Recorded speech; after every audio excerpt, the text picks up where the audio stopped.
Good morning and welcome to the news on Aneke TV, your trusted source for the latest stories making headlines across Nigeria and around the world. I am Deborah Wakoba. Glad to have you join us. And now to the headlines. House of Representatives give Aneke 4 weeks to settle core members' insurance. Labour leaders to decide on strike action as federal government deadline expires. NARD streamlines demands to 7 conditions for calling off strike. Minister attributes delay in prosecutions to complex nature of cases. Industry Minister advocates digital growth and stronger economic partnership. And on the foreign scene, President Trump orders immediate end to Somali protections. Warm ties reported between President Trump and socialist Mamdani at the White House. Ukraine faces tough choice between peace plan and U.S. assistance. President Putin welcomes Trump's Ukraine peace initiative as basis for resolution. And now to the details of the news.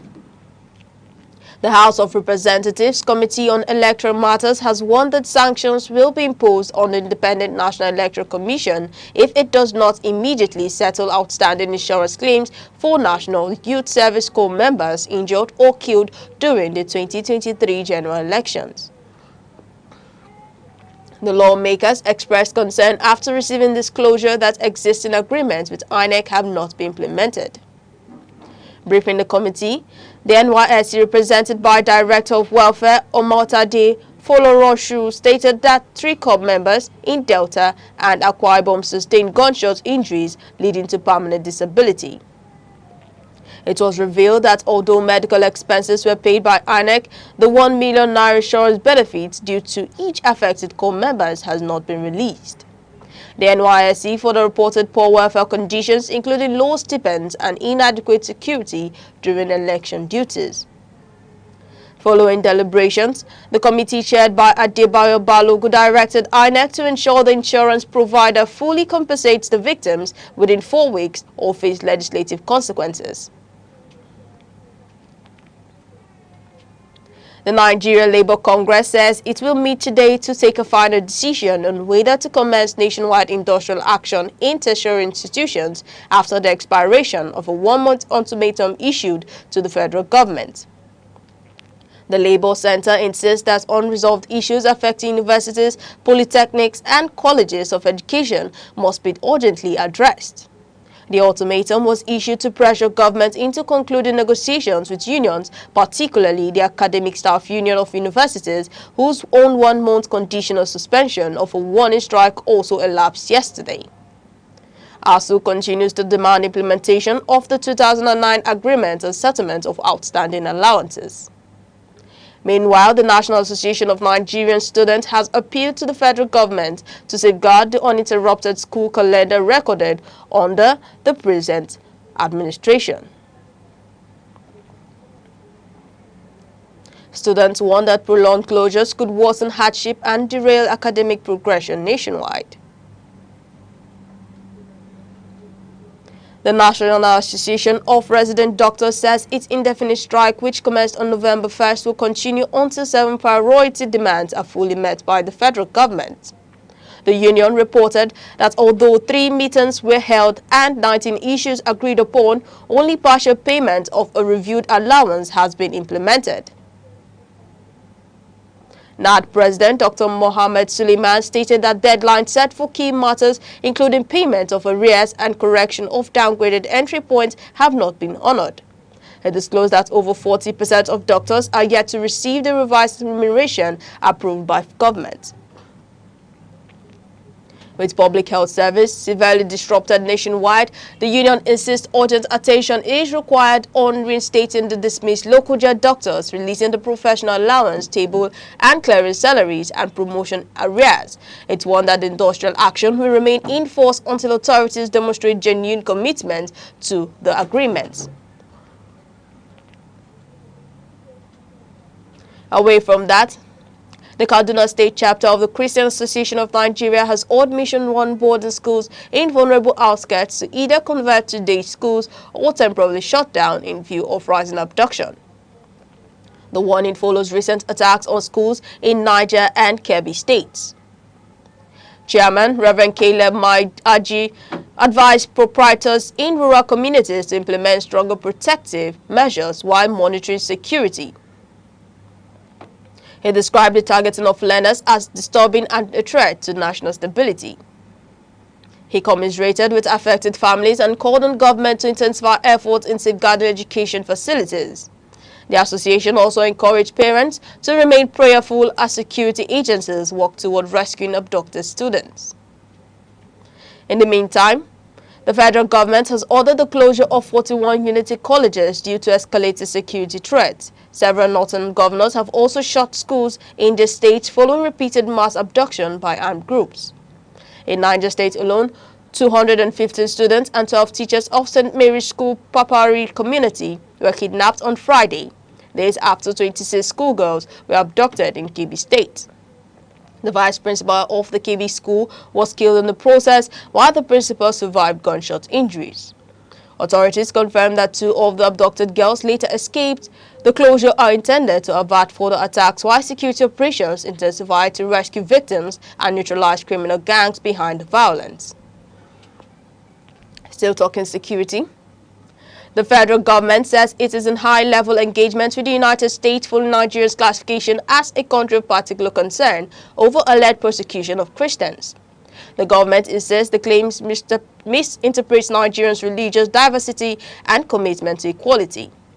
Minister of Information Mohammed Idris expressed sadness over the loss of lives but rejected suggestion of state-backed attacks against any religious group.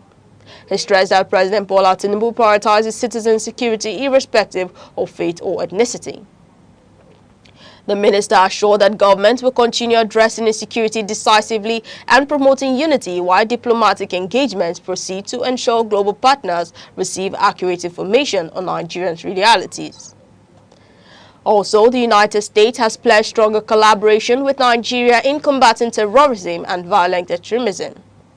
The offer was made during a meeting in Washington between U.S. Secretary of Defense Pete Hegseth and National Security Advisor Nuhu Ribadu. Pentagon spokesperson Shen Pamel said the cooperation aims to strengthen intelligence and operational capacity against threats affecting both nations. The dialogue also followed Washington's controversial designation of Nigeria as a country of concern. Ribadu led a high-power delegation including the Chief of Defense Staff and the Attorney General of the Federation to clarify Nigeria's counter-terrorism efforts. Both sides agreed to deepen partnership and ensure shared security goals are achieved. The federal government says the delay in prosecuting individuals linked to terrorist financing is due to the complexity of intelligence gathering and international collaboration required. Minister of Information Mohammed Idris stated that investigations must be thorough to ensure successful conviction. He explained that since the Tinubu administration assumed office, security operations have led to the neutralization of over 13,500 criminals and the arrest of more than 17,000 others, many of whom are already facing trial. He noted that progress is being made despite logistical challenges. On diplomatic matters, the minister confirmed that ambassador nominees are still undergoing security vetting. He said the government will continue to engage global partners to ensure accurate understanding of Nigerian security landscape. Former President Goodluck Jonathan says the Niger Delta continues to suffer from slow progress due to weak political commitment and leadership rivalries among office holders in the region. He noted that vested interests have hindered development projects for years. He said political differences should not override the urgent needs of host communities and the improvement of livelihoods. The former president called for collaboration among stakeholders to maximize the region's vast economic opportunities. Dr. Jonathan spoke in Abuja at the launch of The Hidden Treasures, a book authored by former Delta governorship aspirant Chris Iyovuwe, where he urged leaders to adopt long-term strategies that benefit the region and Nigeria at large. First Lady Senator Oluremi Tinubu has inaugurated the Environment Club and Environment Society to promote climate awareness and responsible ecological behavior among young Nigerians. The event took place at the State House, Abuja. She said the initiative will empower students with knowledge and advocacy tools to protect their communities from environmental degradation. Senator Tinubu commended youth participation in climate activism and urged them to become champions of sustainability. The First Lady noted that the program will operate across schools and tertiary institutions with collaborative support from government agencies and private organizations committed to a cleaner future. Leader of the proscribed indigenous people of Biafra, Nnamdi Kanu, has been transferred from the custody of the Department of State Services to Sokoto Custodial Center to commence a life sentence after his conviction on terrorism charges. His counsel, Aloy Ejimako, confirmed the development. Ejimako expressed concerns over the relocation but urged followers to remain calm while legal options are evaluated. He questioned the choice of Sokoto, citing historic precedents for placing convicts in neutral jurisdictions.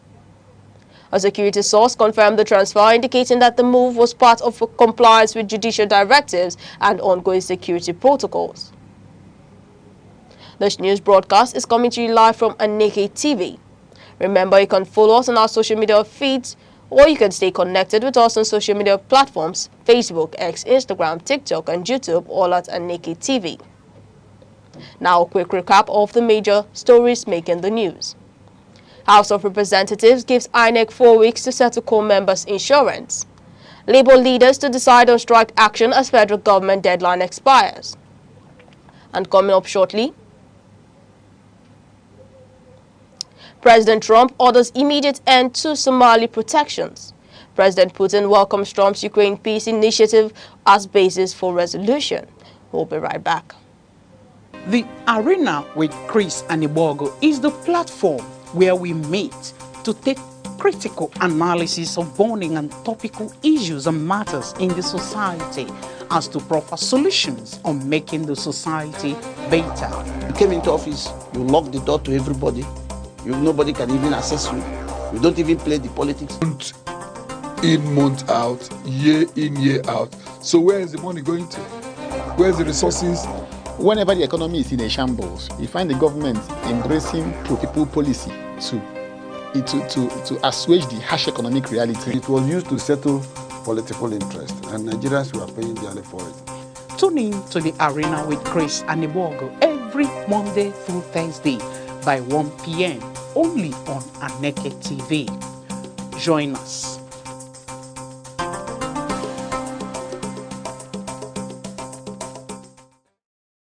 You're still watching the news.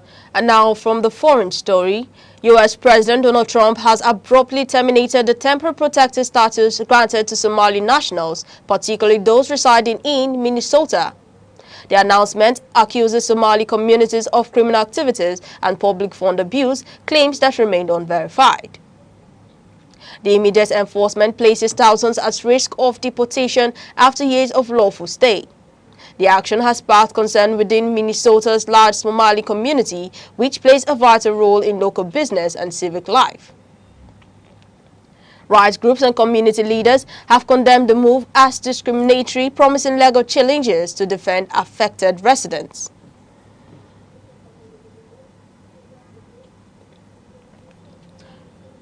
President Donald Trump has held a cordial meeting with New York's incoming Mayor Zohran Mamdani, marking a shift from earlier political hostilities. Both leaders pledged cooperation to improve safety and living conditions in the city. The meeting focused on bipartisan solutions to housing, affordability, and crime, with President Trump saying he welcomes progress regardless of political differences. Mamdani acknowledged the president's willingness to collaborate for the benefit of citizens. Analysts view the encounter as significant amid rising national political polarization, demonstrating the potential for joint governance on shared priorities. President Donald Trump has given Ukraine until Thursday to accept a U.S. brokered peace plan favorable to several Russian conditions.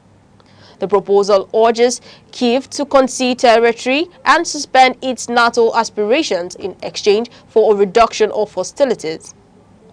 President Volodymyr Zelensky has expressed concerns that accepting the plan could undermine national independence and dignity. However, rejecting its risk losing critical U.S. military backing amid ongoing conflict. European leaders are working to draft an alternative response, warning that Ukraine's survival and broader regional stability hang in balance. Russian President Vladimir Putin says President Trump's proposal could serve as a foundation for ending the conflict in Ukraine. He maintains that continued resistance will provoke further Russian advances. Putin stated that Ukraine must face military realities, citing territorial gains including the capture of Kupiansk. He said diplomacy remains possible, but only under conditions he described as practical. Ukraine continues to weigh the implications of the plan, with concerns that acceding may legitimize Russia's occupation of key regions. And now to business news. The Central Bank of Nigeria says reforms implemented over the past 2 years have brought relative macroeconomic stability, but acknowledges that ordinary Nigerians are yet to feel significant improvements. Deputy Governor Ememu Soro outlined the economic situation at a seminar in Lagos. She noted gains in exchange rate stability, rising external reserves, and moderated inflation, but stressed that many households still struggle with high living costs. The Apex banks attributes current outcomes to strict monetary policies and ongoing recapitalization of banks. The CBN called for stronger alignment between fiscal and monetary authorities to ensure reforms translate into tangible improvement in welfare and poverty reduction. The Nigerian Electricity Regulatory Commission has issued new guidelines requiring all third-party revenue collectors in the power sector to obtain central bank licensing and full revalidation by December 31, 2025. The policy took effect on November 1st. The new rules introduce standardized commission limits, including capped fees for USSD payments and rural point-of-sale agents. NERC says the measures are designed to eliminate opacity in tariff collection and boost revenue efficiency for distribution companies. Any unregistered collection partner will be barred from operating after the deadline, while maximum demand consumers must remit payments directly to DISCOs to avoid distortions. Noist Oil has regained possession of its Lagos headquarters following compliance with Federal High Court directive ordering security agencies to vacate the premises. Counsel to the company, Chino Obiagu, confirmed that court orders were initially resisted before full withdrawal of officers. He emphasized the need for enforcement agencies to respect judicial authority. The case involves a high-level debt disagreement between Noist Oil and two financial institutions. Legal proceedings continue to determine liabilities and settlement terms. And now to sports. Nigeria eligible defender Osaze Urohide has been voted FC Dallas Defender of the Season as an impressive campaign in Major League Soccer. His key contributions helped the club qualify for the playoffs. Urohide expressed gratitude for the honor and pledged to transfer his form to the national team if invited to the Super Eagles squad. His recent achievements have further boosted calls for his inclusion in Nigeria's squad for the forthcoming African Cup of Nations in Morocco. And now in entertainment. Nollywood actor Tunde Shobayo, popularly known as Zero, says nepotism and disregard for merit are responsible for Nigerians' recent football setbacks, including missing out on the World Cup. He said selection processes often ignore talented grassroots players. Cyril noted that the same issues affect other national sectors where competence is undermined by favoritism and personal interest. He urged authorities to implement transparent systems in sports development. He expressed confidence in stars like Victor Osimhen, but stressed that youth talent must be nurtured continuously to restore Nigerians' global competitiveness in football. Actress and filmmaker Funke Akindele has clarified that her viral cover appearance is a costume for her upcoming movie Behind the Scenes. The transformation had fueled rumors of cosmetic procedures. She said the exaggerated look belongs to her character Adetutu from Mendes, portrayed as a glamour-driven woman who spent heavily to enhance her body. The campaign has generated excitement ahead of the film's release. Colleagues and fans have reacted playfully to the publicly stunt, which Atkindele says is intended to spark creative interest in the project. Stakeholders in Nollywood are raising concerns over increasing physical altercations on film sets, which they say endanger lives and undermine professional standards. Several incidents involving actors and crew have recently been reported. The Actors Guild of Nigeria and other bodies are calling for strict discipline training in conflict management and the adaptation of insurance and medical safety protocols. Industry groups stress that Nollywood's growth depends on safe working environments where creativity can thrive without fear of injury or harassment. And finally, before we go, a recap of the major stories. The House of Representatives have given Aneke 4 weeks to ensure the insurance entitlement of core members engaged in election duties are fully settled. Organized labor is set to decide on a possible strike action following the expiration of the federal government's deadline on key demands. Resident doctors narrowed their demands to 7 as negotiations continue towards ending their ongoing industrial action. In the United States, the Trump administration has announced the immediate termination of immigration protections for Somali nationals.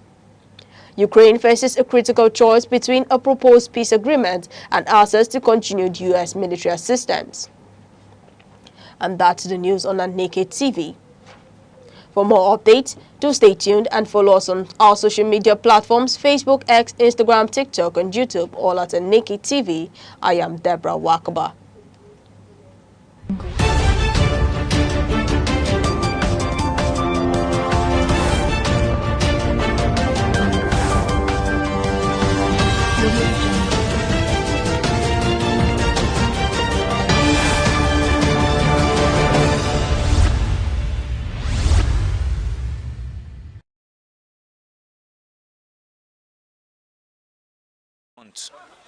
Or you just have to work hard and give in your best so you can get what you need. The challenges about rail line is not about railway people, because there's people managing railway and the federal government is the one managing railway. These people, they're placed to do the needful that they're supposed to hold. Because if the railway is not working efficiently in Nigeria, just like, take for instance, if you go outside there, I've been in South Africa, if you see how they manage some of their parts, even their monorail, things work perfectly. Even here in Southeast where we are, let me not go far distance of Kaduna Railway, but here we are, the promises of railway, but all of a sudden they sold the whole thing. You would think that it will be the fault of federal government or fault of the state or the fault of the individual that bought the land that they're supposed to build as mono train or bilateral train that will travel from the state to the states. So I would say that everything that's happening in this country is being caused by government. I'm not saying it, and I don't want to withdraw my speech, say that this is what I said it, and I'm bold to say it. Everything that happens in this country is caused of government. Government should not pretend that they don't know what is happening. They should come and do what they're supposed to do. If they give someone contract, they should back the person up with the contract.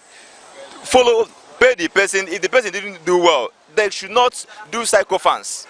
They should not do anything, segregation, this one, or nepotism. This one belongs to me, this person is this person, or this person have a father in the law, so therefore I will back you up, go and do what you like. If they give you a contract, and the contract is not being done the way you want it, apprehend the person, jail the person, so that all that's coming up will learn from it. I think the loopholes is from government, and government they know what to do. It's just that they don't want to do it. So the fault is from government. Government should equally, just like what I'm talking based on security. If there is security along those railway tracks, all these things shouldn't have happened. Nigerians have shared their concerns and expectations on the Abuja-Kaduna rail line and the things they expect the government to do. From the streets of Enugu, I am Chinaza Ifeanyi, Aneke TV.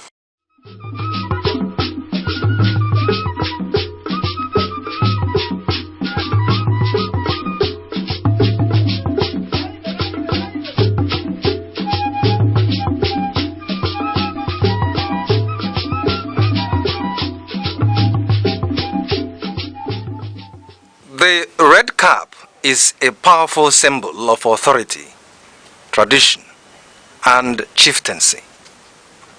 It signifies leadership, cultural identity, and a connection to the ancestors. The red cap is primarily worn by men who hold traditional titles such as Nze, Ozo, Ichie, Chief, Onyish. The number of eagle feathers on the cap can denote the wearer's status within the chieftaincy system. The red cap comes in different shapes, and each shape represents a particular hierarchy in the traditional institution in Igbo land.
na mbụ ọja m na-asị ekekele ụwa na ọkwa ọja ekenekwa gị n'eluigwe na ala na-ekene gị n'urukpuru na kpakpando na-ekene gị na ugwu na ndịna na-ekene gị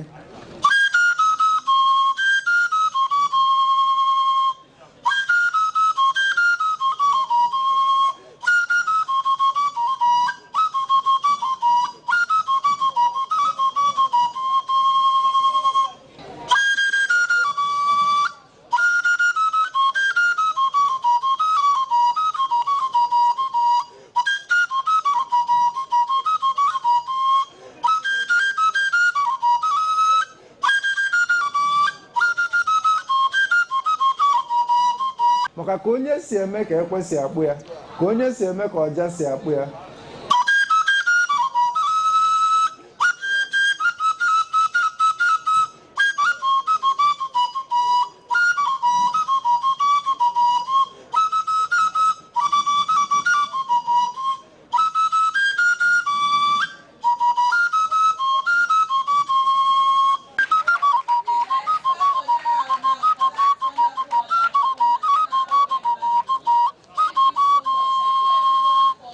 ihe a bụ Aneke TV.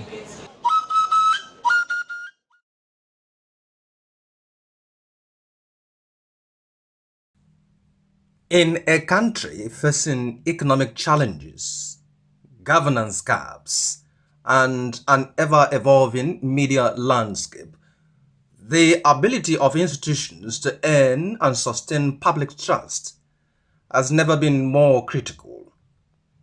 Yet, for many organizations, the concept of reputation management remains undervalued, a silent driver of development that can determine whether reforms succeed or fail. This reality was brought into sharp focus at the Nigerian Institute of Public Relations (NIPR) Enugu State Chapter Strategic Engagement Session recently held at the Enugu Electricity Distribution Company EADC headquarters. The session themed Reputation Management and National Development in a Crisis Situation. The Nigerian perspectives drew public relations experts, senior government officials, and industry leaders, into a frank discussion on building institutional credibility and strengthening stakeholder engagement. For Dr. Enes Mopoyawa, Managing Director CEO of Main Power Electricity Distribution Company, communication is no longer just a support function. It is a strategic asset.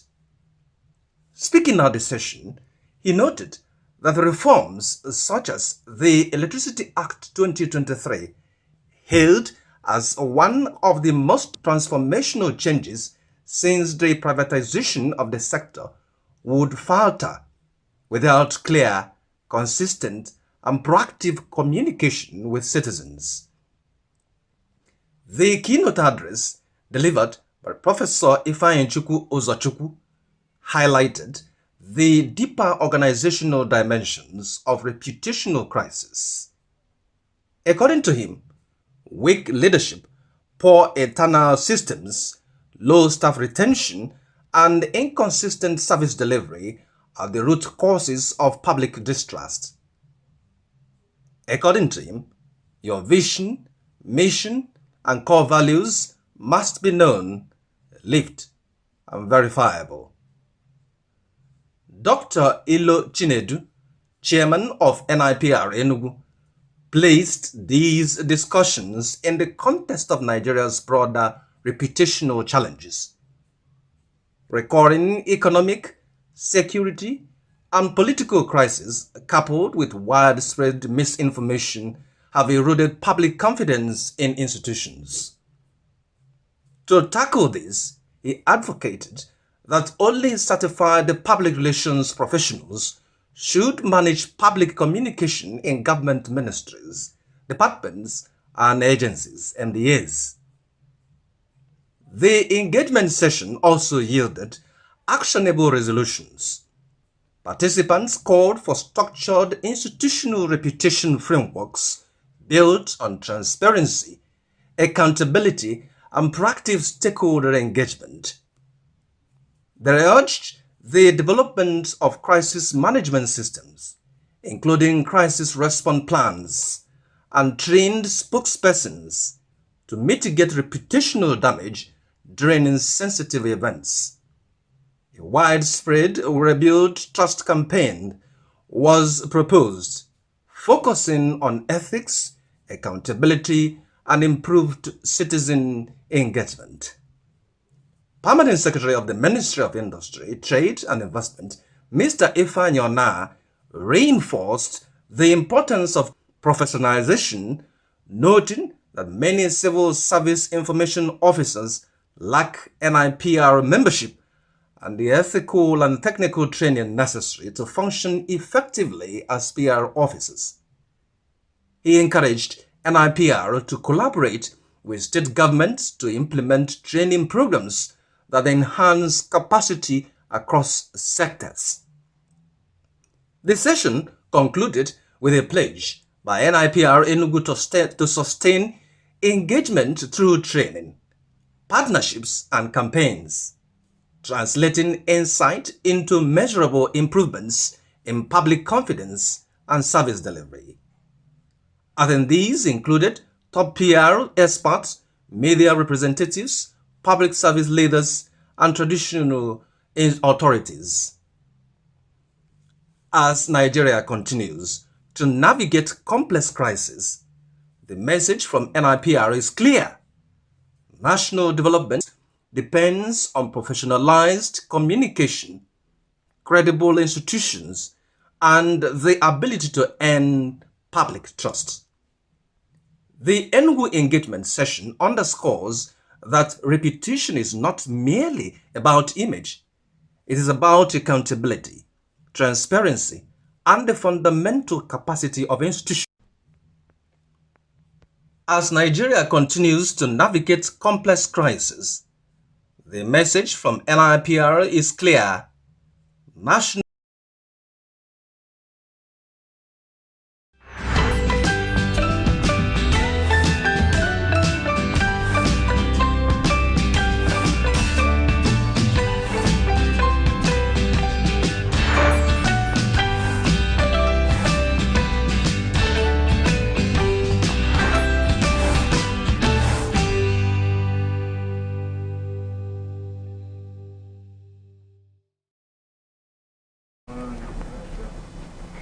good morning, and thank you for boarding the week in retrospect on Aneke TV today, 22nd November 2025. I'm still your host, Uche Osai.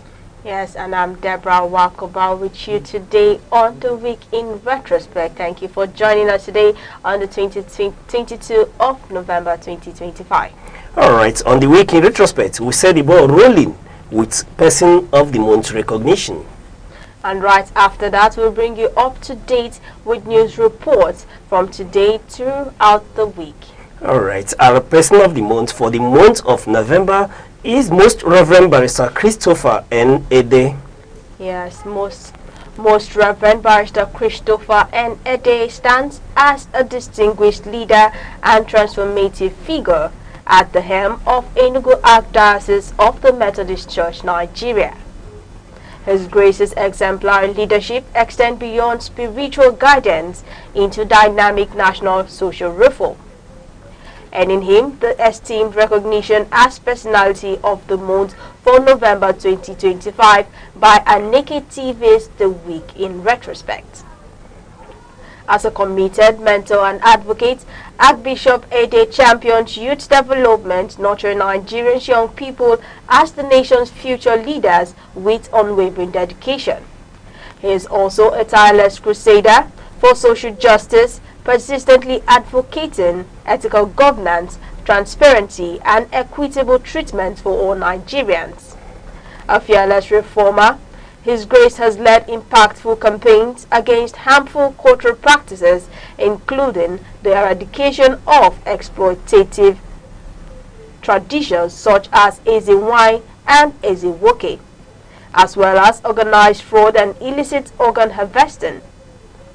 Demonstrating courageous leadership that intertwines ethical standards with cultural renewal, the recognition not only honors Archbishop Ede's dedication, but also reinforces his influential role in shaping a more just and ethical Nigeria. So like we said, our person of the month today is Archbishop Barrister Christopher N. Ede. All right, more of that to Archbishop Barrister Christopher N. Ede. And next is to the headlines. First, we'll take a look at today's newspaper headlines, starting with the Punch, Vanguard, The Nation, and The Guardian. And then we'll go on a short break. And when we return, we'll dive into the week's headlines.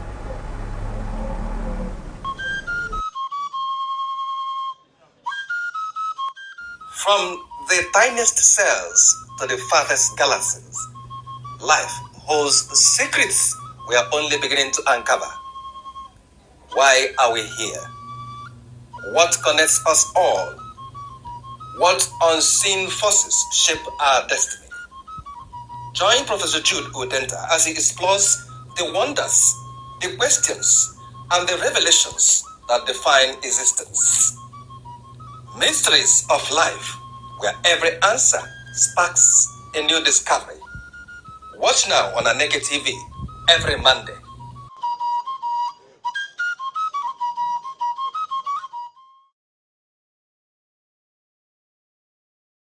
You're watching The Week in Retrospect. Now today we'll be starting our major headlines from the Nation, Punch, Vanguard, and Guardian newspaper. Now today's paper will be starting off with The Nation that says massive rescue operation for abducted Niger student begins. And the Punch headline, it says FG state short schools as terrorists abduct 250 Niger pupils. And on the Vanguard headline says President Tinubu must intervene now. Toro. And the Guardian headline says, how bandits shot my husband in my presence. All right, Debbie, you can see that today's newspaper are talking about insecurity in Nigeria. Yeah. I think the least we could do is just to lump them together and then discuss insecurity, starting with the headline on the Punch newspaper, where we're looking at the security situation. FG states short schools as terrorists, abduct 215 Niger peoples. This is the state that Nigeria has, denigrated into. But to bring everything in perspective of the security situation in Nigeria in this week, we are told that let's start from the death of Brigadier General Obat and 3 of his men who were abducted and killed by terrorists in Borno State. And beyond that, we look at 64 civilians, including women and children, who were abducted in Safa local government area of Zamfara State by the terrorists on Saturday. And then going forward, we saw another 25 female students and their principal who were abducted from a school in Maga. Maga is in Kebbi State, and then in the process a vice principal was equally killed. Then moving on from there, when we are still just recovering from that very incident, we now heard about 38 worshippers that were abducted in a church in Uruku in Kwara State, after some were equally killed in the process and as well. And then moving from that, we'll go over to where in Yobe State, talking about in Gedam in Yobe State, where one policeman was equally killed by the terrorists, these terrorists and bandits as well. Then you move over to Borno. Let's talk about Gonzo, where we were told that 8 members of the civilian task force, talking about the JTF, where 3 were abducted by the same group. And then when you go forward, Debbie, going forward into Sokoto State, for example, you look at 15 women who are said to be nursing mothers and their babies that were equally abducted. And then it doesn't stop from there. You go to Kwara State, right? You see that about 4 rice farmers were equally taken away. And that leading us into, again, the 52 students that were abducted in a Catholic school in Agwara, Niger State. So cumulatively, you see that things are becoming more worrisome. The security situation is degenerating faster than we've ever imagined. Yes, and then this time around, we're seeing that the situation is affecting education, where the federal government is talking about shutting down 41 unity schools, and then the governors of Kwara, Benue, Plateau and Niger State are talking about closing schools in their state. It has become so worrisome. The tension is rising faster and high in Nigeria with this latest abduction of students from St. Mary's School, an institution that is owned by the Catholic Church. It becomes very worrisome. We can, we keep on talking about insecurity situation in Nigeria, and it seems that everything is getting to a climax since the designation of Nigeria as a country of particular concern by the United States of America. And there's been ranging arguments, but for us from this studio, we've always argued that human life should be held sacrosanct. It doesn't matter if it is a Christian life or a Muslim life. What matters is that Nigerians are being killed, and at this point in time is where government should expedite action and see to it that the insecurity is brought to a barest minimum. We've seen where the vice president has been dispatched to Kebbi State, where army officials have been marshaled to see to the return of the 25 students that were kidnapped from their school, and their vice principal in the process was killed. And beyond that, we are seeing more killings. It's not as if if they wake up, we're hearing about new killings. When we are thinking about how to get a handle on what is happening, it's as if things are deteriorating even worse and faster.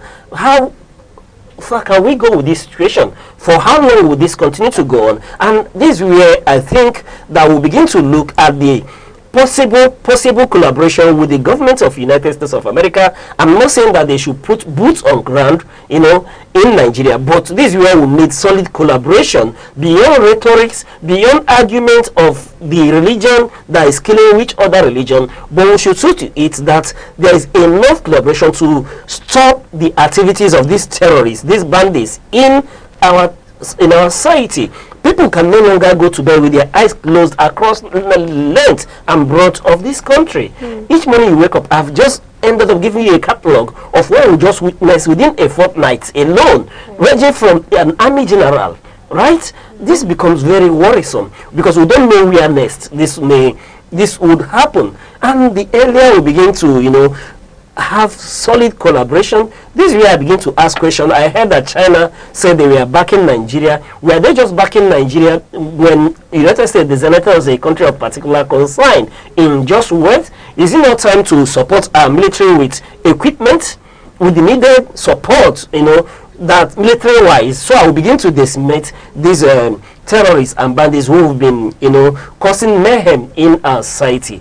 Beyond rhetoric, this is where we begin to, involve all our allies. And beyond our allies, Deborah, I'm talking about Nigeria beginning to collaborate as well, not just with the foreign government, but with our neighboring African states. This is where we look at the Sahel states and go into serious negotiation with them. I understand that there is a little disparity in understanding between Nigeria and the Sahel states, but this is where we need a greater attribute, a greater diplomatic skills to engage the Sahel state, because I can categorically state at this point that if Nigeria is able to go into a strong alliance security-wise with the Sahel state, where they begin to police their territory, their borders, and the Sahara Desert, you will see that the situation in Nigeria will be curtailed. And then moving away from that that collaboration with the Sahel state, you come in, what are we doing about porous borders? This is where we begin to look at solid equipment, use of drones, pictorial images to begin to police our borders. Nigeria is said to be having close to over 1,000 entry points into this nation, and this is where we begin to chase those areas and see that people don't access Nigeria in and out at will. When we begin to police our border, you will see that whichever of these terrorists who are hemmed into the Nigerian space will be able to be, the Nigerian military will be able to go after them and begin to decimate them, in such that when they are being chased after, they can leave and come in at will. It becomes more worrisome and more disturbing that we may not be able to curtail these terrorist onslaught against Nigeria, because they seem to be on a different mission this time around, which is to increase their terrorist attack against the civilian population. The other day we were told by the information ministry and the defense headquarters that these bandits are beginning to target soft spots, and if we do not do anything about policing the borders, you will see that these soft spots will continue to increase, and we will continue to have IDP camps in a country that is not at war. This is quite worrisome. If we are able to police our borders very well, I will tell you that we'll begin to reduce this insurgency, this terrorist activity and kidnapping and banditry. We'll begin to reduce it to at least another 40% when you join collaboration with the Sahel state. Then the remaining 60% who can confront that through a military and police action by using an effective kinetic approach from the ground air onslaught against the insurgents. When I look at what is happening and I ask myself the question, why are these terrorists beginning to reinvent the 2015 approach to their nefarious activities, where they begin to kidnap school children? And then I was able to begin to analyze in my mind what is really going on, and I came to a close conclusion that this could be as a result of wanting to use these children as a shield against any US-Nigerian onslaught against the terrorists. Because when you take a cue from what is happening from the Gaza and the Israeli onslaught with Gaza, you begin to see where human shields were deployed, making it difficult for the military to access or attack these targets. Because when you see that the civilian casualties are involved, the military begin to rethink their engagement, and that way I think this is what these terrorists are beginning to do by attacking the soft targets, beginning to abduct school children to use them as a shield to forestall any sudden onslaught by the US-led coalition and the Nigerian government. And if that's the case, this is where we begin to we're being told that federal government is now beginning to note shutting schools, closing academic activities, with some northern governments in cahoots as well. And I think at this point in time, perhaps what we should do is in tandem with the actions taken so far, where we close schools so that there is no available targets, soft targets for these bandits, then we can lead this massive onslaught against them. But when you have children in their, in their enclave, in captivity, you may not be able to use area bombardment against the terrorists, because you will be wondering if these children may be stationed in such spots because at this point in time we don't know the exact location of these children, despite the fact that the federal government has given a mandate within about over 48 hours as allowed since the 25th before this kidnapping in Aguara as well. So when you have these children there, it becomes very difficult for you to engage, in full kinetic decimation of these soldiers, because in my thinking, in my considered and informed opinion, they are beginning to amass the number of kidnapped children as a shield against any such onslaught. And yes, closing the schools at this point in time so that we marshal out our our attack plans is in order for me, in as much as when we leave these students to be in school in pursuit of the of academics and in trying not to disturb the curriculum, we may begin to have more kidnapped victims in this instance. So let's close the schools. I agree with the federal government and I align with the state governments in their closing the schools for this time around, so that we'll have a handle on what is going on, because it seems that these bandits are beginning to attack us from different angle. Talk about Kwara, talk about Niger State, talk about Plateau, go to KB, go to Zamfara.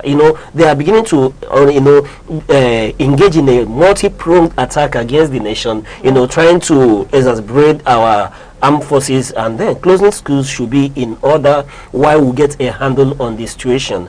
Beyond that, yes, I've spoken to about the issue of policing our border, and some may tamper with the argument that Nigeria doesn't have the needed manpower to police, all the porous borders. But, I keep saying that this is a country where we have unemployment. What happens to employing more youth into our security forces without the issue of godfatherism, without the issue of nepotism, without the issue of regionalism? Let us, I know that there are patriotic Nigerians, and our young ones, many of them want to enlist in the army, many wants to enjoy the police, and then the customs, the immigration. Let us recruit more forces. I remember when, before the president assumed office, when he was asked about this situation, he talked about recruiting, massively for our military, and that I think this is the time that is needed, against the background that military equally is talking about being able to train and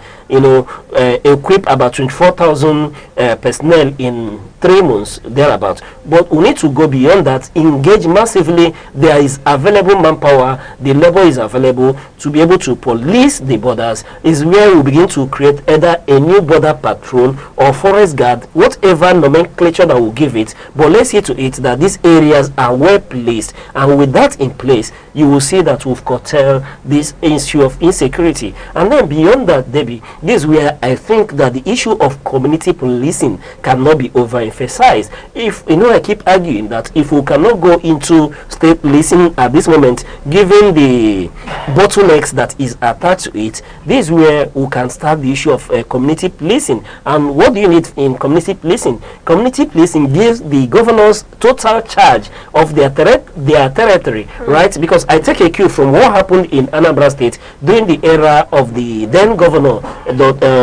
talk about Peter Obi, who we've had during the campaigns in 2023, talked about how he was able to, equip the communities. When we talk about community policing, he bought vehicles, bought gadgets, equipment, and it was so difficult, according to him, for armed robbers to operate in one community. Before they get to the next community, they've been apprehended, right? And if we engage such scenario at this time, given what we have, I think that will make it very, very difficult for these insurgents, these terrorists, these bandits, whatever nomenclature we would like to give them. It will make it very difficult for them to be able to operate.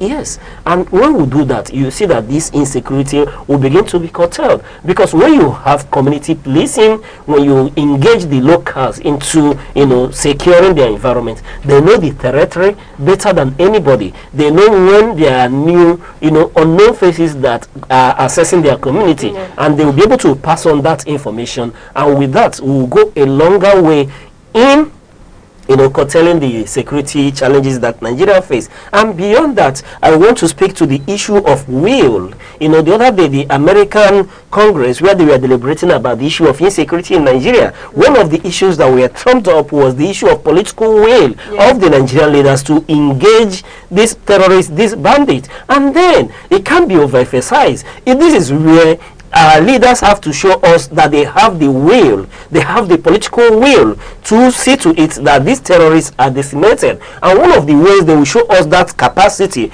is by starting with listing, for me, I will keep insisting on this, that the sponsors, the financiers of these terrorist activities should be made open to the public. Let the general public know who are those behind the sponsorship of these insurgents. And until you mask them, they will continue to be able to, have access to unlimited resources to continue to get equipment and continue with their nefarious activities. But let's unmask these individuals. Are they Nigerians? This is a question. Are there foreign bodies behind these activities in Nigeria? When we've unmasked and list the names, maybe public, then we can go after them, begin to prosecute them. You will see that when you cut off the source of their finance, then their action will be reduced to the barest minimum.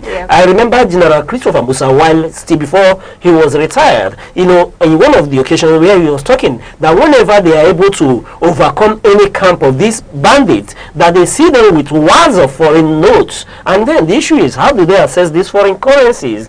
This is a country where recently I was watching a video making around where even a custom officer was saying that they had to give the bandits food. They had to give them from seized bags of rice to appease them from, unleashing more mayhem and then from attacking them as well. So if one is that we know their location, and if they are able to access foreign currencies, we have to know how are they able to access foreign currencies, by what means. And it's time perhaps where we begin to institute a no-fly zone in some areas, so that we know, we'll now begin to check who is entering our airspace, where are they headed, and then with that, the military will be better positioned to go after these terrorists wherever they are coming from. And beyond that, if there are nations who are sponsoring these bandits against Nigeria, this is where we will begin to take a decisive action. One thing that cannot be taken away, one thing that we cannot, we cannot but glorify is the willingness, the gallantry of our armed forces to confront the challenges. But beyond that, their gallantry, we will begin to speak to the fact that the government of the day need to, take into cognizance the welfare of these combatants before, if the insurgents that they are going after are better fed, better equipped, better taken care of, then what becomes of you, a Nigerian soldier who is left in the battlefront, thinking about the family he leaves behind? Our soldiers are not even insured till this moment. So welfare is equally another aspect for us to be able to see that education in this time should not be a forgotten thing. Because when we are beginning to close schools and other, is as if these bandits, because Boko Haram, we are meant to understand, are against Western education, and when their activities are making you close school, that means they are getting upper hand. So we should see to it that everything humanly possible, kinetically possible, is done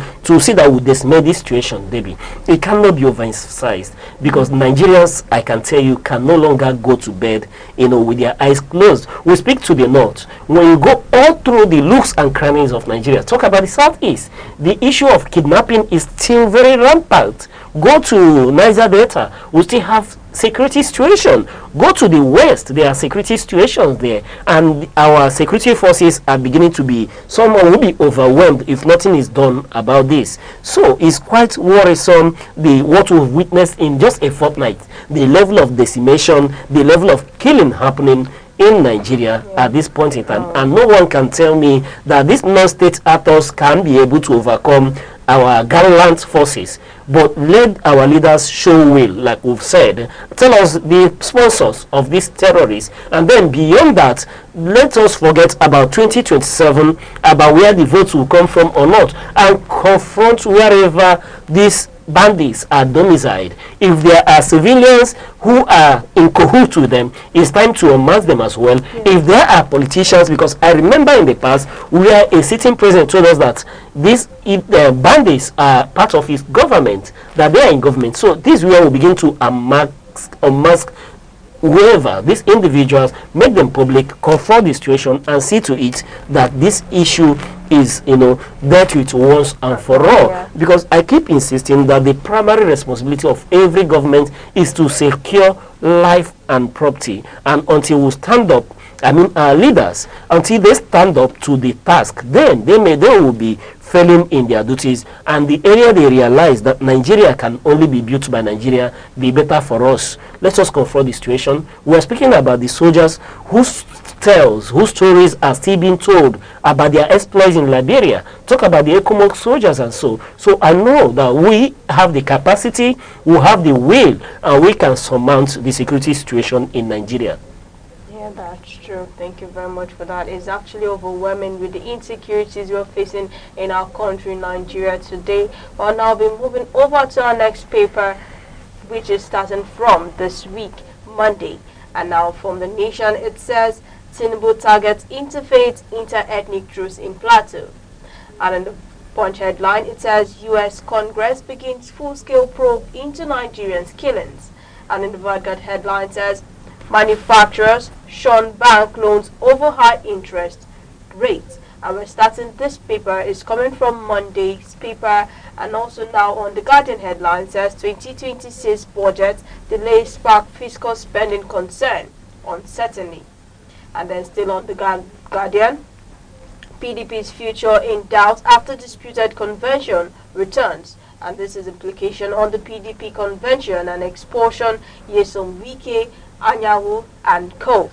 Now also, like I said, we are taking this from the Monday paper, from The Nation, Punch, Vanguard, and the Guardian newspaper.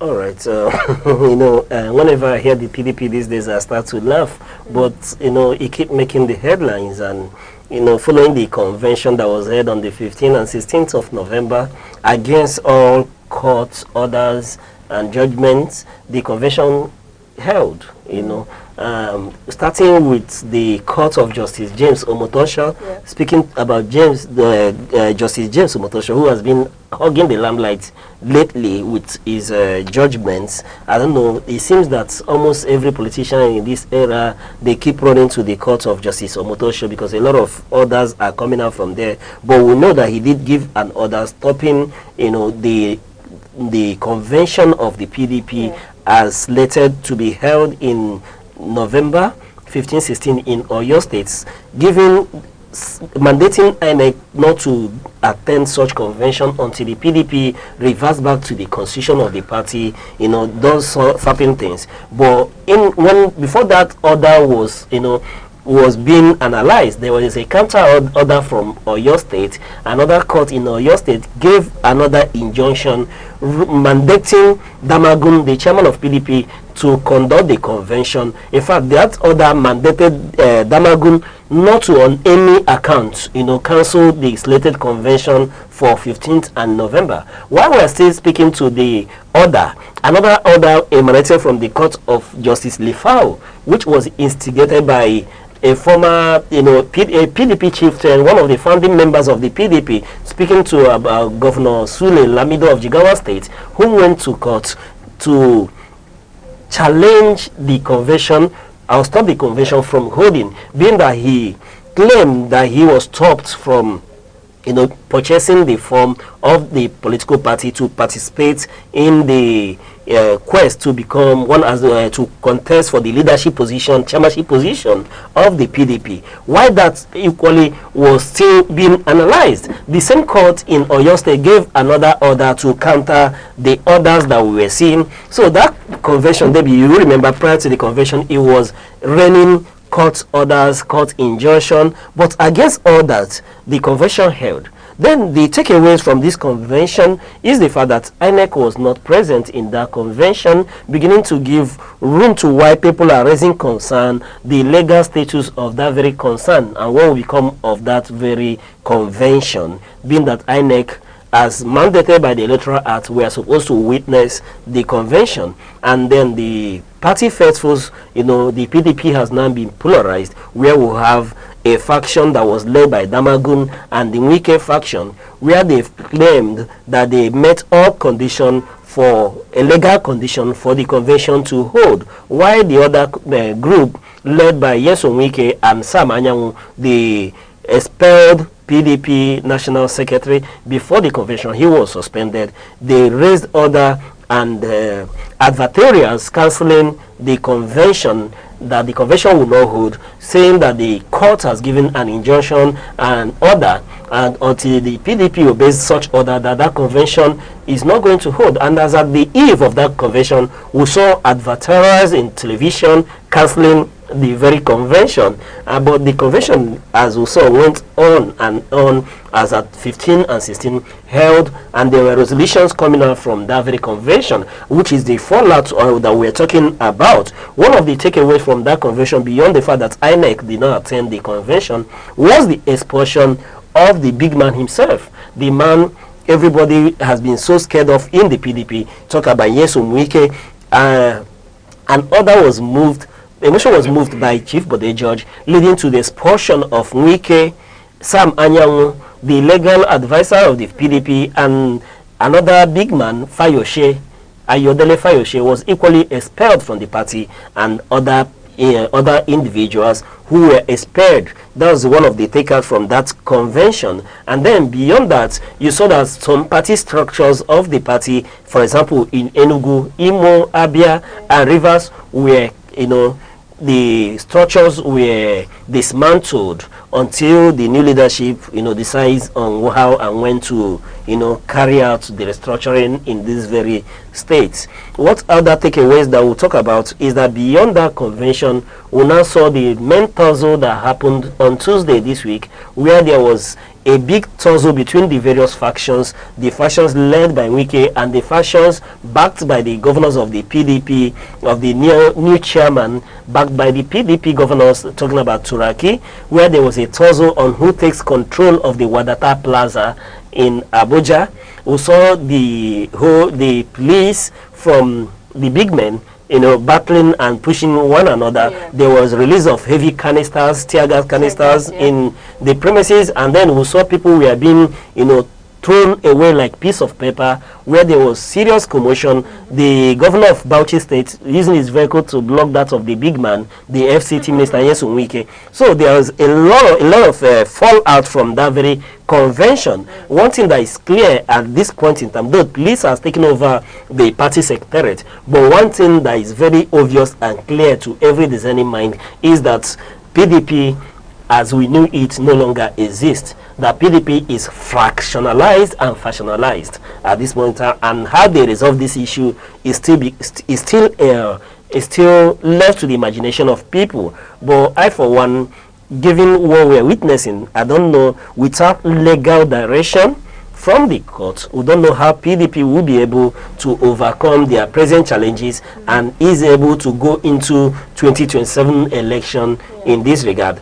If they are able to reconcile their differences, that would be very good for the nation. But beyond that, if they are unable to do that, and if and let's say an INEC or a court recognizes a faction of that very party, you will see a fragmented PDP going into the election. PDP will not be able to give that viable opposition that Nigeria so yearn for from the PDP that they've trusted over the years.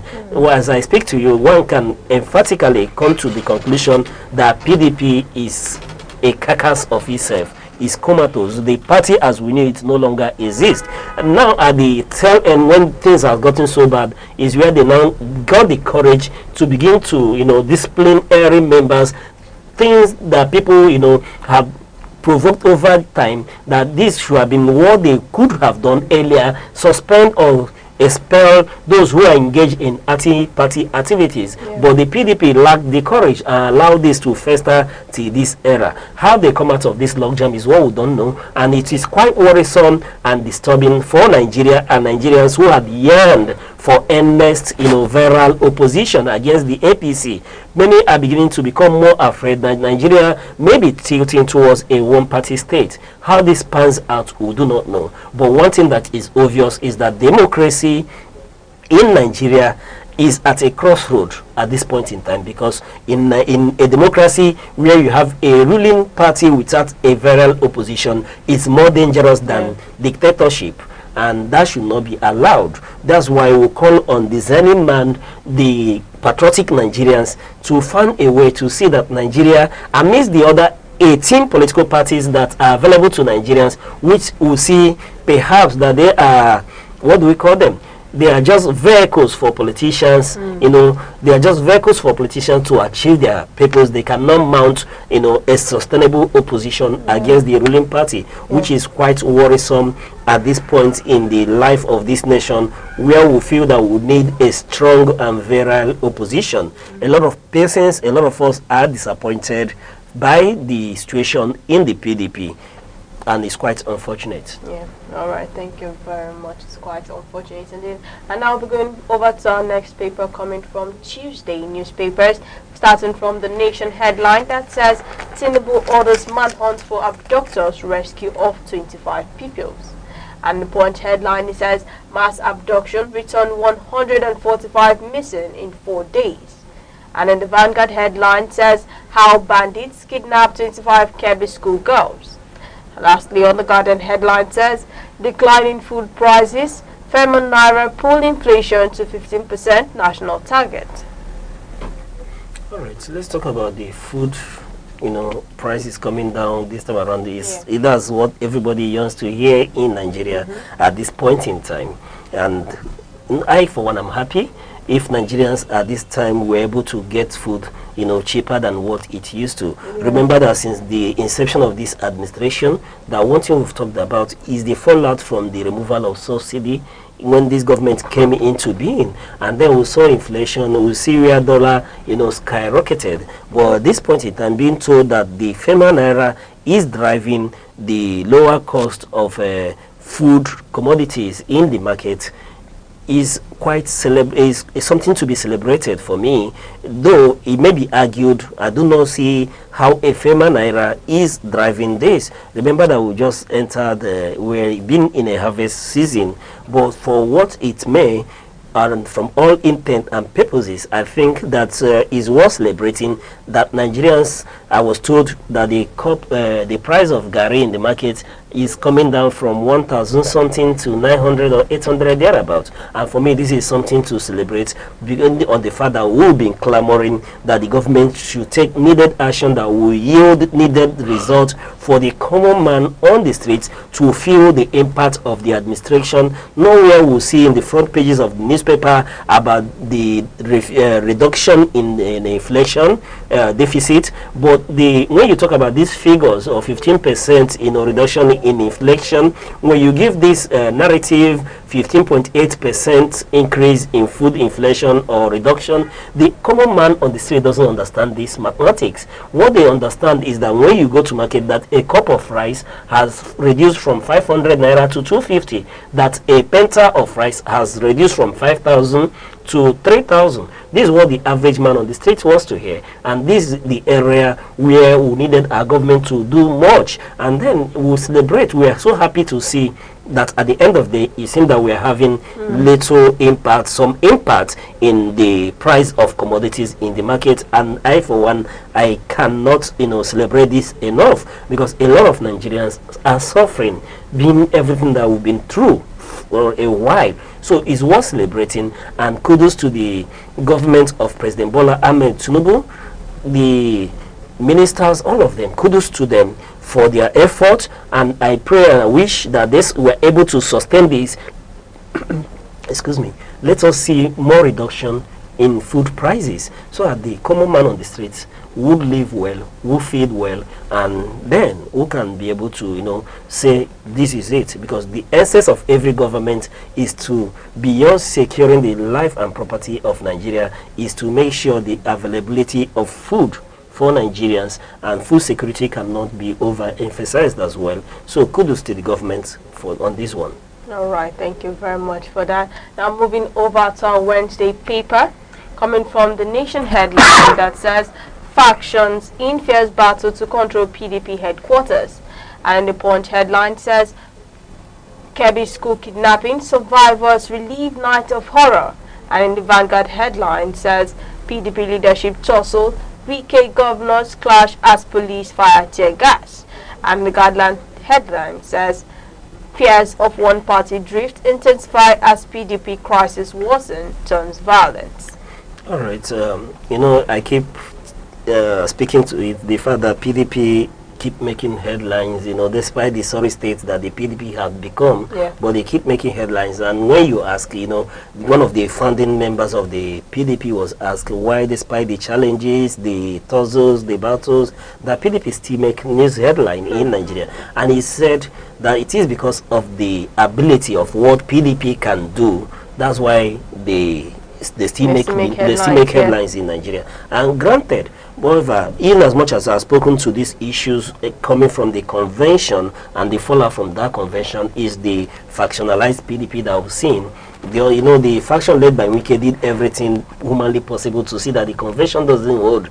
And then at that convention, we saw expulsion of some members for anti-party activities, going further to fractionalize that party against the advice of the former Senate President Bukola Saraki, who was of the opinion that instead of going into convention, that the party should seek a reconciliation path by appointing a caretaker committee. However, against that advice, that convention did hold.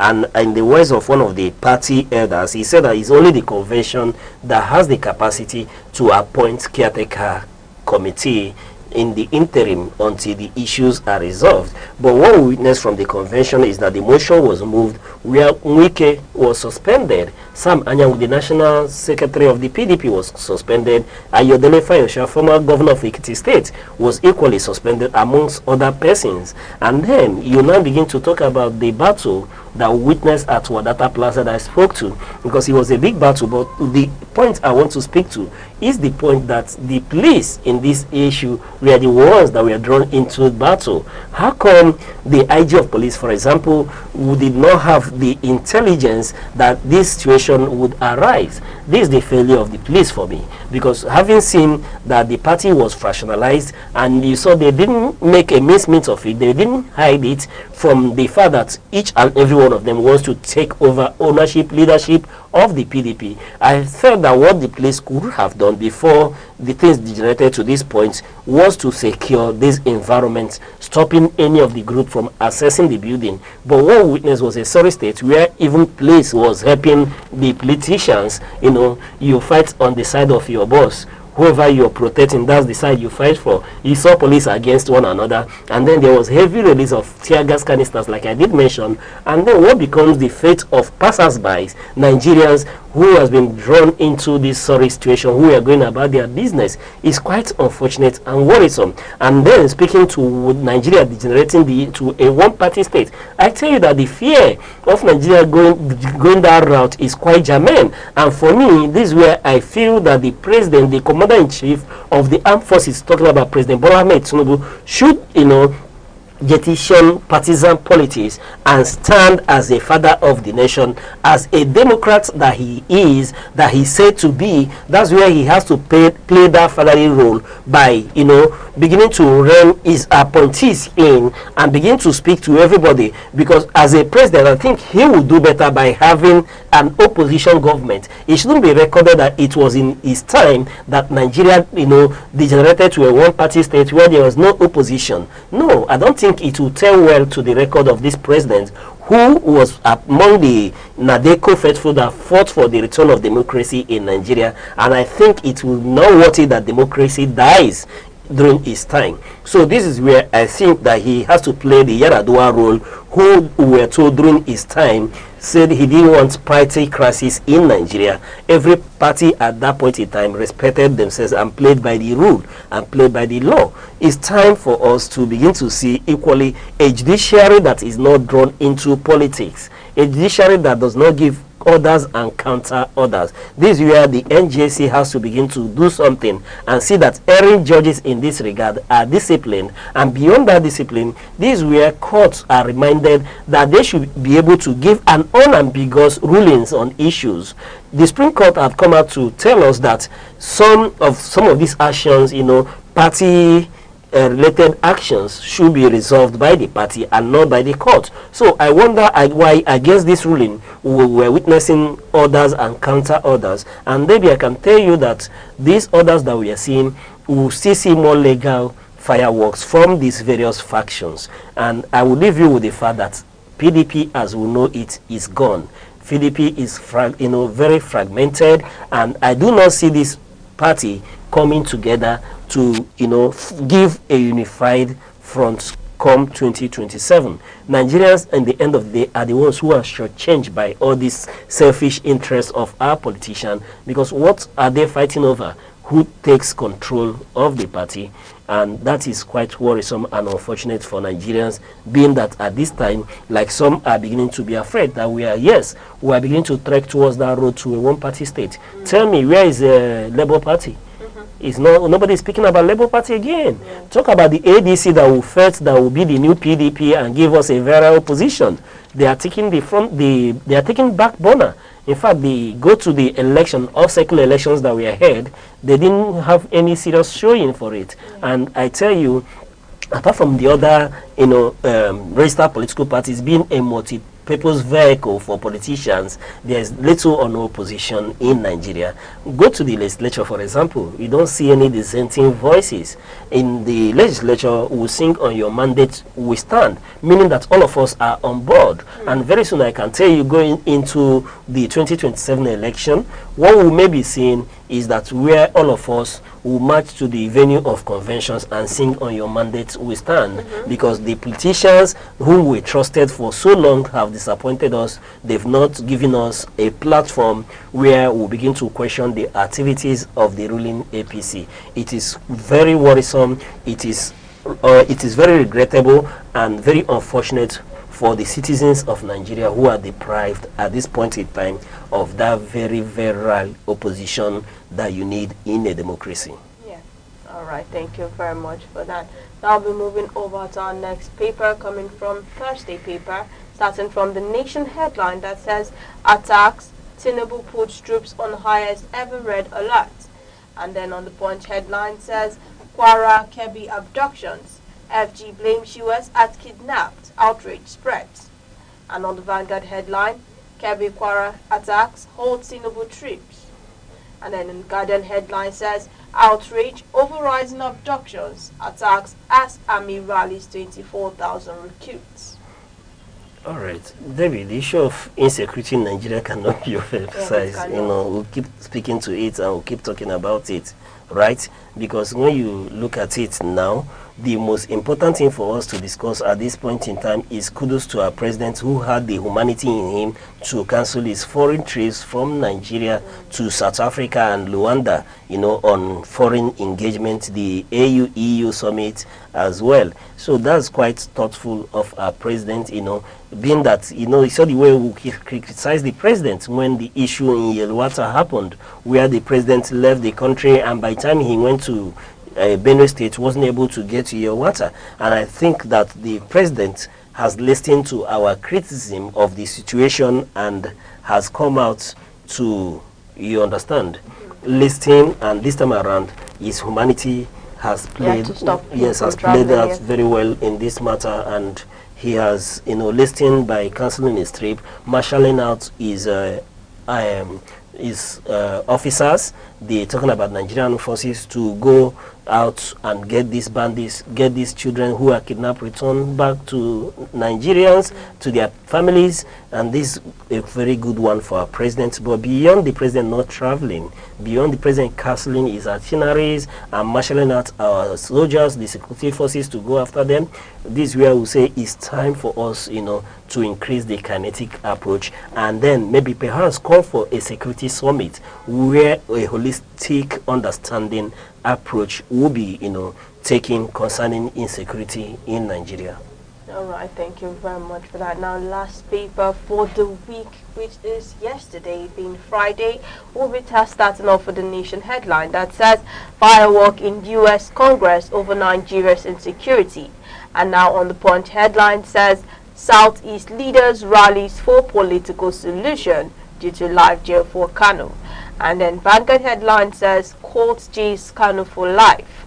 And then the Guardian headline, U.S. lawmakers questions Nigeria's will capacity to combat violence. All right. Let's speak to the issue of Nnamdi Kanu, the Southeast leaders, because he's on the front burner this time around. And though we spoke about it very eloquently yesterday, It's just a summarize of the whole situation, speaking to the Southeast leaders wanting to, rally around for a political solution in concerning Nnamdi Kanu. My only take is that this is what they ought to have done long ago, before the Justice James Omotoshaw's decision to tamper justice with mercy by not sentencing him to death, rather sentencing him to life imprisonment. And as I'm speaking to you, the information featuring in is that he has been moved to Sokoto State.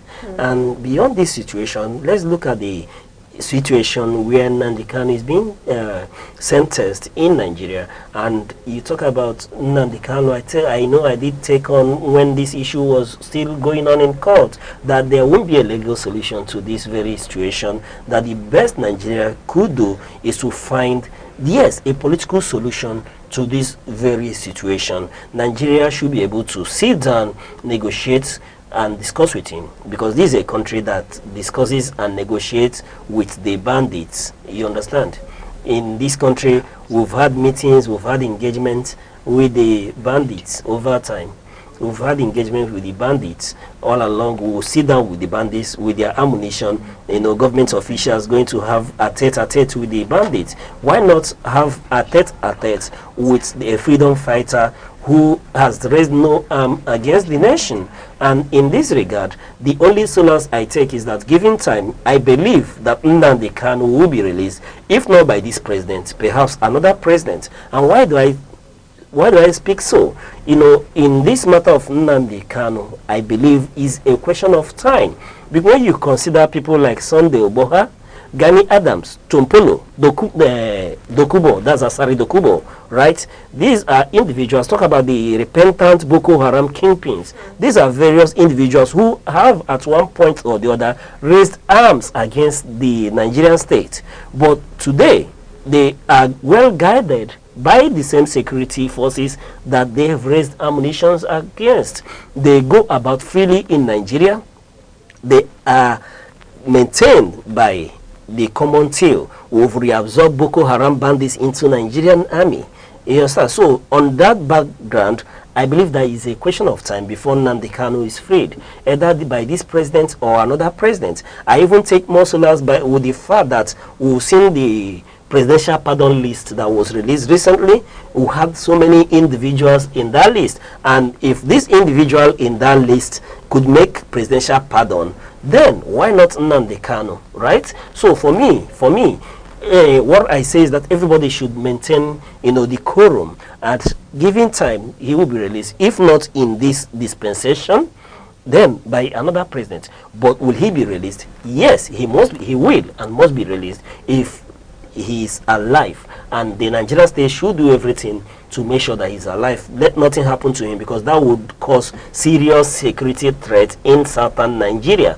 I tell you that Nnamdi Kanu, more than the present crop of leaders of the Southeast extraction, command a large following in Southeast, and the federal government's part of their duty is to make sure that he is held and hearty. But will he be released? Yes, he will be released. I am quite optimistic of that. If Nigeria has engaged in amnesty deal with the likes of Tompolo, Asare Dokubo and co., then I am optimistic. If Sunday Igboho is moving free in Nigeria, I am optimistic he will be released. If Sheikh Gumi is moving freely and granting press releases, I am convinced that he will equally be released.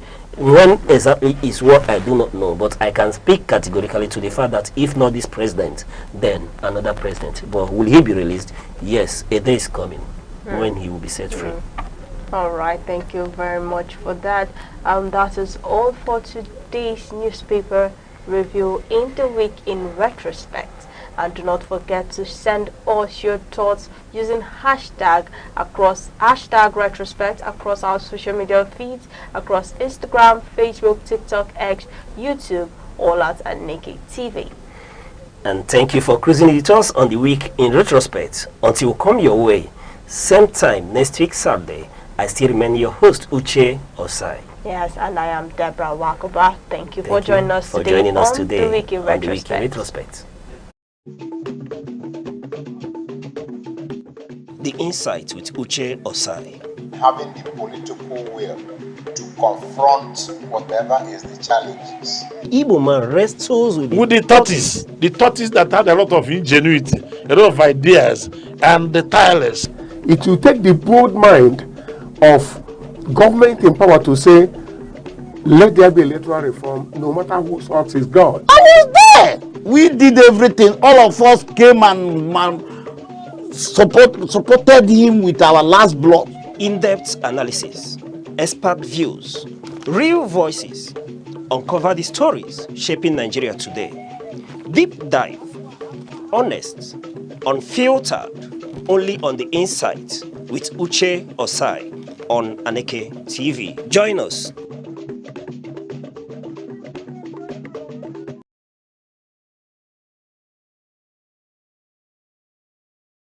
Development depends on professionalized communication, on plans, and trained spokespersons to mitigate reputational damage during insensitive events.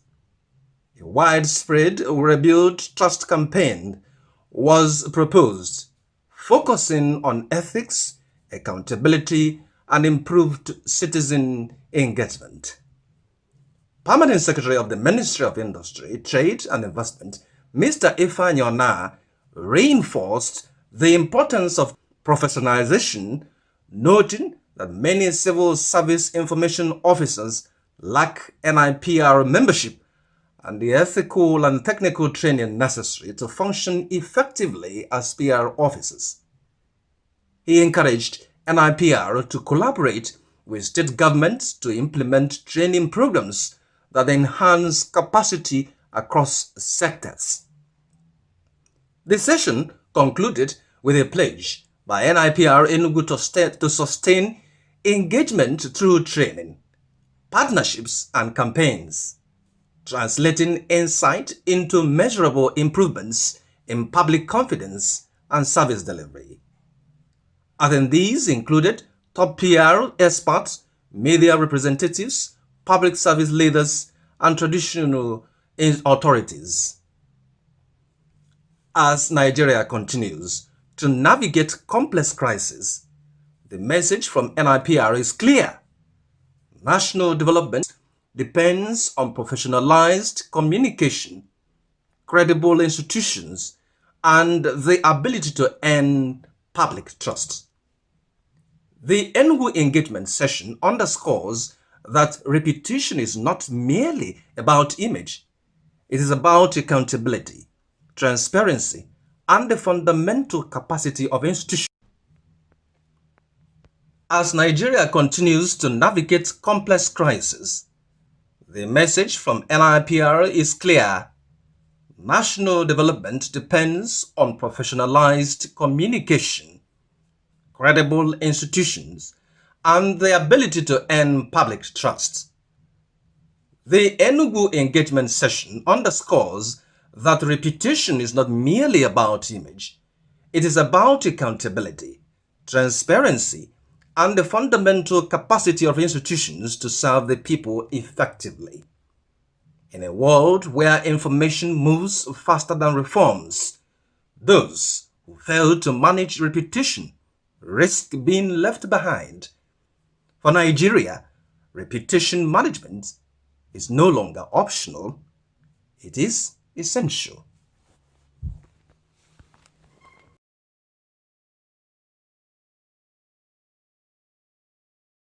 Security is not just police on patrol.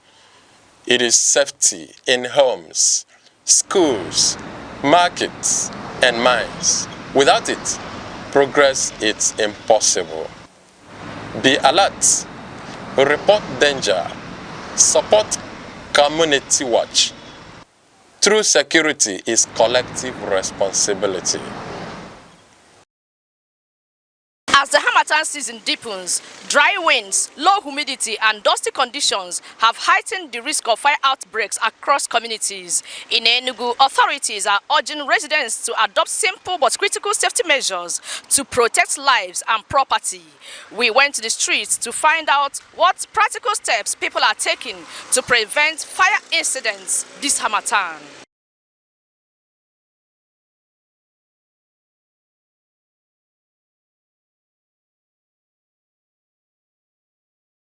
I am avoiding bush burning. Yes, and putting fire where it is not supposed to be, because I know if it escalates, it becomes very dangerous. There are so many things like to do to prevent fire outbreak. Like most times, fire outbreaks are caused by carelessness, maybe careless use of gas cylinder, maybe making calls when you're cooking, forgetting to turn off electrical appliances, faulty electrical appliances.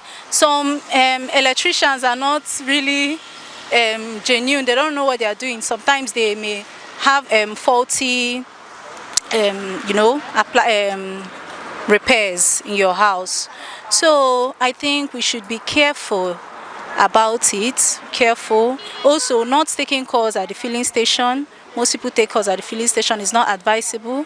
Also, some hunters go to the bushes to set fire when they are trying to hunt for meat. All these small children, they need to educate them about it, because right now the weather can make fire to just go uncontrollable.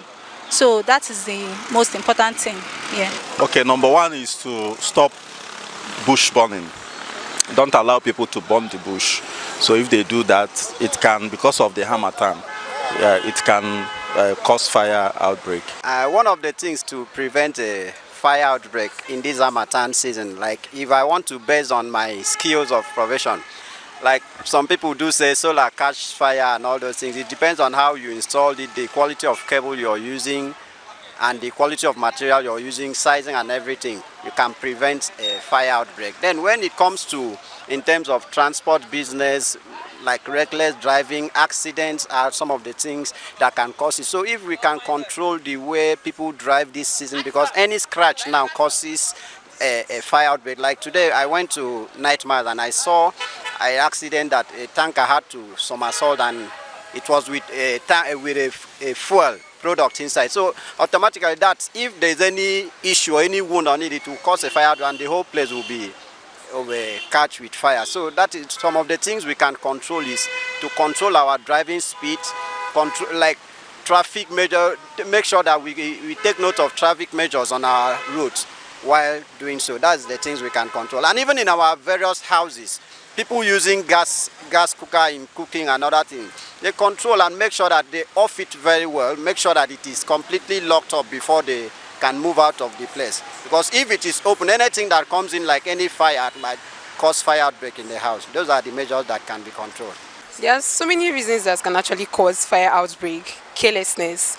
You finish cooking and then you forget to turn off your gas or your stove or something. And then other reasons that can cause fire outbreak. For some people that smoke, some people can just, we are done smoking and then you just throw the cigarettes anyhow. I mean, it can just fall on something like maybe paper or anything, and then from there the fire will just start. And then there's also your electrical appliances. Most people are really careless with the way they handle their electrical appliances, like people that use electric cooker and other things. So people just need to be more careful.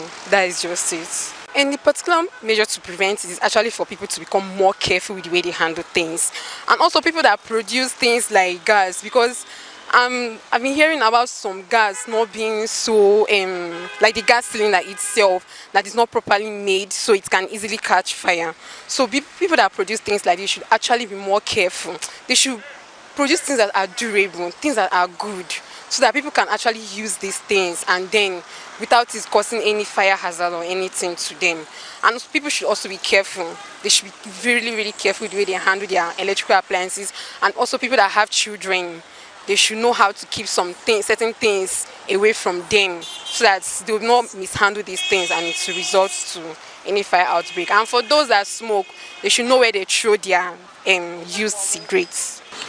As harmattan intensifies, residents in Enugu are adopting various measures to stay safe, from careful handling of electrical appliances to maintaining cleaner surroundings. Emergency agencies are also reminding the public to stay vigilant, follow basic safety guidelines, and report any fire incidents promptly. Staying alert could make all the difference in preventing avoidable disasters. Chidimi Kemede, Aneke TV.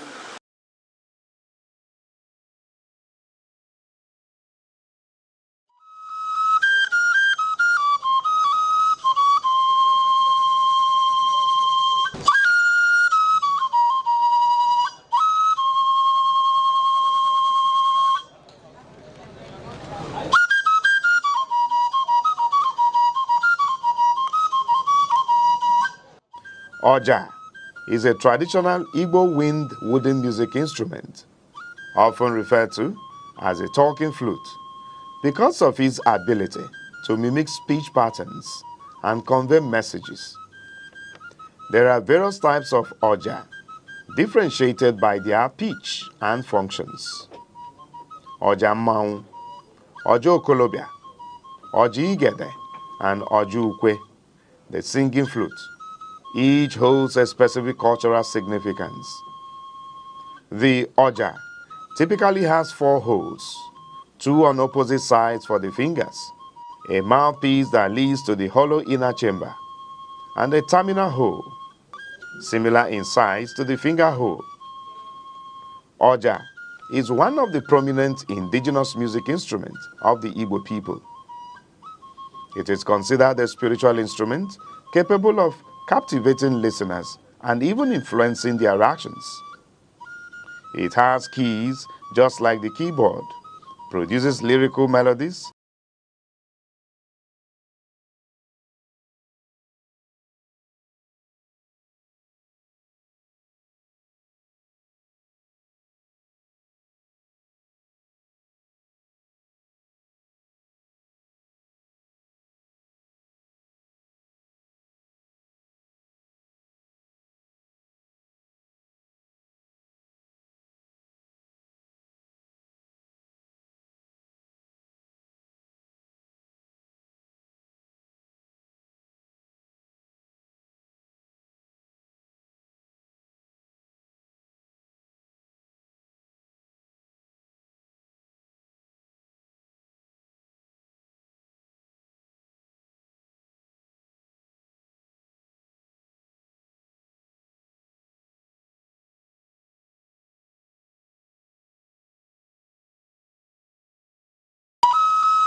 There are 2 types of kola nut produced in Nigeria: kola nitida, otherwise called gworo, and widely eaten in northern part of Nigeria.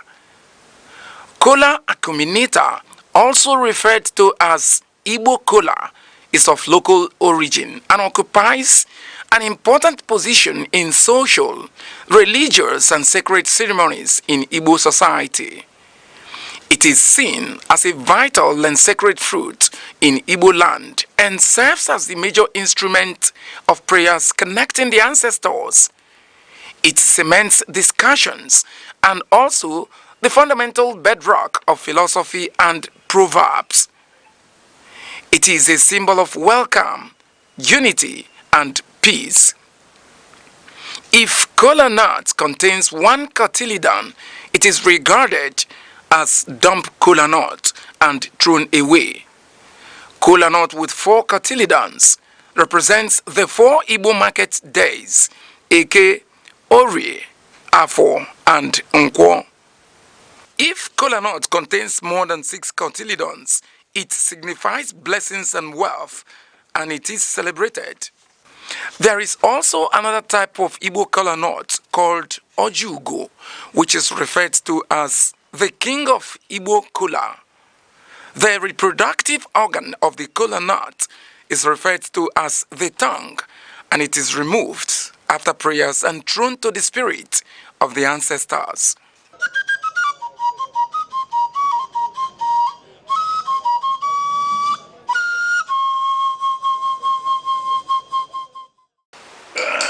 Ibai. Ekele m. Ọjị wụ kwana ihe eji agọ ndụ. Ndụ a na-atọka. Onye anabara nke ya na ụlọ agwọ. Ibe anyị adị nọ. Ogologo ndụ. Arụ ike na ọdụmma. Ọdụmma ihe eji ene ndụ anya. Na onye nwere ihe eji ene ndụ anya. Na-elufụta nwere ya. Ịmara na nsogbu rere. Ya olise bụ anyị na-ekene gị. Chukwu okike. Onye ogologo ndụ na ogologo anya na-ahụ udo na ọchịchị Aneke na yo nekere magatata na yo makaichi na also makere beach na mara yeah na ya dike ichi na ichi ana agwu na ibe ya dira anyị mma ndị baya ọmọkwa n'ihe ọzọ na anyị enye ndị ichie tipụtara anyị na-ere nke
igwe nwa anụ jeke elu ya aka abịa zọrọ igwe igwe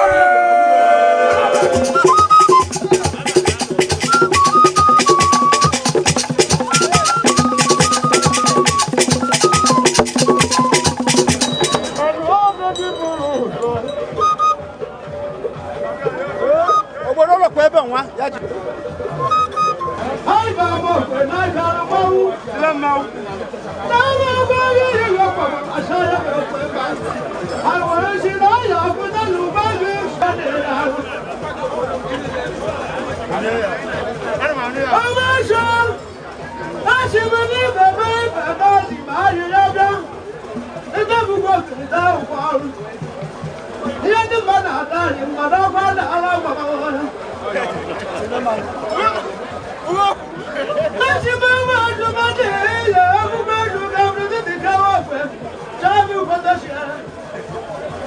But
The red cap is a powerful symbol of authority, tradition, and chieftaincy.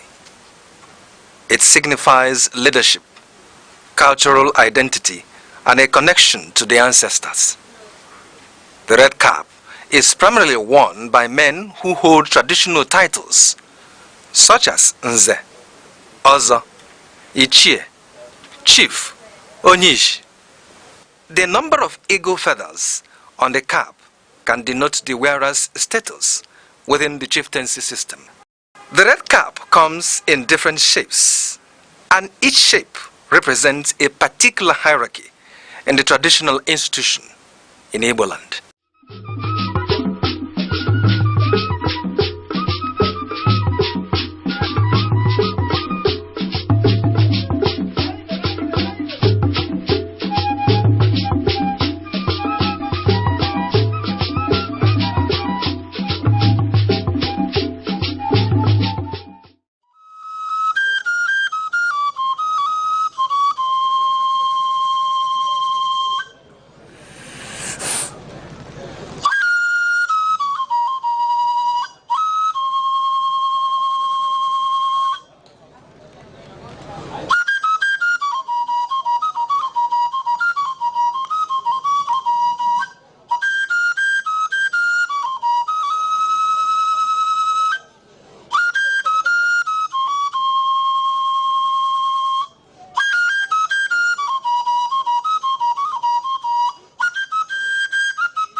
na mbụ ọja m na-asị ekekele ụwa na ọkwa ọja ekenekwa gị n'eluigwe na ala na-ekene gị n'urukpuru na kpakpando na-ekene gị n'ugwu na ndịna na-ekene gị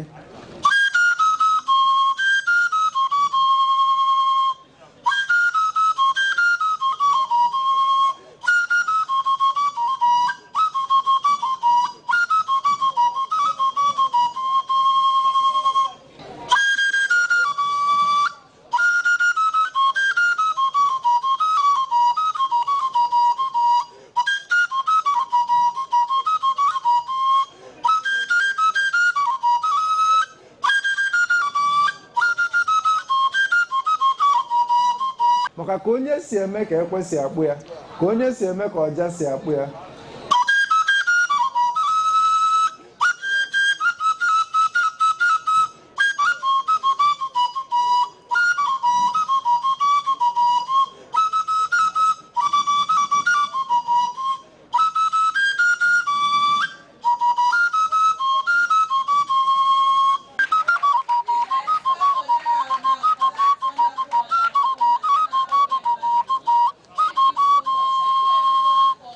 ihe a bụ Aneke TV.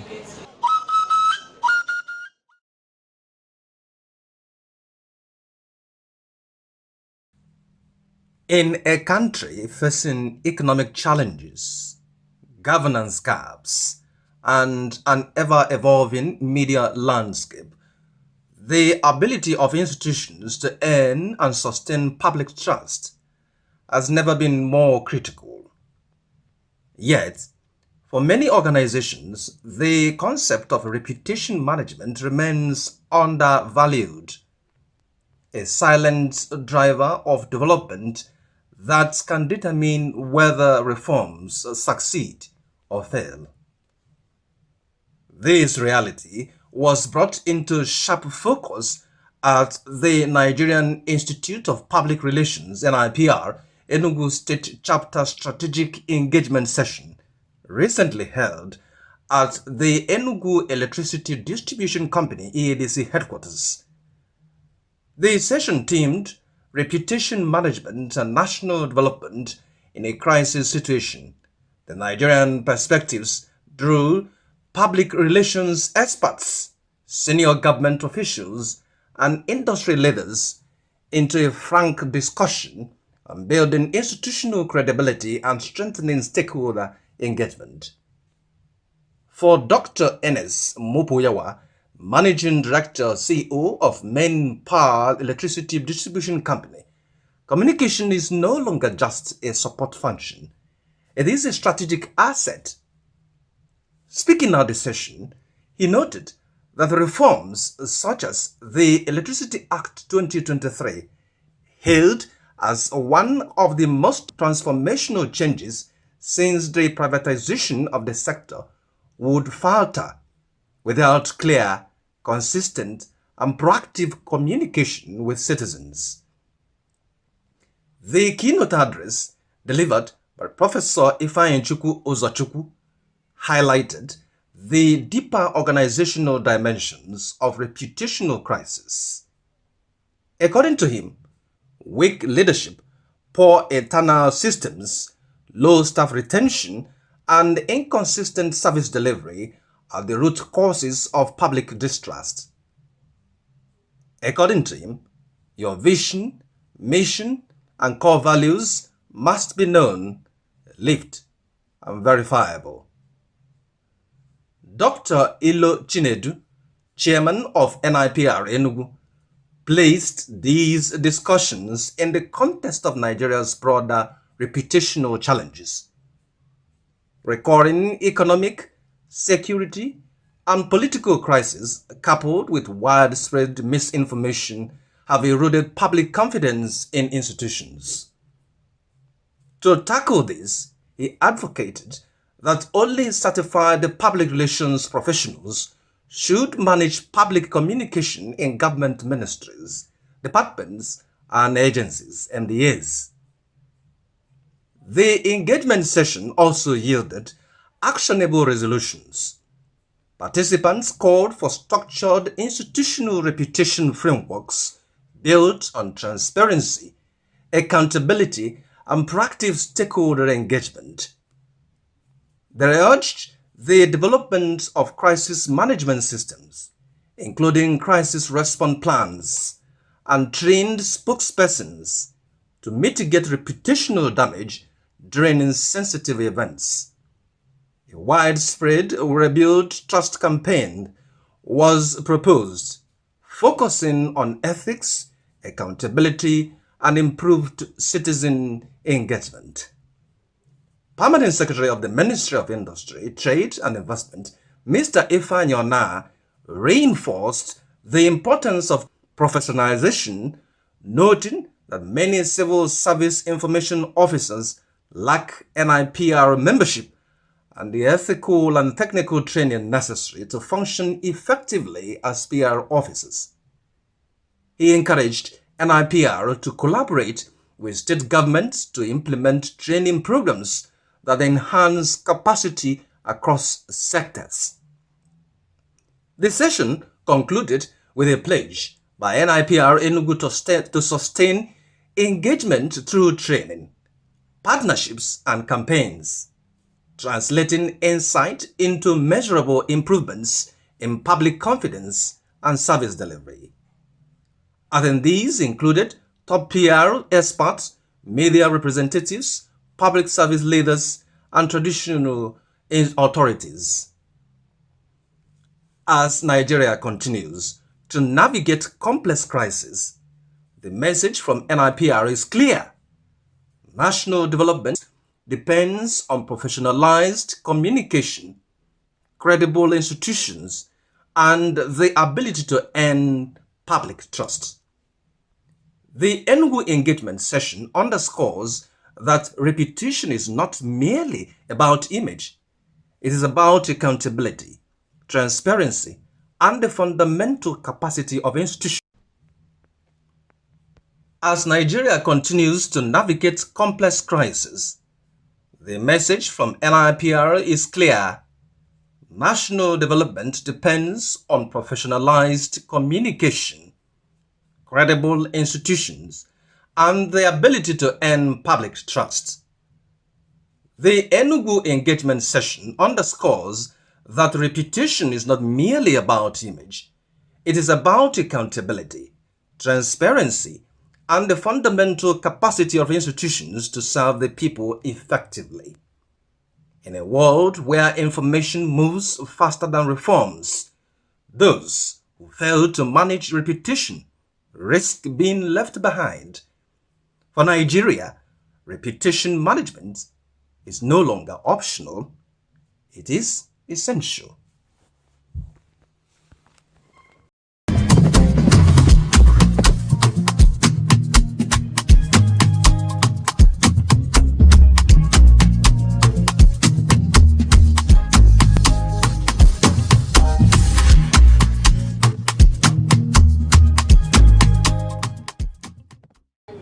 Ekene gị daalụ maka isonyere anyị na nnọkọ ụmụ nwaanyị taa na Aneke TV. Abụ m Ngozi Otahumele. Na nke taa anyị na-eje kpa nkata dịka ndị Igbo. Ịna-anya tata ndị mụ na ha nọ bụ ndị mma maka omenala Igbo. Ndị mma maka ihe gbasara ụfọdụ omenala Igbo na-anazi ana. Ine na-anya ọ bụ ebe ị ga-apụta asị nwatakịrị suo Igbo. I say I don't know how to speak Igbo. Kedu afa gị? Chukwuma. Kedu afa nna gị? Okonkwo. Suziana Igbo. I don't know how to speak Igbo. Mana Igbo onye Igbo. Ine na-anya na-ejiji ụfọdụ a na-eji kịta anụnwa ị na-ajụ biko nụ. Ndị ụmụaka anya na-eto eto ọ gịnị na-eme? Naanị ihe ị ga-eme bụ sonyere anyị maka mgbe anyị ga-akpacha nkata tata ị ga-afụ bụ na ndị bịa n'ọgbọ bụ ndị na-ekwu maka nkwalite omenala anyị ndị dị mma ọbụkwa ndị na-adịrọ mma. Na ndị nọ na nke tata bụ ndị Igbo Ezue International Enugu State Chapter. Ọ ha nwa bịa ka ha kwuo maka asụsụ Igbo nakwa omenala ụfọdụ dịka ejiji. Site n'aka ekpe m bụ Odoziakụ Ngozi Ogbobe. Odoziakụ Ngozi Ogbobe ọnya bụ onye isi ndu ndị ụmụ nwaanyị ndị nke nọ n'Enugu steeti. Ngozi Ogbobe anyị na-asị gị nnọọ. Ekene m unu, ndewo. Onye si nọdebere ya bụ Odoziakụ Felicia Osuji, otu onye n'ime ndị Igbo Ezue. Anyị na-asị gị nnọọ. Igbo amaka. Onye nke nọ n'isi isi bụ osote onye ndu ndị Igbo Ezue n'Enugu steeti o wee bụrụ Chief Mrs. Odoziakụ na Ọkpatakụ Patience Ọkụ. Anyị na-asị gị nnọọ na nke taa. Daalụ nne. Gee na anyị ntị n'onu. M ga-ebido ebe ị nọ Patience. Ihe anyị na-ekwu maka ya dịka nsi wee kwuo bụ ụfọdụ omenala anyị ndị nke dị mma a na-achọzi ịrapụ ka ọ naba. Dịka onye nọ n'ezinụlọ ihe nchọ ijuru bụ biko ụmụ gị ọ na-asụ Igbo ka anyị bidogodo ebe a. Daalụ na ajụjụ gị. Ụmụ m na-asụ Igbo ọfụma.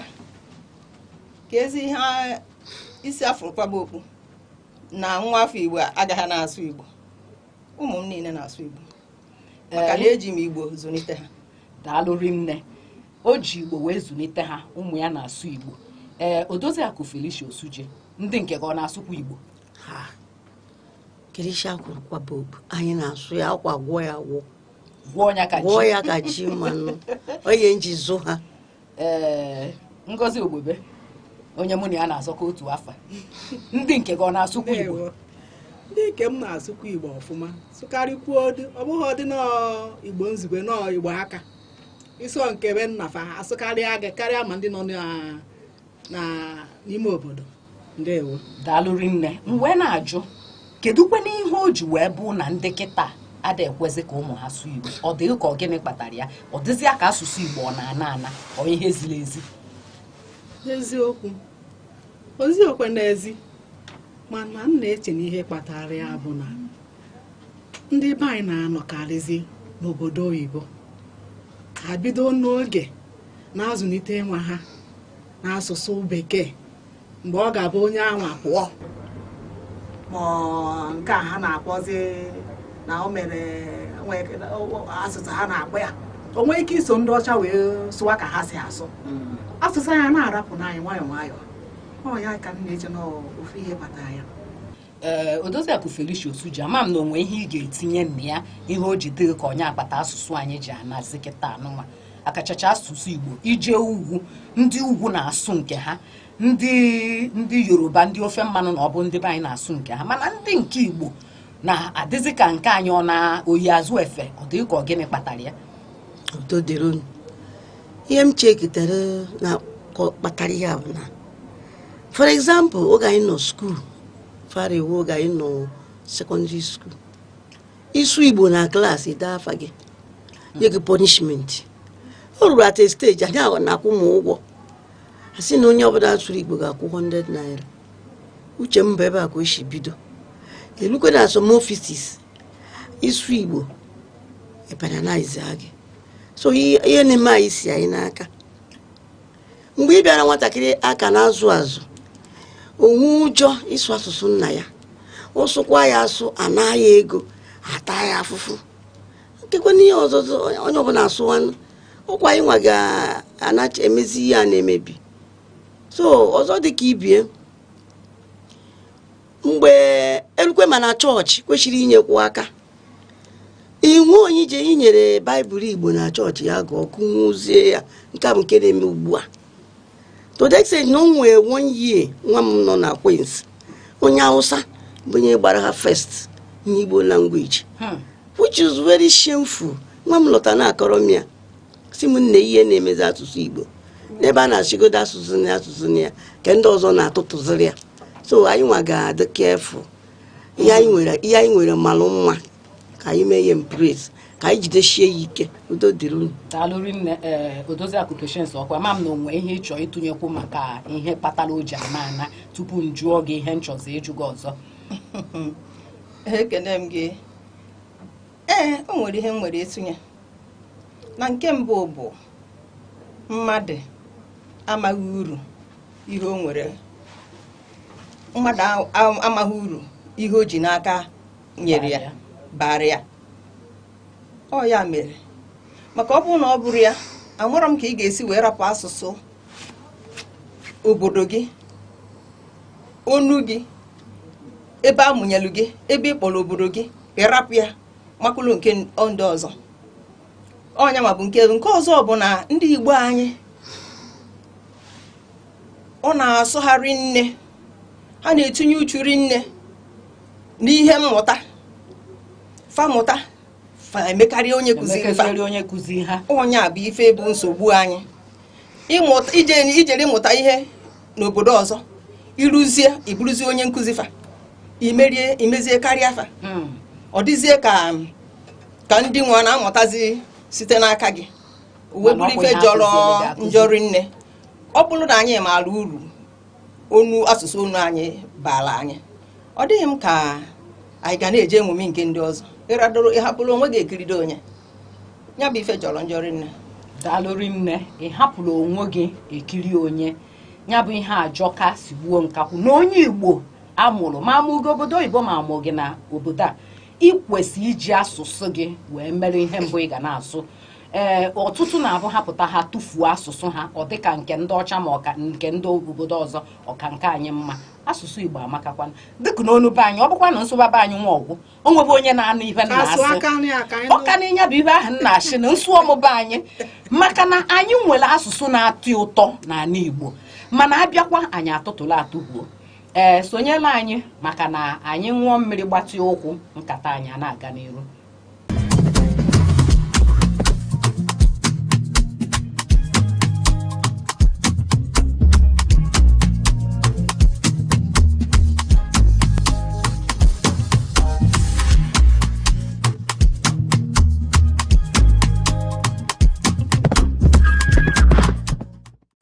daalụ gị bụ onye ọma ka na-esonyela anyị. Ama m na ị na-aghọta otu ihe n'ihe anyị na-ekwu. Anyị ekwugo maka asụsụ anyị, ka anyị kwukene maka ejiji anyị na-eji kịta, uwe ndị ụfọdụ na-eyi akachacha ụmụ nwaanyị na nke ụmụ nwoke adịghị ka ọ dị otu ahụ. Inenegodo ka ụmụ nwaanyị a si wee ji ejiji, ifu na ha jiri ejiji ka ụmụ nwaanyị ndị nne. Ụfọdụ ndị nne na-abụ ha pụta ha ji ejiji pụta ifere onwe ha na-eme gị. M ga-ebido ebe ị nọ pi. Ejiji Igbo dị ka ọ na-anazi ana, biko na ntụnye nke gị ọ gịnị ka ọ dị ka onye akpatara ya? N'elu ka unu si jicha ejiji, onye fu na ọma na unu bụ ndị Igbo, gịnị medịrị ejiji anyị? Nwanne m, ya bụ ife bụkwa na ife na-agba anya mmiri. Ejiji ndị Igbo maọbụ ejiji nwaanyị kwesịrị iji tupu ọ na-apụta n'ilo ebe ibie ga-afụ ya anya. Nke a na-ejizi kịta na-agbazi anya mmiri. Nke a na-ejizi kịta bụ enebe ebebe, ịfụta ibebe, maka na nsogbu dị. Ụmụ nwaanyị anyị, ọkacha ụmụ nwaanyị anyị, ya na-agbazi ọtọ. Ụmụ nwoke sokwa agụpụrọkwa mfa, maka na ị ga-afụ nwata nwoke ka o yichara akwa nke bụ ọgọdọ ekwesịrị iyi n'ime. Ọ bụzi anya ka a na-afụ anya. Ukwu nke a na-eyi n'ọkpa bụ trauza, ukwu ya anụziela onye nwa n'ikpere, ọ na-akpụzi onwe ya ka onwe ife obu n'ukwu. Ọ bụrụ nsogbu bụ nka. Ụmụ nwaanyị anyị ebe a ka ọ kasịsị njọ. Otu anyị si ejizi ejiji kịta efe nyerekwa, maka na ị ga-afụ nwata nwaanyị ka o pụta ịma na ịgba ọtọ, ịma nke ka sisi ewute mbọ na fa na-agbazi ya bụ ọtọ apụta n'ama, apụtakwuo n'ọdụ afịa. Ịgba asị na arapụla afịa na o nwezikwa ngwọta. Ị na-aghọta ife na-ekwu? Ụmụ nwaanyị anyị na-agbazi ọtọ apụta n'afịa, eyiri mbe n'ukwu. Ị na-afụ arụ nwaanyị kwesịrị ikpuchi ekpuchi, fa gbabasị anya ọtọ gebe ya oghe. Mgbe enwezi ka onye ala ibe gị si wee fụ gị, gbakpo gị ọfịọba, maka na onye ala ibe bụ ihe ga-eme. M si na gị na ọ bụrụ na onye isi dị mma ya, onye afụfụzi onye ala dị ka ibe awakpozie enyo, ọ bụrụ ya bụ na nwoke awakpo nwa agbọghọ gị. Mgbe ụfọdụ fayicha afọfa niile eghere oghe, ọ na-agba anya mmiri. Otu anyị si ejizi kịsa ofele nyero. Odoziakụ Felicia Osuji, ama m na onwe ntụnye nke gị na ụdị ejiji na-afụ kịta. Ihe m ga-etunye na ụdị ejiji na-afụ kịta bụ na ọ na-akakwa m ikwu obi ihe echi bido. Ọkwa anyị bụ parents sakọsi ya na-eme ihe a maka gịnị? Enwe nwa agbọghọ ị nwere na-etonite, ị na-akụziri ya. Ama m na ọ dịrị izi, onye ọbụla na-achụ ego, onye ọbụla na-eje nke, onye ọbụla na-alụ ọrụ. Beti gị bụ nwaanyị nwepụtakị n'ohere like mụ ọkwa mbịa na be m nsị gị na-ekwe ka esi eme akwa dọsọ ejego m kụzi ya na ọgbakọ ụmụ nwaanyị otu esi ama akwa. O nwere ndị mmadụ ama n'ụzọ gabụ ha fụ masị momi momi ụkwago nwa onye kụziri anyị ka esi ama abata ụmụ nwaanyị Igbo nsọ m wee megide ya tinyekwu ya ma na TikTok, tinye na Facebook, tinye na YouTube. Ụmụ nwaanyị jee n'ebe a na-ere anya ka esi ama ọgọdọ, ije na peji m ị ga-afụ ya na-ekwu. So isi akọ m bụ anyị bụ ụmụ nwaanyị ka ọ dịrị kụziwe nwa gị wee etu esi ama ọgọdọ. Ụma mfekwa efe ma ya mụ nwa na onwe m bụ nne m ka m negidere anya wee mụta ya. So onye ọbụla nachiga azụ nwa gị nwaanyị a na-etonite bido n'oge, ihe mmadụ ebido hụkwa n'oge ọ ga-afịakwu ya arụ. Ngozi Ogbube, ama m na onwe ihe ị ga-atụnye n'ejiji nke a, maka onye nenegodo ịchafụ ịsụrụ nene ka isi wee yi akwa, ị na-ajụ onwe gị ọ na ndị a na-agagharị n'ọgbọ ha dafụ dị ya. N'eziokwu ihe m ga-atụnye dị n'ọnwa nke maka na ihe o mebigo onwe o mebigo. Ụfọdụ ndị otu anyị dịka m si kwuo na mbụ nọ njefu eje ṅomiri ndị ọcha anata eyiwe anaghị ọkachasị ndị nwaanyị. Ị ga-afụ nwaanyị ga-anọ na arọ agbata arọ 50 ma 60 ọka na-eyi akwa, ọ ga-abụ ọpụta na-ekiri ara ya. Gịnị ka eji ya eme? Na mama onye ọ na-egosi gịnị ka eji ya eme? Maọbụ iyiri akwa a na-afụ ikpere gị, a na-afụ apata ụkwụ gị, kedu ihe eji ya eme? Mechego ihe ọ bịara n'ụwa. Ọ Chineke na ga-enyere anyị aka ma ndị ga-ekwu okwu Chukwu ma ihe niile so ya ka a mara ka ihe akọ ga-adị mma. ọ kwụchakwa m n'ọnụ. Ama m na ọ ga-adị mma na ọ bụrụ na anyị bụ ndị nne tinyebihe n'ọrụ dịka Odoziakụ Felicia Osuji si wee dị na ọ ga-ebido n'ụlọ wee malụ wee pụtaba ilo maka onye edozighị ya n'ụlọ ka a ga-esi wee dozie n'ilo. Na mkpokọta okwu Patience Ọkụ ke ndụmọdụ ị ga-adụ onye na-ekiri anyị gbasara ụdị ejiji a na-afụ kịta. Daalụ. Ndụmọdụ m bụ na nke mbụ bụ na ị ga-amagoduru ihe bụ omenala. Nwanne m nwaanyị bụ Felicia ekwubu gị anyị ga-ebido n'ụlọ mmalụ ya bụ mma wee bụba ilo. Gị nwa mụtara nwa nwaanyị ị na-enenyekwala ya anya ma ọ na-akwado. Gị nwa bụ nne nwaanyị kedu ka ị si akwado wee na-apụta ilo?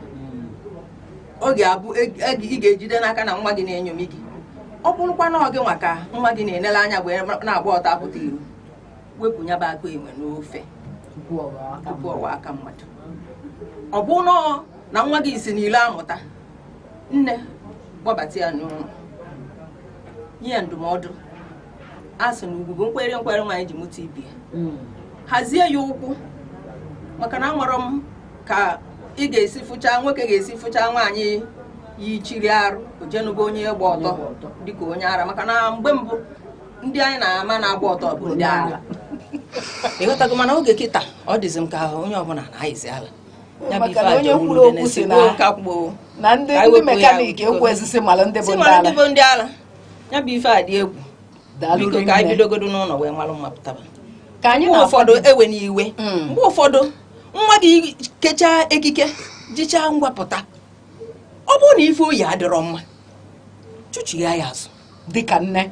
Ka m gwazi gị nke na-agba anya mmiri, ụmụ nwoke anyị ga-asị na fa anụgo nwaanyị maọbụ na ụmụ onye fa na-enegala anyị ije nụta. Mgbe ụfọdụ ịfụfa n'ụzọ ịfụ ka nwaanyị na-achị ịnụ maọbụ ịnụgolo anụ gba ọtọ soro gị. Nke ahụ ọ dị ka onye na-ebukarị m arịrị maka na amụrụ m mgbe nke anyị toro ikike na-adịghị mma dị gasị gị iso mụ na gị iso apụ ka onwe onye ọzọ na-achọje onwe ebe ọzọ ị na-eje. Ọ bụrụ na mụ na gị iso apụ nagharị azụ n'ụlọ ka ije yite akwa dị mma ịgbachighị azụ ma ọ bụrụ na ije ya bụ ife dị gị mkpa. Ya bụ na ọ dị ka aka ụmụ nwoke adịkwunu ya na fa na-akwado fari nne ya bụ ife jọgbuo onwe ya ife nwee ị kwesịrị isi gaa na-ebu na ya ịgbasị ọtọ niile kpụrụ ya bụ nwaanyị n'aka ifelefa na-adị na-eme m mgbe ụfọdụ. Daalụ rinne. Ndị mụ na ha nọ n'ọgbọ tata bụ ndị ụmụ nwaanyị Igbo Ezue International, ndị na-ekwu maka omenala Igbo, ndị na-asị na ihe a na-eme n'ala Igbo dị mma si kwurie gaba n'iru. Ekene m unu maka isonyere anyị na nke tata. Ama m na mgbe ọzọ m ga-akpọ unu na unu ga-abịa maka ohere adịghọla anyị ikwuchepụ ihe niile anyị bụ n'obi dịka unu si agba mbọ ka omenala anyị ghara ịnwụ. Odoziakụ Ngozi Ogbobe, ana m asị gị nnọọ maka nke izu a isonyere anyị. Ndewo. Kpọkwa anyị ụbọchị ọzọ anyị ga-abịa. Daalụ rinne. Odoziakụ Felicia Osuji, daalụ maka isonyere anyị. Odoziakụ Patience Ọkụ, daalụ maka isonyere anyị. Ekene m gị Ngozi. O wee bụla ebe a ka anyị na-ekpokotie. Ọ bụrụ na ihe anyị na-eme na-amasị gị, sonyela anyị na Aneke TV ebe a na-egosi ụwa ihe na-eme, na Facebook anyị na Aneke TV, na X na Aneke TV, na TikTok ya na YouTube na Aneke TV. Ọ bụrụ na ịgbanye ị ga-afụ ihe a na-eme ebe ahụ, fụkwa na ebe anyị na-akpa nkata dịka ndị nne ikwu maka ọdịmma ezinụlọ. Maka mgbe nwatakịrị gba ọtọ na-aga n'ụzọ nwekwe nke akpue, ị ga-asị na ọ dị mma dịka Patience si wee kwuo onye ala pụta onye ala ibie wee fụ ya. Wee ruo mgbe ọzọ anyị ga-akpakwa nkata, ana m asị gị sonyekwala anyị. Abụ m Ngozi Ọtahumele, ka emesịa.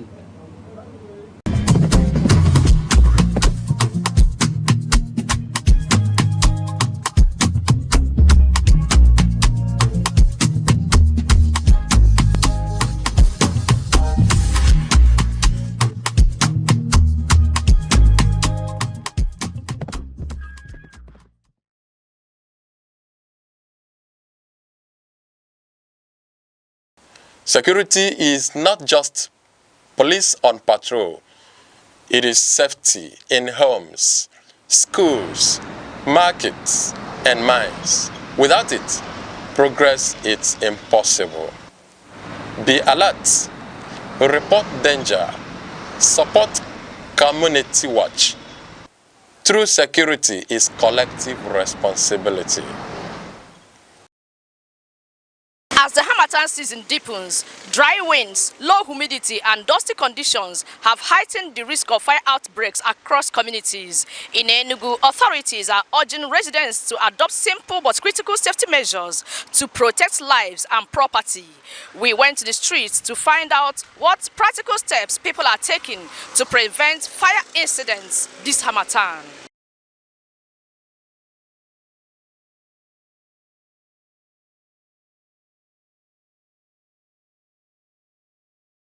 I am avoiding bush burning, yes, and putting fire where it is not supposed to be, because I know if it escalates, it becomes very dangerous. There are so many things like to do to prevent fire outbreak. Like most times fire outbreaks are caused by carelessness, maybe careless use of gas cylinder, maybe making calls when you're cooking, forgetting to turn off electrical appliances, faulty electrical appliances. Some electricians are not really genuine, they don't know what they are doing. Sometimes they may have faulty repairs in your house. So I think we should be careful about it, also not taking calls at the filling station. Most people take calls at the filling station, is not advisable. Also, some hunters go to the bushes to set fire when they are trying to hunt for meat. All these small children, they need to educate them about it, because right now the weather can make fire to just go uncontrollable. So that is the most important thing. Yeah. Okay, number one is to stop bush burning. Don't allow people to burn the bush. So if they do that, it can, because of the harmattan, it can cause fire outbreak. One of the things to prevent a fire outbreak in this harmattan season, like if I want to base on my skills of profession, like some people do say solar catch fire and all those things. It depends on how you install it, the quality of cable you're using, and the quality of material you're using, sizing and everything. You can prevent a fire outbreak. Then when it comes to, in terms of transport business, like reckless driving, accidents are some of the things that can cause it. So if we can control the way people drive this season, because any scratch now causes a fire outbreak. Like today I went to Night Mile and I saw an accident that a tanker had to somersault, and it was with a fuel product inside. So automatically that if there's any issue or any wound on it, it will cause a fire and the whole place will be catch with fire. So that is some of the things we can control, is to control our driving speed, control like traffic measure, make sure that we take note of traffic measures on our roads while doing so. That's the things we can control. And even in our various houses, people using gas cooker in cooking and other things, they control and make sure that they off it very well, make sure that it is completely locked up before they can move out of the place. Because if it is open, anything that comes in like any fire might cause fire outbreak in the house. Those are the measures that can be controlled. There are so many reasons that can actually cause fire outbreak. Carelessness. You finish cooking and then you forget to turn off your gas or your stove or something.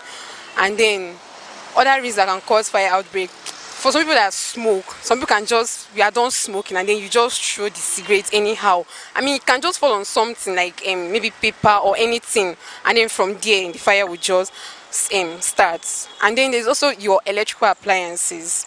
Most people are really careless with the way they handle their electrical appliances, like people that use electric cooker and other things. So people just need to be more careful. That is just it. And the particular measure to prevent it is actually for people to become more careful with the way they handle things.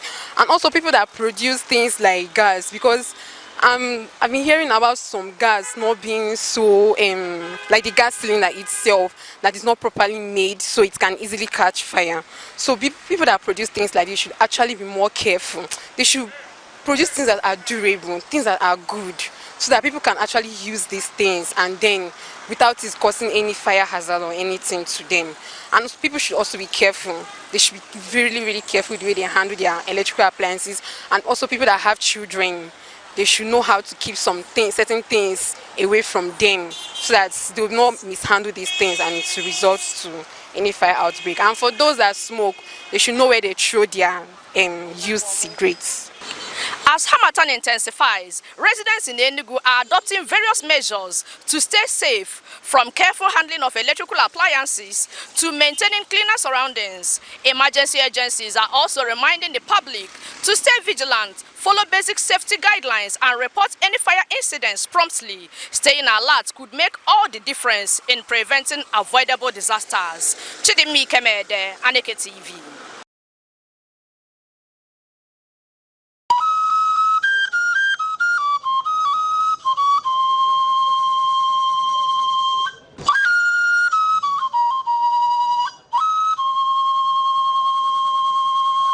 There are two types of kola nut produced in Nigeria: kola nitida, otherwise called gworo, and widely eaten in northern part of Nigeria.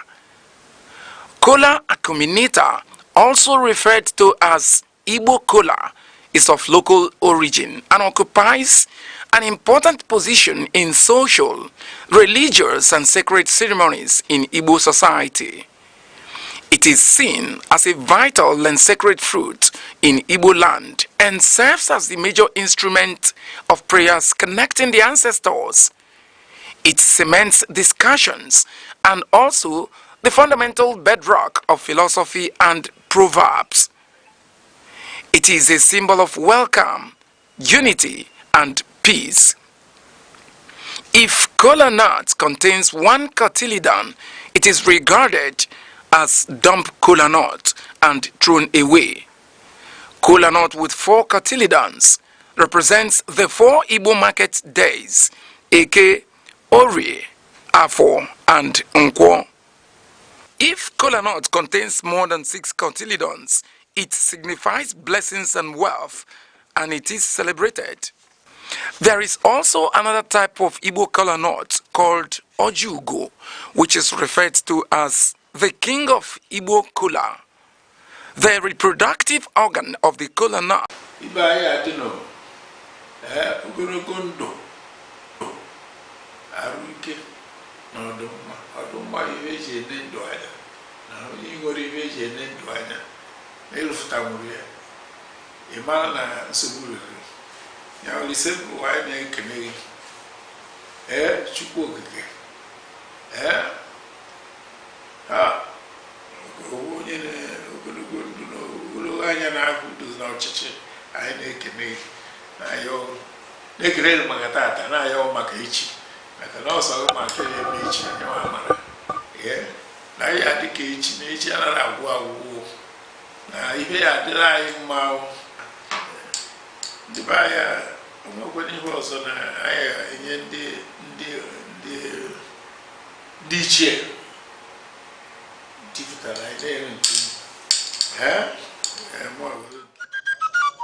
Good morning, and thank you for joining us today on The Insight. Remember, The Insight is that program where we x-ray the heartbeat of issues, topical headlines that affect our nation.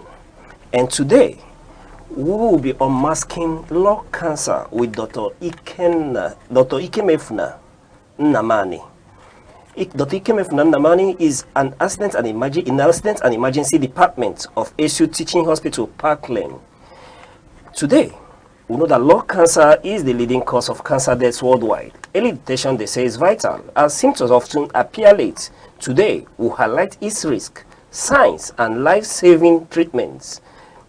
These versions of lung cancer will be unmasked, as there are little or unaware individuals in our society. By this program, at the end of it today, we, through the aid of Dr. Ikemefuna, will be unmasking this health challenge. Dr. Ikemefuna. Thank you very much. Good morning once again. Good morning, our viewers. All right, so without wasting time, I want to ask, what is lung cancer and how is it contracted?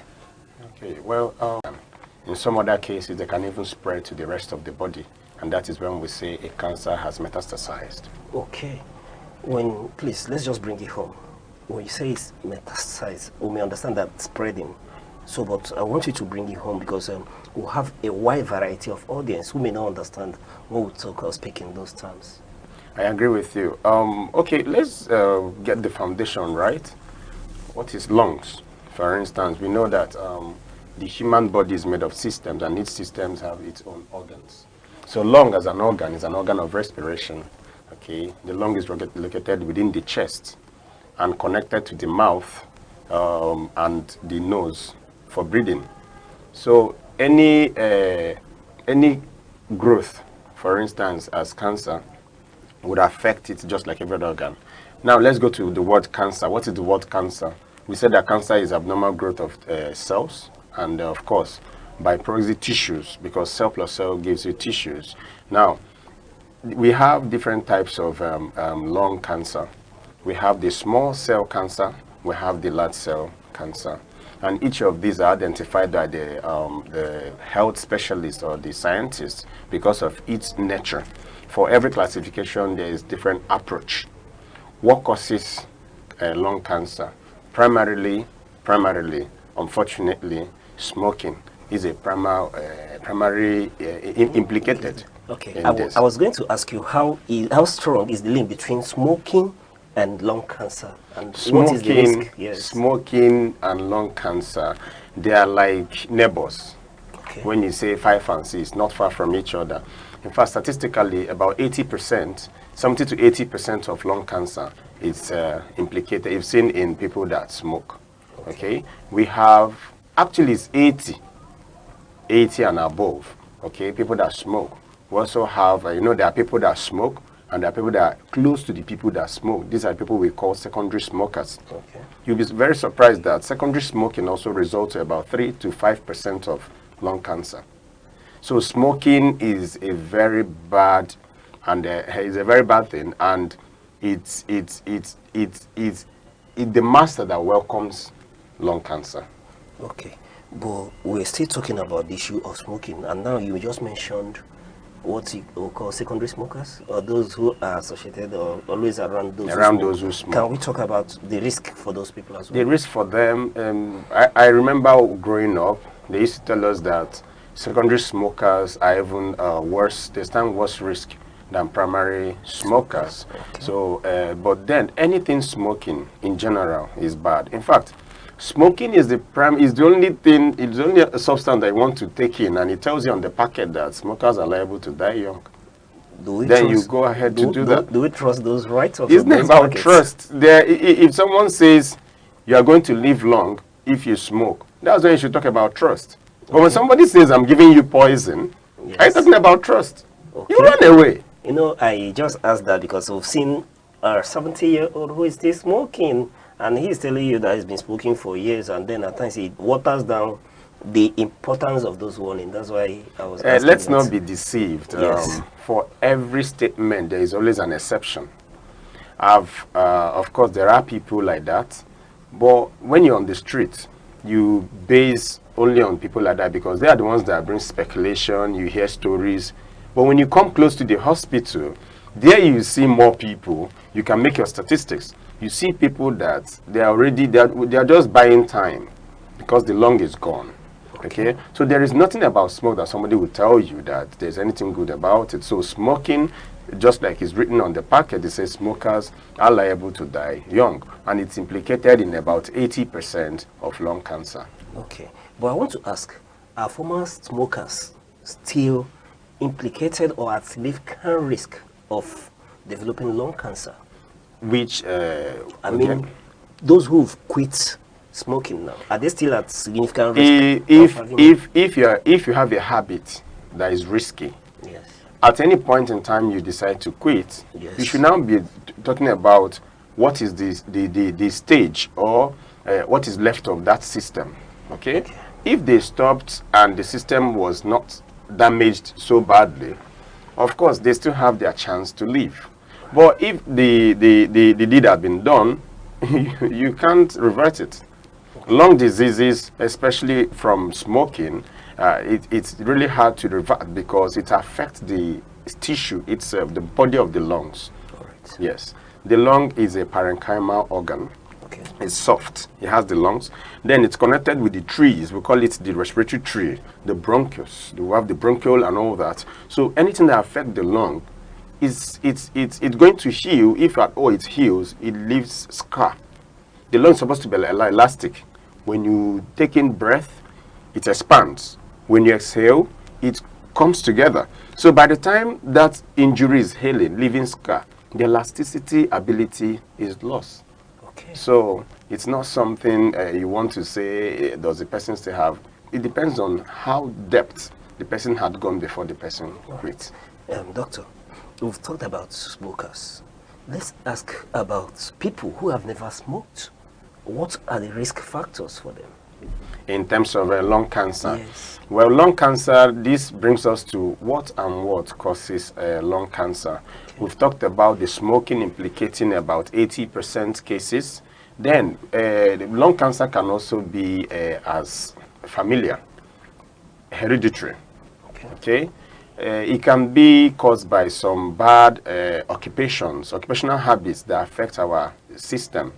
The pathophysiology is when these factors or substances make their way to these lung tissues, they get to their DNA, and because of the attachment to that DNA, they restructure the DNA, and then it loses its normal biological component or biological structure. This way, anything growth or development will not be in line with the regular cell growth. Okay. That's when we say this is cancer. So once there is that mutation, the cancer will be there. Okay. So it's not the whether you smoke or you don't. Lung cancer can also affect the individual from other aspects. Okay.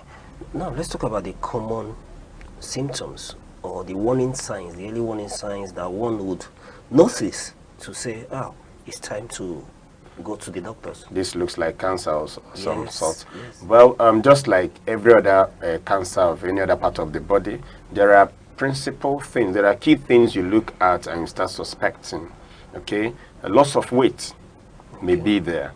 Okay, you notice that. Okay, for cough, for instance, you begin to cough out blood, because since the cancer cells are invading the tissue, they can rupture or injure some blood vessels. Doctor, hold on. You know, we're carrying all the audience along. Oh, definitely. So when you talk about rupture, some may be lost. Aha. Okay. Yeah. The tissues. Yes. By the time they start growing, remember they were not supposed to be there in the first place. So their increment in size begin to eat up the adjacent organs. Okay. Now on the tissue itself, you can invade it. Once it's invading it, of course, it's going to be tearing the tissue and some of the blood vessels there. All right. So is that tearing that we'll talk about as rupture? Yes. Okay. So in that case, once there's irritation in the lungs or in the airway, you can now see the person cough, and the person can cough out blood. Another thing that can tell you this is tuberculosis. is also a very bad implicator of this. Okay. If you have tuberculosis and not well treated or early detected to be treated, it can also result to predispose the person to possibility of having this cancer. Remember what we talked about when we talked about the pathophysiology. We said is about mutation, anything that has to, that can modify the DNA of those tissues. So in this case, it can result to cancer. So we talked about the coughing out blood, the loss of weight. There are also other specific symptoms you may see. But generally speaking, cancer at its early stage most times are asymptomatic. Okay. You don't detect these things most times. Okay. That is why once we see any factor, any changes that may predispose to cancer, we quickly look into it. Okay. Doctor, I want to ask, what are the main types of lung cancer and how do we differentiate between these various types? We have two types of lung cancer. Lung cancer, by appearance, it can be located within the lung tissue. We can also have the one that is generalized, okay, the one that can be located in every other part of the body. Now, we also have by their histology or the anatomy, we have the small cell lung cancer and non-small cell lung cancer. For small cell lung cancer, we have the squamous cell carcinoma, we have the adenocarcinoma, and we have the large cell cancers. Please. So the words, these are medical terminologies, and okay, for the squamous cell carcinoma, the word squamous is about the histological structure of the tissue.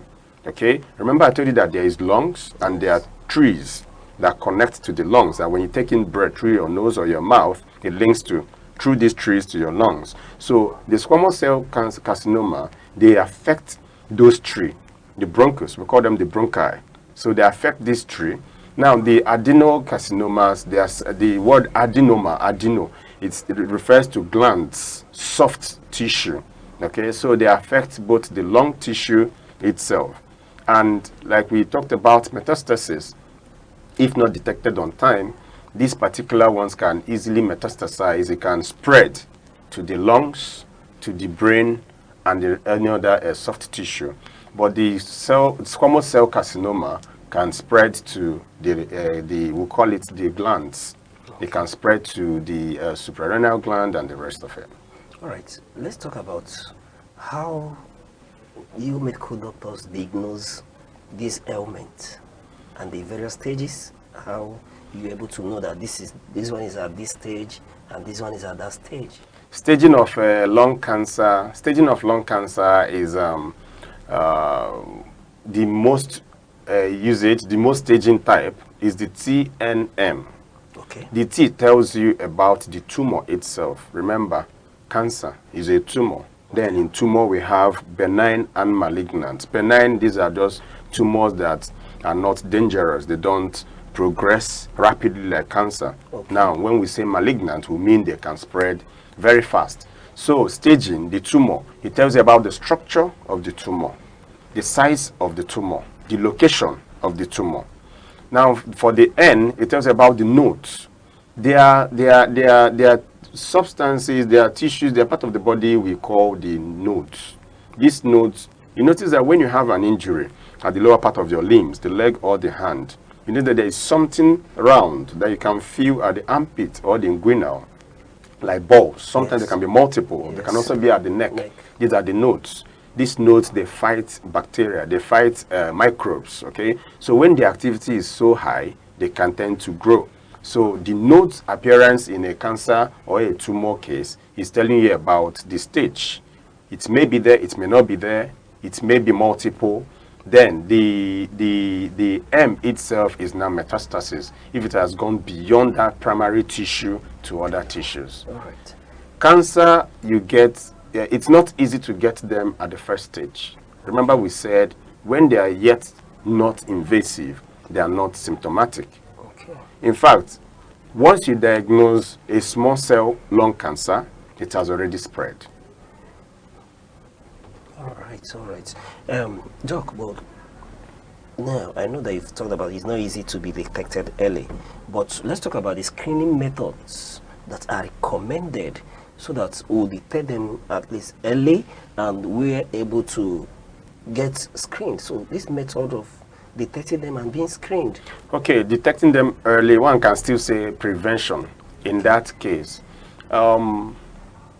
They said you learn from other people's mistake. Yeah. In medicine, we learn from our past experiences. Okay. When we lose a patient, we don't dwell so long in it. We learn to better care for the next patient. Now, the reason why we talk about predisposing factors of cancer, like we mentioned the smoking and the rest of it, and treating tuberculosis on time, is to prevent. You see that? Is to prevent. We've looked at it, we've checked statistics. Okay, people that have this always have this before this. We say, stop smoking. So we tell you things, good habits you can form in order to prevent the possibility of having the cancer. Now, we cannot stop the aspect where it can be genetic. We say it can be hereditary. Okay, your occupation type, if your occupation is the type that you are exposed to a lot of dust, we call pneumoconiosis and the rest of it, like people that work in industries where there are dust, maybe you are cutting trees, we are cutting asbestos or ceramics and the rest of it, you take in breath, the aerosol, the particles settle in your lungs, they cause issues because your lungs want to fight it. By the time they are fighting it, the system is modifying itself in order to fight it better. It can result to that. So these are the preventive measures we are saying you should take. Prevent those factors that can result to it. If you work in a bank, you count money and all that, wear your mask, protect yourself in order not to be predisposed to the risk of this. Okay, and I want to ask, can this ailment, can it be cured if caught early? And I want to know equally the prognosis for such a later stage diagnosis. Prognosis for lung cancer is yet poor. Is yet poor because, one, especially in this part of the world, we are not able to detect it as early as should. Can cancer be treated? Yes, cancer can be treated. How do you treat cancer? If you detect them early, if they are still confined within that particular cell, that particular tissue, the particular organ, every organ has its wrapping sheet. We call it the serous sheet. Okay, if you're able to detect it within there, you can resect that segment and remove it, everything with it. You are sure that once you remove it, there is no more cancer cells to proliferate or metastasize. So this way you can say this person is a cancer survivor and is treated. But when it has gone beyond stage that you are sure you can treat, that's when we say it's not treated. You can just palliate the person. You manage pain and buy time for the person, and the person will just okay, that's what you call palliative care? Yes. Okay. Now I want to ask, let's talk about the cost implication of managing this ailment and the impact it has on families. The cost implication is very expensive. The lung is a vital organ. The lung is the organ for exchange of oxygen. So the lung, without the lungs, most of the organs will not survive. Once the lung is down, the heart will be down. Once the heart is down, the brain will be down, and the organism is dead. So if there is any issue with the lungs, remember, since its main function is to get oxygen to the body and take away carbon dioxide, that activity, that function of the lung will be depleted.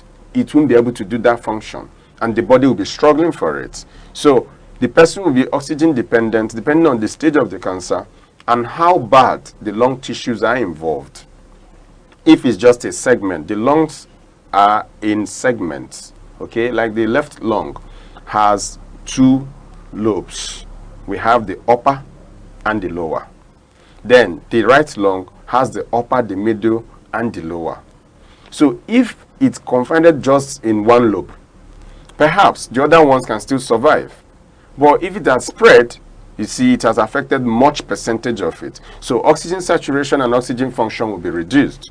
So this person is going to be dependent on this. Sometimes they may need to be admitted in the intensive care unit, where the machine will now have to do the function of the lungs. in some other advanced countries, they could want to go for long transplants, but in this place we don't do that. So you know that anything you want to do outside Nigeria is in dollars, and anything in dollars, you know what it is. So it is cost implicating. It is expensive. Okay. Dr. Ikemefuna, I want to know, are there any therapies in managing this ailment, and are they of any effect? I think around 2012 or so, Bill Gates, as the richest man.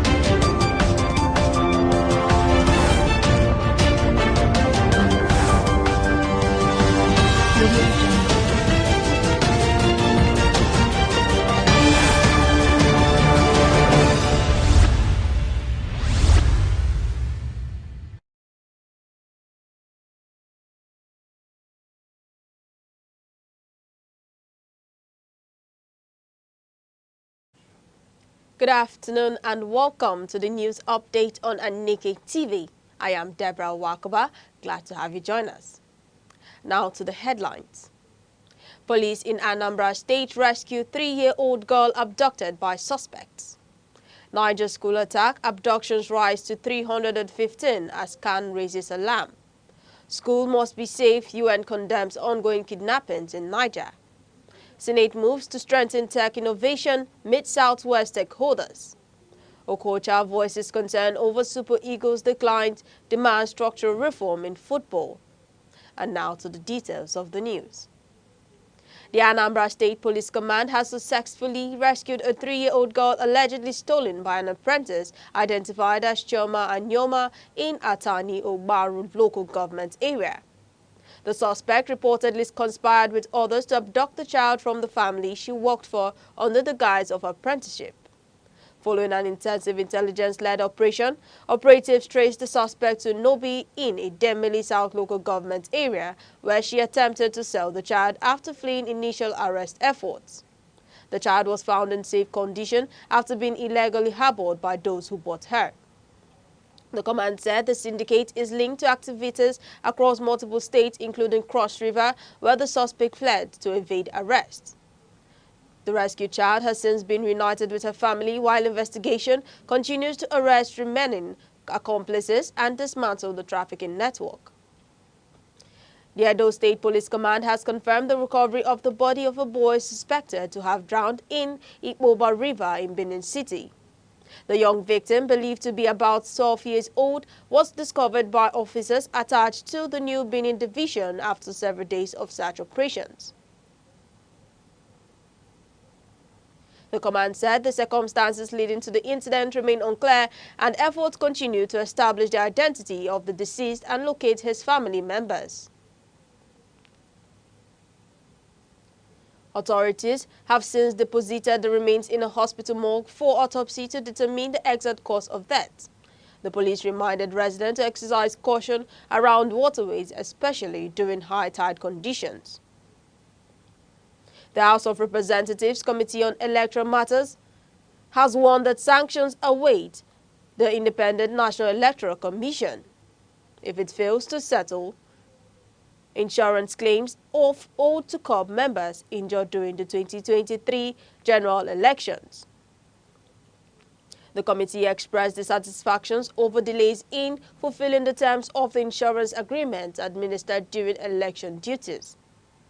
Briefing lawmakers, the National Youth Service Corps disclosed that 3 COB members deployed to Delta and Akwa Ibom sustained permanent disabilities following gunshot wounds. While Aneke reportedly handled medical expenses, the statutory 1 million naira insurance benefit per victim has not been released. The committee directed Aneke to ensure full payment to affected corps members within 4 weeks, emphasizing the need for improved security and welfare structures for young Nigerians who serve as frontline election workers under difficult conditions nationwide. The Christian Association of Nigeria (CAN) in Niger State has confirmed an increase in the number of students and teachers abducted from St. Mary's Catholic Primary and Secondary Schools, Papiri in Agwara local government area. The number has risen from 227 to 315 following a comprehensive verification exercise. CAN Chairman Most Reverend Bulus Johanna, who is also Bishop of Katongora Diocese, said 303 students and 12 teachers were taken after terrorists raided the school. He explained that many of the newly accounted victims were discovered after families reported missing children who were previously believed to have escaped. He expressed deep concern over the growing vulnerability of schools in rural areas and called on security agencies to intensify rescue efforts while preventing further tragedies through proactive intelligence and community protection strategies. The management of Tai Solarin University of Education Ijagun, Ogun State, has debunked reports claiming that the institution shut down operations following alleged bandit attacks in Ijebu-Ode. The university described the viral post as unfounded and intended to cause panic. Registrar Dapo Oke clarified that at no time did the school instruct students to vacate hostels or campuses. He emphasized that neither the town nor the institution was under security threat of any form, contrary to widespread rumors circulated online. The university urged the public to disregard misinformation and rely on official communication channels for credible updates. It also encouraged authorities to trace and sanction individuals behind the false alarm. Stakeholders in the Southwest, including state governors and the Senate, have called for enhanced security framework supported by indigenous technology and state policing capabilities. The position was announced during the Southwest Zonal Security Summit held in Lagos. Senator Adeto Kumbo Abiru, who chaired the session, said collaborative strategies must be adopted to counter emerging threats affecting communities in the region. He stressed that insecurity is a shared problem requiring joint action between government institutions, local operatives, and citizens. Security agencies and traditional institutions participating at the summit underscored the urgency of bridging intelligence gaps and supporting local security networks to ensure faster response and sustained protection. The Kaduna State chapter of the Christian Association of Nigeria has urged mission-run boarding schools in remote locations to either transition to day operations or suspend boarding temporarily. The advisory follows escalating attacks targeting schools in parts of the north. CAN Chairman Reverend Caleb Maiji warned that weakly secured environments expose students to abduction. He called for immediate reinforcement of monitoring systems and engagement with local security formations. The association expressed sympathy to families affected in recent incidents and appealed for government intervention to restore public confidence in schooling environments nationwide.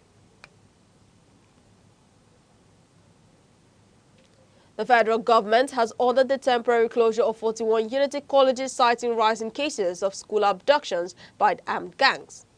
The directive followed mass kidnapping incidents in Niger and Kebbi where students and teaching staffs were targeted. In Niger State alone, over 200 children and teachers were seized by terrorists in a single attack on St. Mary's School in Papiri community. The move comes as northern state governments implement similar safety measures to cope for the tragedy.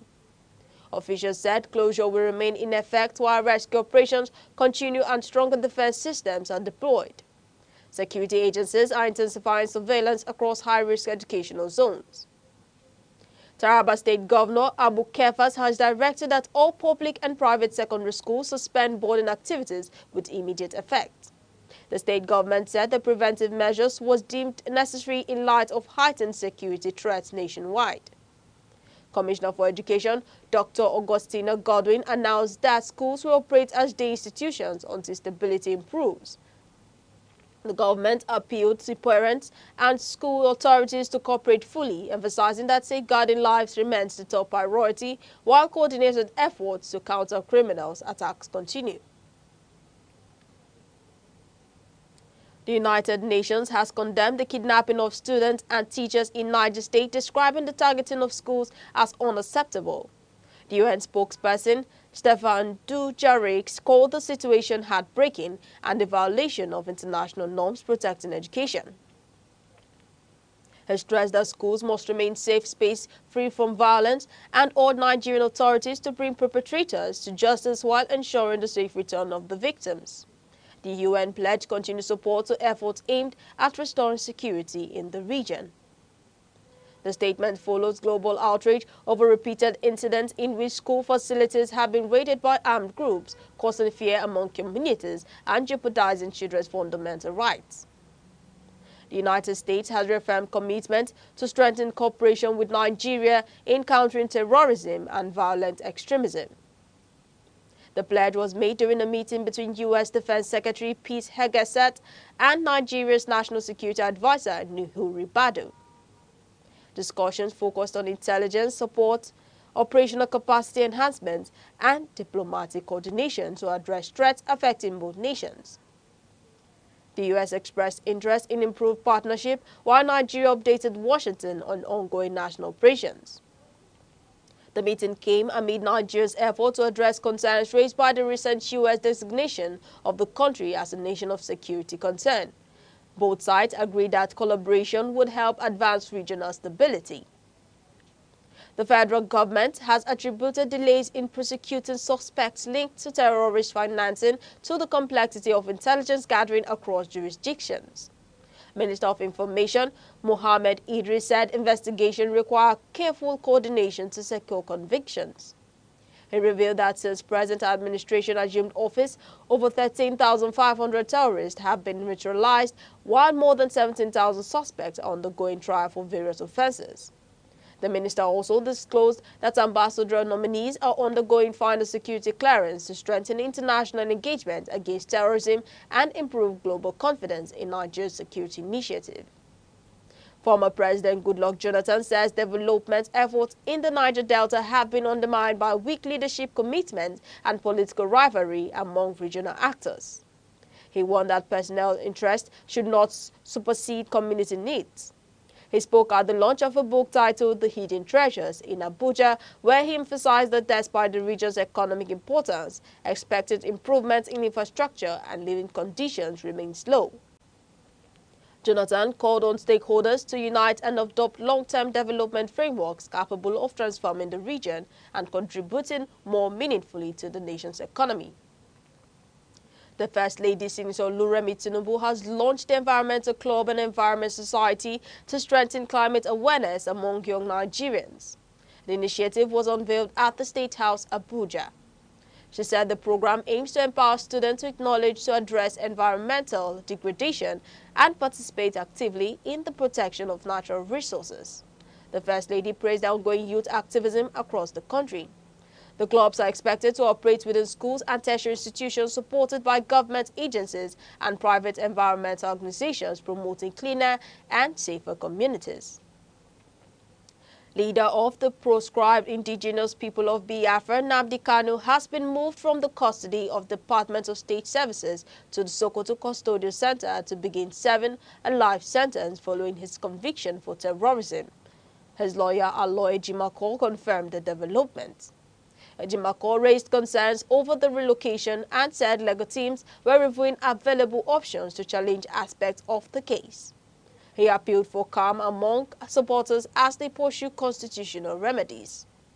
A security source said the transfer aligns with judicial directives and security protocols designed to manage high-profile inmates under maximum supervisions. This news broadcast is coming to you live from Aneke TV. Remember, you can follow us or stay connected with us on social media platforms, Facebook, X, Instagram, TikTok, and YouTube, all at Aneke TV. Now a quick recap of the major stories making the news. Police in Anambra State rescue 3-year-old girl abducted by suspects. Niger school attack abduction rise to 315 as Khan raises alarm. Schools must be safe. UN condemns ongoing kidnappings in Niger. Senate moves to strengthen tech innovation, meet Southwest stakeholders. And coming up shortly, Okocha voices concern over Eagles' decline demand structural reform in football. The Arena with Chris Anibogo is the platform where we meet to take critical analysis of burning and topical issues and matters in the society as to proper solutions on making the society better. You came into office, you locked the door to everybody. Nobody can even access you. You don't even play the politics. Month in, month out, year in, year out. So where is the money going to? Where's the resources? whenever the economy is in a shambles, you find the government embracing pro-people policy to assuage the harsh economic reality. It was used to settle political interest, and Nigerians were paying dearly for it. Tune in to the Arena with Chris and Ibogo every Monday through Thursday by 1 p.m. only on Aneke TV. Join us.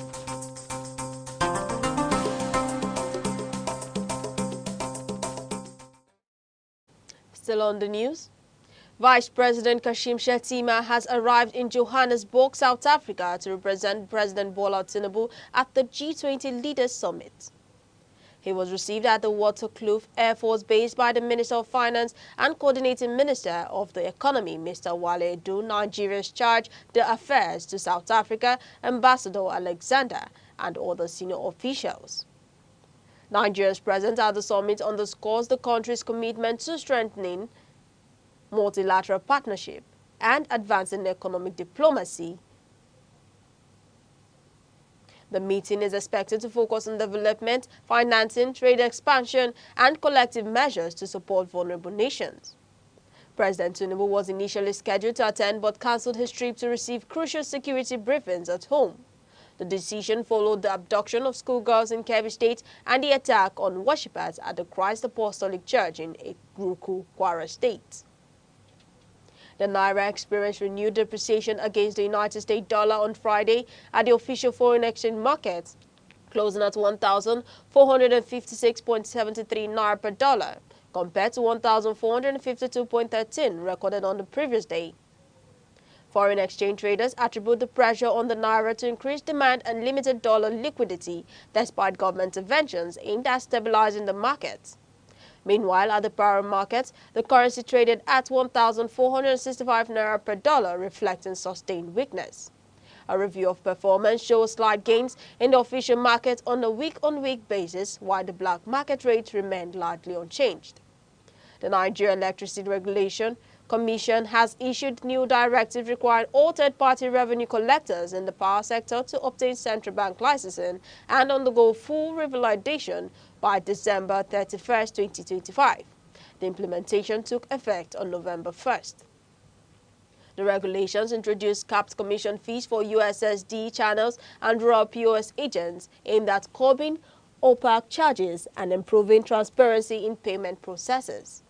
NERC notes that greater accountability will support improved revenue assurance for electricity distribution companies. Under the new framework, only authorized collection agents will be permitted to operate beyond the deadline, while large industrial customers must make payments directly to discos. The Commission warns that defaulters will be sanctioned to prevent distortions in the sector. Nest Oil has regained control of its Lagos headquarters after the Federal High Court ordered security agencies to withdraw from the premises and release frozen assets. The enforcement followed legal resistance earlier encountered by company officials. Counsel to Nest Oil, Chino Biago, confirmed the resumption of full operations at the facility. He emphasized that due respect for judicial authority remains central to confidence in commercial dispute resolution. The underlying case concerns a debt disagreement involving the company and two financial institutions. Proceedings continue as stakeholders seek a lawful settlement of liabilities and related claims. And now to sports. Nigerian football legend Austin J.J. Okocha has voiced strong concerns over the recent performance of the Super Eagles, stating that visible lapses on the pitch reflect deeper structural deficiencies. He expressed disappointment in the team's lack of consistency and control in their latest outings. Okocha explained that Nigeria has always been endowed with abundant football talent, but poor organization and development structures continue to limit success. He stressed that long-term planning remains crucial to restoring national pride in the sport. The former captain called for investment in grassroots systems, including coaching, infrastructure, and player management. According to him, Nigeria must convert talent into performance if the team hopes to remain competitive on the global stage. And now to entertainment. Police authorities in the United Kingdom stormed the apartment of popular Nigerian TikTok creator Pella following complaints of noise disturbances from neighbors. The incident was captured during his live broadcast and has since circulated widely on social media. Law enforcement officers conducted a search and warned social media personality against further public nuisance. Viewers on the live stream watched the entire exchange unfold in real time. The development has sparked debates online about content creators' responsibility to maintain community peace while filming or hosting live streams. Bella continues to update followers on the situation.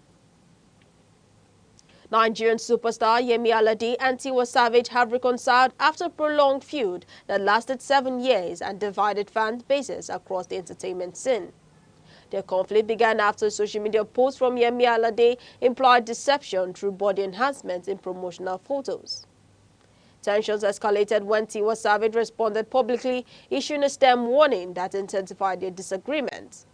The industry observers noted that the rivalry affected potential collaborations and unity within the female music community. The reconciliation has been widely celebrated as a step towards strengthening female representation in Afrobeat.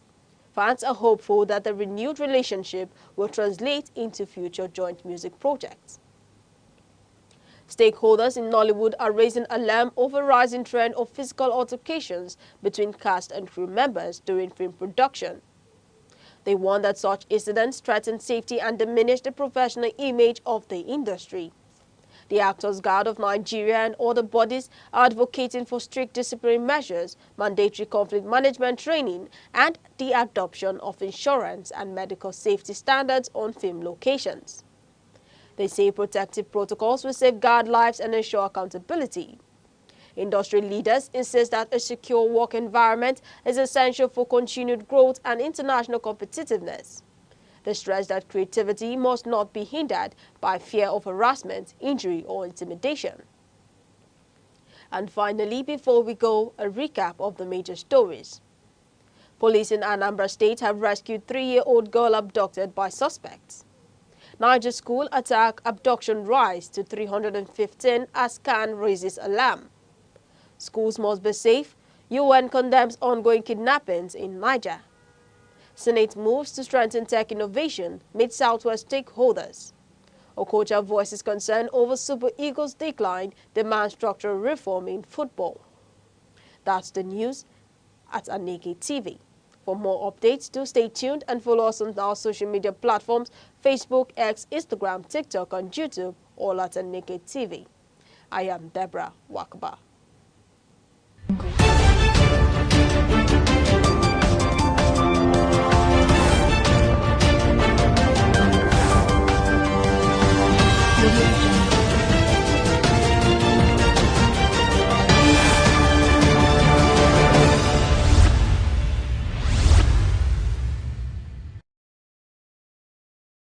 Dropped to second.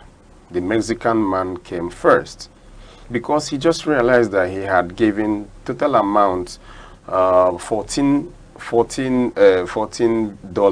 billion to Cancer Research Institute. Okay. So every day there are new innovation. People, scientists are looking into it to try to find what to do about it.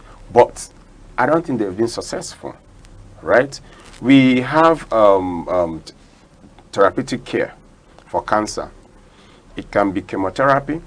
Chemotherapy is when we use chemicals to try to debulk the size of the cancer, reduce the invasiveness of that cancer, and maybe surgical can come in to now resect that cancer if we're able to have it within a curative area.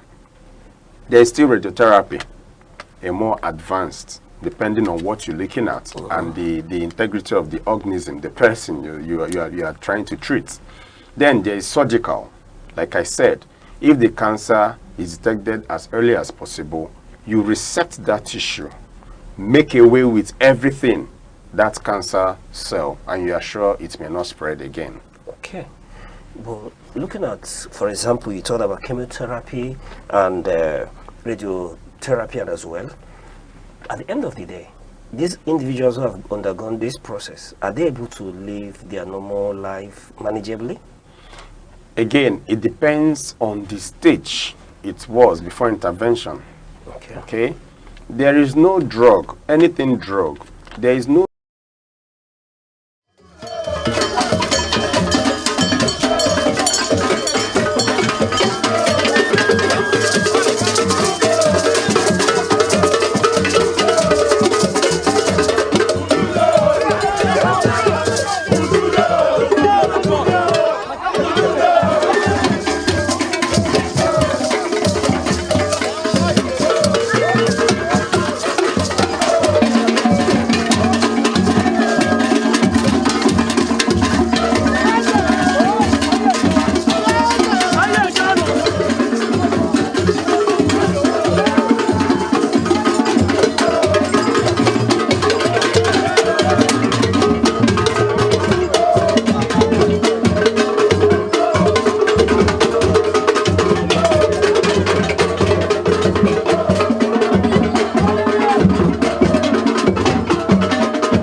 We say thank you so much once again for joining Youth Focus on Aneke TV. It is the enlightenment program that opens your eyes in all the attitudes and all the activities of young people in anywhere they find themselves. To achieve this, we make opinions, we give commendations, motivations, criticisms, and lots more. My name is Chukwamaka Obasi. And our focus for today is on the cohabitation on campus, also known as campus couple.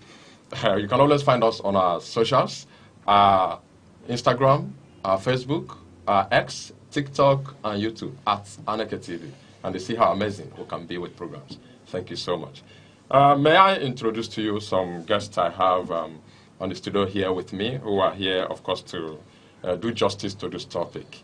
I have from my left a teacher and a teen coach working with Queen's Model Schools, Enugu. This is Ezinia Chinenye Sharon. You are welcome on the show. Thank you, sir. And again, I have Alexander Kaduna, who is the founder, Young Honors Wave Academy, Yohosa. Am I right? Yes. Thank you so much. You're welcome. My pleasure. All right. Alex, may I start with you? Do you believe, or how much do you believe that there are a lot of unlawful activities going on the campuses among students? So how much do I believe? It's beyond my belief. The reality is very glaring. In fact, it's becoming more real every turn of the year. Okay. The rate at which it happened a decade ago is almost tripled at this present time. So it's very real. It's very real. So it's beyond speculation. What we should be talking about now is what could be the way forward in looking for solutions and possible ways of correcting some of those norms, because they are real out there. So I believe our conversation here is going to help in seeking for strategic ways of addressing those norms and raising awareness raising awareness that could reach relevant government agencies and non-governmental organizations that will step in to curtail the occurrence of those menaces in campuses across Nigeria. Okay, thank you so much. Chineye, what and what do you think are the unlawful activities we are talking about that is going on the campuses? From what my co-anchor said, obviously we have cohabitation on campus. We have drug abuse.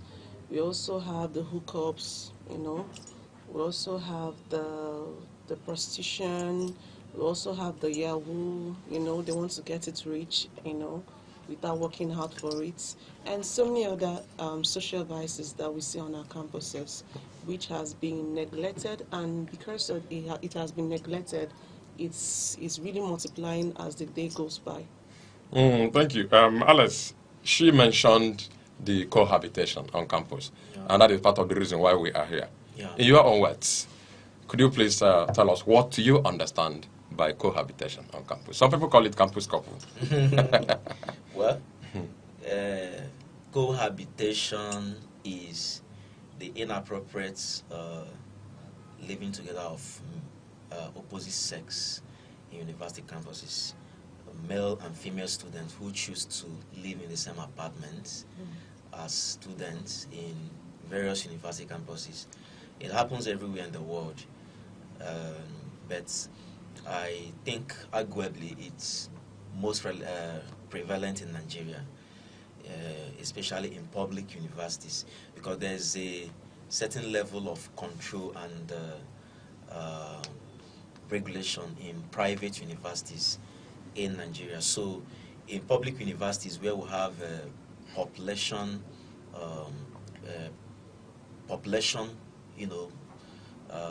excess, it's most prevalent out there. So in other words, cohabitation is a situation where male and female students in universities who find themselves attractive decide to start living as husband and wives, and start performing couple duties why yet not married and why still schooling.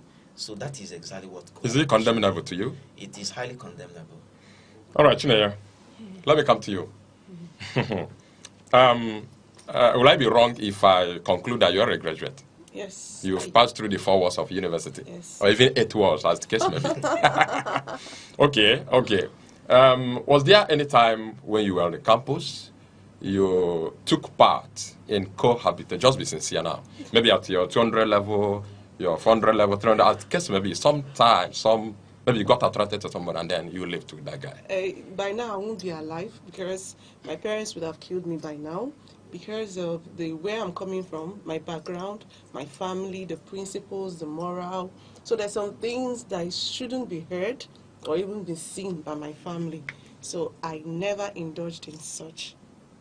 Did you get any experience of that from maybe neighbors or friends as case maybe? Yes, like it's not one, it's not two. Even nearby hostels, the hostel I was living there in, you see them do things together. They go out together. Sometimes they wear clothes the same color, matching out outfits.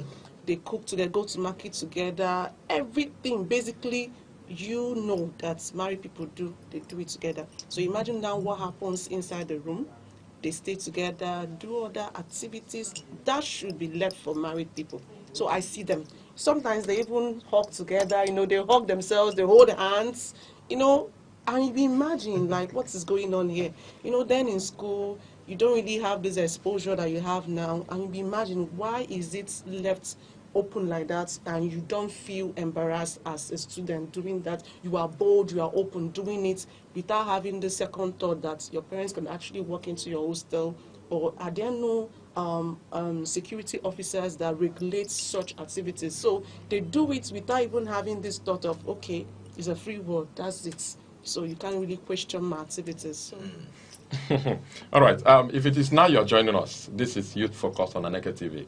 Our topic for today is cohabitation on campus, also known as campus couple. And I've been here with two wonderful guests that we have on the studio today. I have Ezinia Chineye Sharon. She's a teacher and a teen coach working with Queen's Model Schools in Enugu here. And again, I have Alexander Kaduna, who is the founder, Young Honors Swerve Academy, Yohosa. Thank you so much. Let's continue. We have been on this particular topic, cohabitation on campus. And there's something Chineye mentioned, Alexander. He said if she indulged in that when she was in school, that she wouldn't have been alive by now, that the parents would skin her alive. But I wouldn't know how much the parents of those students who cohabit on campus get in the know of what happens. Okay. I think parents do their best in laying the foundation at home. But some people have already made up their mind to unplug themselves from those foundations when they go to school.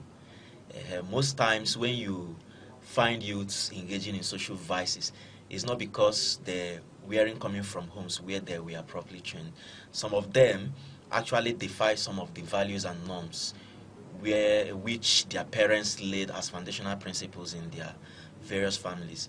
They go out there and then pick up opposite vices because of sometimes peer pressure or because of modeling. Some of those modeling could come from social media influence. They look at the trends that goes on social media and decide to pick those trends. For instance, there was a time a trend happened on TikTok. That should be 2 years ago, if I'm not mistaken, where some people could, I think they call it Seahawks or whatever trend. Someone could be making a video and then lights would go off and the shadow of that person in the dark will be showing the underwear the person is putting on. I'm not sure any mother will be the one that will teach their daughters to do that. So they pick these things from the street when they walk away from home. So what we have happening out there is a situation where some children decide to, call whatever their parents have laid as a foundation bluff and begin to live according to their own personal will and inappropriate principles. Are you crediting, I don't know if he's actually crediting all the parents, that every parent is doing very, very well? I always believe in something. Parenting should be an intentional art. And I won't really say all parents are really doing well. There are a greater percentage, okay? Now, the ones left is their parents, they are too busy to actually checkmate the activities of their children. I heard someone say something to me. I don't want my child, especially the girl child, I don't want her to be too churchy. I don't want her, no, she has to know what's happening. She must belong, Imagine that parent having that mindset, giving the child the free will to do whatever she wants at that tender age. So what happens when the child goes to a place where the parents are not there? So who checkmates her activities? And it's a girl child, okay? So a greater percentage, they are really trying, but when you check the records, you see that some parents have left the training of their children either to the help of their housemates or to the social media, But you, as a parent, I believe, it's an intentional act. Okay.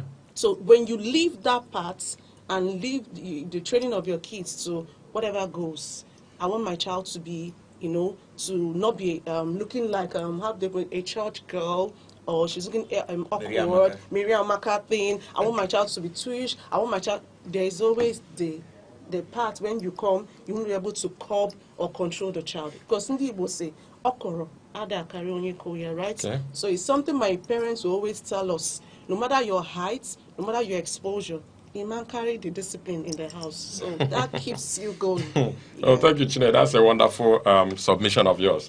Back to cohabitation on campus. It is good I ask you this question, Alexander.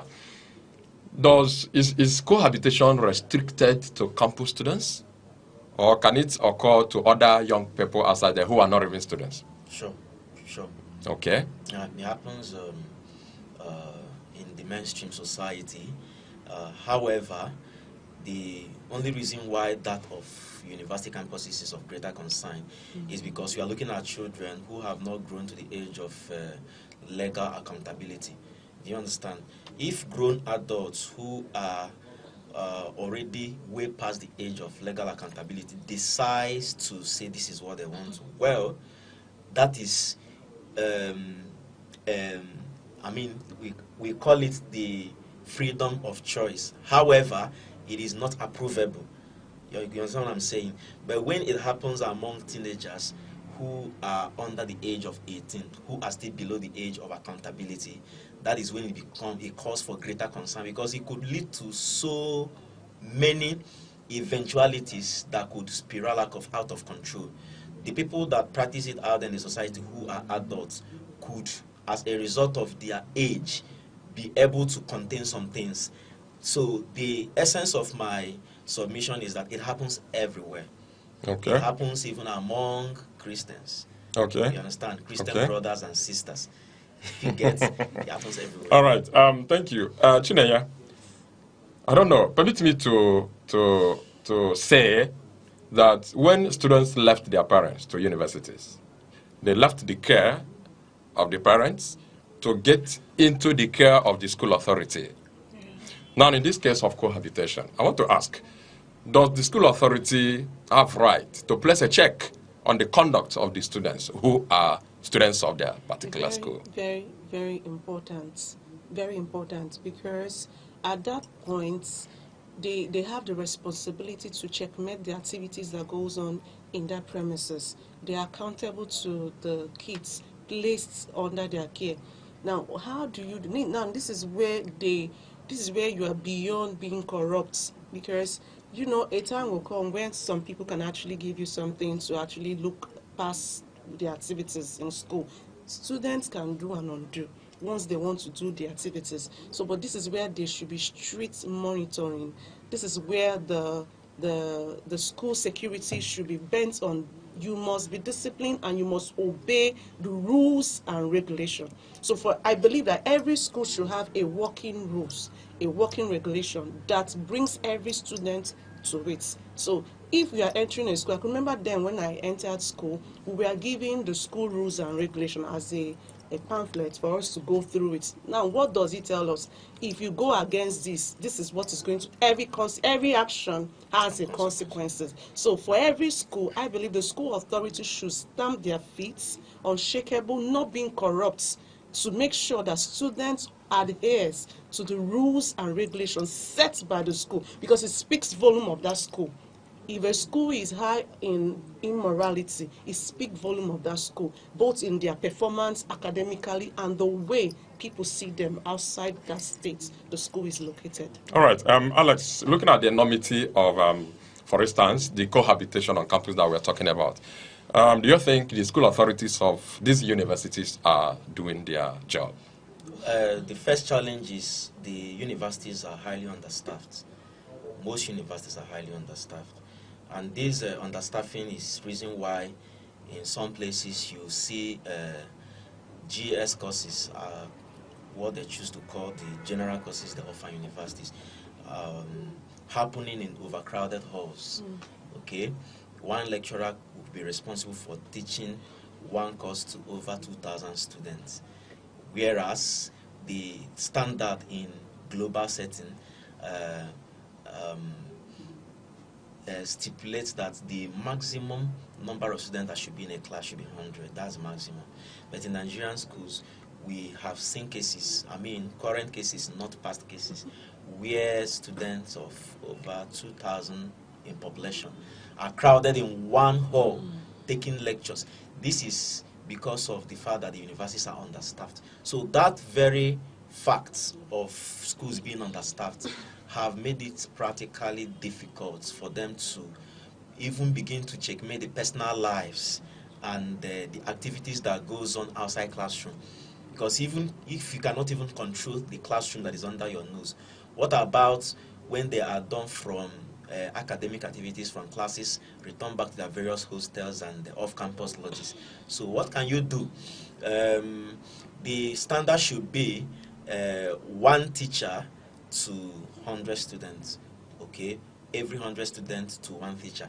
But then, if you juxtapose the number of students or the population of students in most schools to the number of teachers available, which are lecturers in this case, you find out that you have 1,000 students to one teacher. And having the ability to see what they do, regulate their activities, and put them in check is practically very difficult, or in some cases impossible, especially for those that live off campuses, because there are few universities in Nigeria that have enough capacity to accommodate their entire student population inside campus. So what most universities rely on are private residencies that are built around the university campuses, and the possibility of a staff or possibility of security personnel or disciplinary staff or student affairs of a university to checkmate the activities that goes on within the dozens of university hostels outside the campus Almost is impossible. practically impossible. So, in essence, they are not doing enough. Not because they don't have the willingness to do enough, but because they lack the capacity to do enough. So capacity is what most universities are currently lacking. Okay. Okay. Chinaya, let us step into the reasons on the intentions of the students who cohabit on campus. What could be? What could be their missions? I'm just looking at the intention behind cohabiting in school, Okay, their reasons could be maybe sharing of expenses in terms of rents, feeding, they want to cut costs by staying in the same room. That's what they feel. Other one could be emotional attachments. This is where lovers feels the more I stay close to you, the more bond, the more intimate we become. Nobody can come in between us. They want this comfort. That's another intention. They want this comfort. They want to have emotional support. So they tend to stay together in one room to get this support from their partner. So they do their things together as the way partners behave at home or in a room. So one for emotional support, for emotional attachment, because they have this problem of insecurity.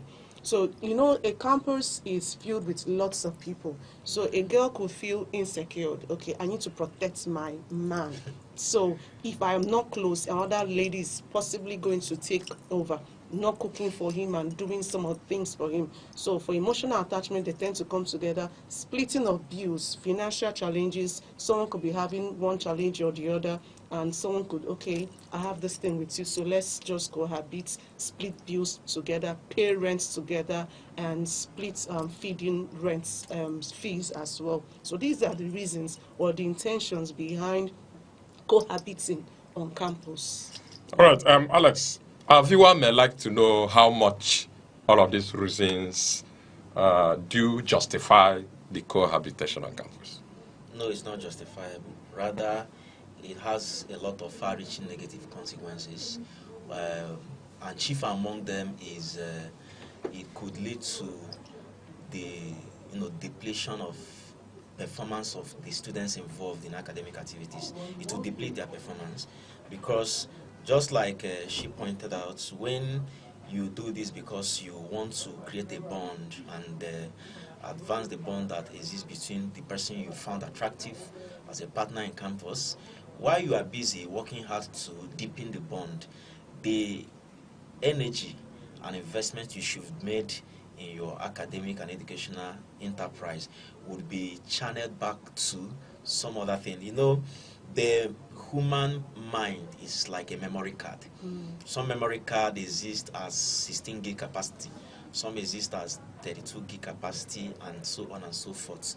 And we are meant to understand by psychologists that the human brain cannot grow to its full capacity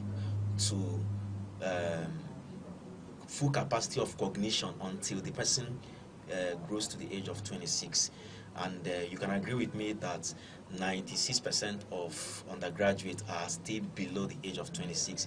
So it means that their brain have not fully grown to that full cognition capacity according to the analysis given by psychologists. So if such a person whose brain have not expanded enough to have the capacity to, interpret complex problems and profile solution to it, now begin to cohabit, and while doing so, invest energy, time, and emotion, deepening bonds, creating bonds, and etc. Then your very small brain capacity would be filled up with other data and files that are not necessarily very useful to you as a student who is joining on campus to earn a degree. So we have a case where your 16 gig capacity brain will be fully occupied by some other irrelevant things. 14.5 or 15 gig is already occupied with a lot of emotional trauma and baggages, and the remaining 1 gig or less than 1 gig will be dedicated to your academics, and you will see that you will not be able to succeed. If at all you give the vote to the academics. Exactly. I was going to ask, since all of these enormous efforts have been made to bond or to keep bonding, after that bonding, what next? But before then, let us come to the reasons or the points of attraction in the first place. Let us assume what brings these people together in the first instance. A lot of them come from different states or different backgrounds, different locations. And by accident, permit me to say, they meet on campus. What brings them together? Is it a matter of being classmates? Is it a matter of being church members? Is it a matter of meeting in clubs? On what brings them together in the first place before the business of cohabitation kicks off? Okay, definitely there's always a meeting place. There's always a meeting point. Okay, I know of a story of a young girl. She confided in me for some stuffs. And how did it start? This particular person, she met the person on her way back to school. She was stranded. So the young guy came from a rich home. So he came with a car. So he has a car. Okay. So somehow the guy was good to her, and from there, that was how they became so close. So she had problem where she was staying in her hostel. I think she lost her father. Yes, she lost her father. So she was having problems putting up with bills and taking care of her stuffs. And because already the guy has been good, and somehow they became close, and that was how the girl had to move into the boys' hostel. And that was how they started staying together as roommates. And the rest is now the story. A lot of things happened, She's just so lucky that she didn't lose her life, because a lot of things happened. But I just thank God she's still living, and she's still picking up the pieces of her life. All right. Thank you so much. I remember you mentioned before in the previous questions you answered that this cohabitation looks more like marriages. Alex, tell us more about that. Of course. What more does married people do? Apart from childbirth, which some of them even go through the process, the process of having a child is copulation. So the possibility that copulation is ongoing is 99.9%. You understand? We may not have seen evidences, but then we speculate. All right, there's hypothesis to prove that these guys are engaging in sexual activities. So everything couples who are legally married do, they do so too. While cohabiting in campuses, couples sleep together in the same room. Couples can even have their bath together in the same bedroom, and these guys go as far as doing the same. Couples can wear matching outfits, and we've seen a lot of them wearing matching outfits in campuses. Couples, attend events together, take pictures and update their social media handles, and these guys do the same thing. So what more does married couples do that these guys don't do? So it's more of a mini marriage. Okay, university campuses. The only difference is that they have not wedded or paid bride price, as the case may be. What happens? Oh my God! Like what is all this? Okay, in case of pregnancy, what happens? Oh Jesus, it's crazy. A lot has lost their lives. A lot has lost their womb. A lot is down with STI, which some are incurable. So the exposure, it cannot overemphasize it. When it comes to the sexual activity, the sexual part, when it comes to cohabiting, is something I hope and pray that this will actually reach out to school authorities that can actually organize seminars and programs to really tutor and remind these people. Do you know the funny part or the painful part? The receiving people at the end of the day is always the female. If we can actually come to a point of being attentive and working with the information we already have, you already know what has happened to someone, so work with that information. You don't need to be the scapegoat again. So when it comes to pregnancy, a lot we have issues of cases of unwanted pregnancy. We have cases of abortion, not one. And at the end of the day, you're not the one that you will settle down with. And at the end of the day, you've lost your womb trying to remove as much as you have taken in for this particular guy. And as much as you know, some of them go down with infections that are not curable. They live with it for the rest of their lives, which at the end of the day, when they get married, they find it difficult in taking in. They find it difficult in getting pregnant for who they are now legally married to. So it's a whole lot. It's a whole lot. All right, this is Youth Focus on Aneke TV. Thank you so much for being with us. We're happy to know you are there. We want to observe a short break. Please don't go away. The soul is part of us that survives every storm. You can't see it, but you can feel it in silence, in longing, in every heartbeat that keeps going. It asks for more than food and fame. It hungers for meaning, for stillness, for the divine. The soul is where music is born, where peace begins, where truth hides. To care for your soul is the greatest act of self-love. For in the end, what we were fades, but what we are at our core remains. Back from the short break, well, thank you so much for being there. We have been on this topic, cohabitation on campus, also known as a campus couple. And the guests I have a teacher and a team coach working with Queen's Model Schools, Enugu here. And also I have Alexander Kaduna, who is the founder, Young Owners Wealth Academy, Yohosa. We have been on this topic for quite some time now. And if it is now that you are joining us, please sit down and enjoy yourself and learn from the much knowledge that has been dispensed here. Thank you so much. Before we went on the short break, we were talking about what happens in the case of pregnancy amongst the cohabitants. Chinenye, you were trying to say that the girls are always at the receiving end. Not only that, I can say, Alexander, that families are also at the receiving end when anything happens. What do you have to say about that? Of course, true.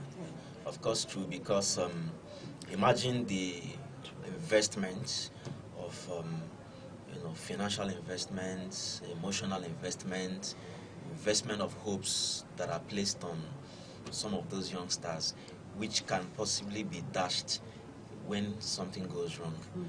Because in case of pregnancy, if you have to be factual enough, the people that suffer this the more are the female folks. Right? When pregnancy occurs, 99% of the baggages and trauma of pregnancy are borne by the females. Okay, the only contribution of the male in this whole process is to ejaculate sperm and then be on his way. So the whole process of first trimester, second trimester, the hormonal changes that will occur, the physiological implications, then childbirth and nursing the child, and the financial, because if this thing happened, the one case that I've heard about that occurred in a university in Southwest, the young boy, couldn't do much because he's still a child anyway. Anyone that's still an undergraduate is still a child. Even if you're 18, logically speaking, you're a child. In legal viewpoints, you are an adult as a 18-year-old. But we all know that in reality, 18-year-old and even 19-year-old and 20-year-old cannot handle the responsibility of an adult. So because they can practically do nothing, they leave the teenage mother to cater for both the well-being of the child in terms of creating physical time and attention for the baby. And when that occurs, of course, you cannot attend classes again, but the boy can attend classes.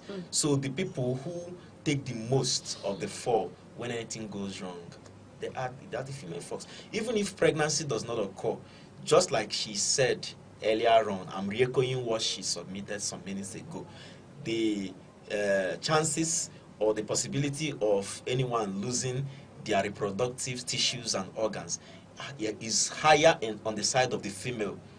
You understand? So when you see parents, sometimes, because I've seen people say, why is it that parents focus more on instilling values and morals on the female child? Well, it is necessary to instill value on everybody, both the male and the female. But why particular attention is given on the female child is that when things go wrong, they become the victims more than any other person. I can understand. I'm beginning to imagine. If all of these things, there are possibilities of this happening and occurring. In this case of pregnancy, all of the hormonal, whatever, and then the childbirth, if it ends there, I think it's still ceremonial. But in some cases, do you know someone can die? Yeah. Of course. Yes. To me, that means that cohabitation on campus can take a whole life for someone. Sure, you're if right. it has not taken some. Definitely, it has. Has it? Yes. Do you have experience of that? Yes. A when friend? I was in school. Yes. Oh God, I still remember, what really happened. Then I was in my year 3. Actually, she came in, she was in year 1 as at that time. So, freshers, they'll tell they are this young, naive, and what have you. So the guy was in year 3, she was in year 1, and somehow the two of them decided staying together and the rest. Now, there was a time she came to me for something. So I was thinking the boy she is staying with is the brother. That was what she told me, actually. She said the elder brother is coming to pick her. I was like, okay. So somehow at the end of the day, I found out that it wasn't really the elder brother. It was the partner. I mean, the male partner. And that was how they started. Until after some, because in our hostel, you mind your business. Until one night, we were hearing, help, help. It was the guy's voice we were hearing. Now, what happened? The girl was bleeding. And that was in the middle of the night. He was shouting. Probably they couldn't control it anymore. So he was shouting for help. That was how we rushed out. We went upstairs. We found the girl. The girl was bleeding. She was losing her breath. In fact, her eyes was already turning. And, the female, we just had to somehow, luckily for us, the hostel manager had a car. So we rushed the girl to the hospital. Myself and 2 other ladies, we rushed the girl to the hospital. The girl was somehow sustained for some minutes and some hours. We were trying to reach out to the family and the rest. At the end of the day, we lost her life. This girl I'm telling you about, she is beauty personified. She is beauty personified. So this is just my own story, the one I know. So check thousands of stories of this that has been happening, and it's still happening as we are talking now. Someone is losing her life as a result of this cohabiting on campus. So it's something that we should actually follow. Alexander, may I ask this question? There is this common saying that whatever has an advantage has disadvantage. Invariably, whatever has a disadvantage has advantage. In this whole case, all we have been discussing here are disadvantage upon disadvantages of cohabitation on campus. Tell me a single advantage of it. Well, I think I can't. That could make people go into this. The whole lot of disadvantages. Well, I can't. What are we talking about? I can't think of any for now. I can't come up with any advantage I can recommend for now for youngsters who should be dependent. Okay, you know, trying to fund, because I think those youngsters who engage in this, almost all of them do that without the knowledge of their parents. Almost all of them do that without knowledge of their parents. And that still takes us back to the earlier points that was made, which is the inability of most parents to carry out their parental duties very effectively well. Because I am trying to imagine myself having a child who should be 16 or probably 17 at most in 100 level, and the person would finish one whole year schooling a university, and I have not for once made out time to pay a visit to that child. First of all, I should be able to pay a planned visit for the first time. A surprise one. And now, for the first one, a planned one, at least to know your address.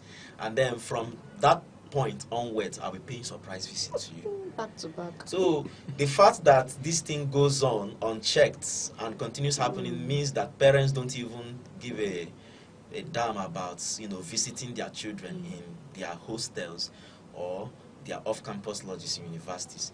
So I do not think, or I cannot come up with any positive implication of cohabitation now among teenagers in universities. I can't. Chineye, to an extent, we have blamed the school authorities. We have also blamed the cohabitants. And we have blamed the parents. Let us delve more, because the wave, I think, is swinging more to the side of the parents. What are other roles the parents should play in making sure that their children are prepared before leaving the house to universities? Okay, like I said before, parenting is an intentional art because I'm a parent. Now this, it comes to a point whereby if you're not close to your child, so a child needs emotional support. Now this is where you remind them of your love, your care, your unwavering support to them at any given time. Now this is where you make them your friends, intentional with them. You make them your friends, you communicate with them, like you make out time for your kids. That's how it works. Because if you don't give them that time, something else will give them time. Somebody else will give them that time. And kids are always, they move towards someone that gives them time, care, attention. That's kids for you. So when you are missing out in that area, somebody else is filling that vacuum. And it's always unfortunate that the people that fills that vacuum ends up ruling the life of that child. So as a parent, one of the roles we should play is be friends with your kids. Know their friends as well. Like my children, my child that I spoke with the friend's mom, she was so surprised. Mommy, am I calling the friend's mom? I said, yes, I have to call her as well. Oh, you have her number? Yes, I have her number. Because I don't just need to know your friends, I also need to know their parents, you know. So I go beyond making friends with her friends. I also get to know the parents of the girls or the people she chose to be her friends. So that's just it. And one of the things I noticed then as a growing child that really helped me was this. I had this love from my parents. You know, when a child is not loved, the child feels, okay, somebody else starts giving it to me outside, and that's where they miss it. So no matter the academic performance of your child, please don't talk down on your child. Because the moment you start talking down, the child nothing good will ever come from my parents. So let me see who will tell me better things about me. Speak good things about your child. You know, support them. Emotional support, very, very important. Especially, I always say, both the boy child and the girl child, both of them is important. Because at the end of the day, you train down your girl child, and that girl child will go and meet a boy child that was not trained. Okay. And that's where the problem is always. So I feel both the boy child and the girl child should be given that support so that there won't be occurrences of such. Okay, Alex, you mentioned earlier that sometimes these children refuse abruptly to take advice from the parent. Yes. When a parent becomes, how do I put it, helpless, I'm trying to say that parents that notices that the children or a child of his or hers has refused to take advice from him or from her, the parent becomes helpless. Yeah. What happens to such a parent? Like, what's the next line of action? Well, any parent who is helpless, it's my opinion that you chose to be helpless. Okay. There's no problem that doesn't have a solution. But why sometimes solution seems to be very distant from some people is because you keep looking for solution from one source. When you find out that you don't have solution to the problem in your family, go elsewhere and get the solution. How do I mean? There was a parent some years ago in the place where I live, whose child, although that year it wasn't a teenager per se, a youth that's over 25 years of age, who was engaging in a lot of social vices like robbery and etc. And when it became very apparent to the father that the child can no longer be bended, the child can no longer be remolded back, okay, at that point it was clear to the man that the solution to salvaging the child from robbery is no longer within his grasp. What did he do? He went to the extent of involving law enforcement. He was the one who went to law enforcement and provided them with all the details and facts that they need to have about his own child, not an adopted child, not a stepchild, his own biological child. And they came on a swing operation, took the guy by surprise, and he spent almost 4 years in prison. But the good news is that he came out from prison a changed person. Okay. He came out from prison remolded, because while he was in prison, you know, there's these outreaches from both non-governmental organizations and from religious bodies to, you know, prison inmates. So while he was in prison, he was meant to learn, he learned a skill in prison, I think electrical wiring and whatever. And when he came out a better person, he came out remorseful, he came out with a skill. And because he already had a skill of electrical wiring, the relative were able to help him to apply for visa to travel to Europe to begin to use his skill to earn a living. And today, he was the one that built their family house in the village. If the father never took that drastic step, I don't know what could have been the case of that child by now. So most parents who look at their children doing the unthinkable and you keep administering a particular form of punishment or discipline which is not yielding results. A wise man said it's only a mad person that keeps doing the same thing and expects diverse results to keep arising. When you do a thing, you should expect a result. That's why we said in the law of physics, reaction, brings about a reaction. So an action gives birth to an equal reaction. You understand? So if you find out that the measures you've been taking to discipline your child or to address the abnormalities you're witnessing from that or you're observing from that child is not working, then there are alternatives. We have psychologists, we have child counselors, we have, in extreme cases, we have law enforcement. And under the law, there are provisions for juvenile, law and juvenile discipline and juvenile treatment. So if there are extreme cases where your children have gone haywire and can no longer be controlled by the systems you put in place at home, then get help from superior systems outside your home. Sometimes it works. Yes. And sometimes it doesn't work. Because we have seen people who came out from prison and became more hardened, even. You understand? We have seen cases like that. Yes. So it takes the grace of God for any of these measures to work for you accordingly. You will do your best. Yes, we do your best. All right, Chineye, let's come back to the cohabitation and how it happens. You know, in most cases, it is a possibility that a 100-level student may cohabit with 200-level student.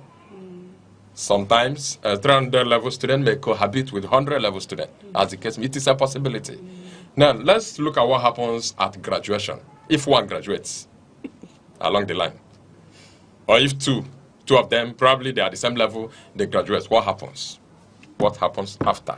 Supposing one graduates, first of all, or if two graduates at the same time. It's always a tough one because, well, it's always a tough one because at the end of the day,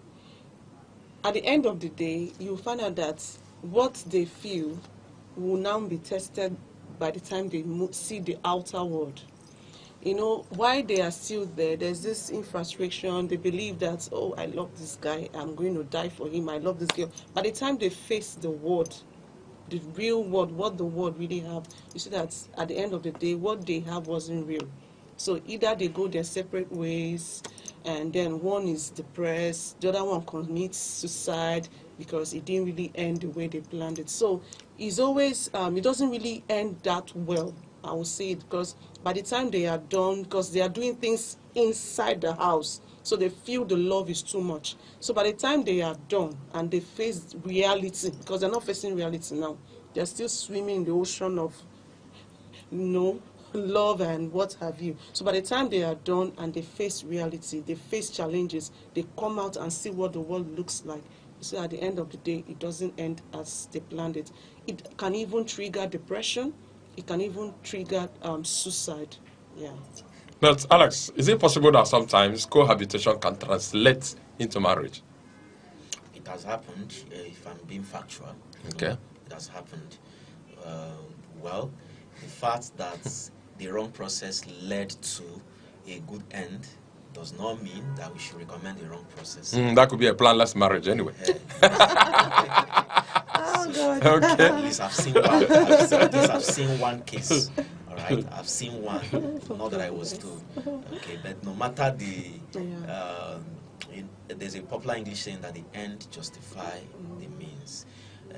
But then that very statement is both morally and legally not an absolute acceptable statement, an absolutely acceptable statement that the end justify the means. For instance, the end for every grown adult in the society is to make money to be able to pay bills. That's the end, right? So if the means through which we'll get that money is robbery and killing, that means we should all go into robbery and killing so that we can make money. That would be a case for another day. Yes.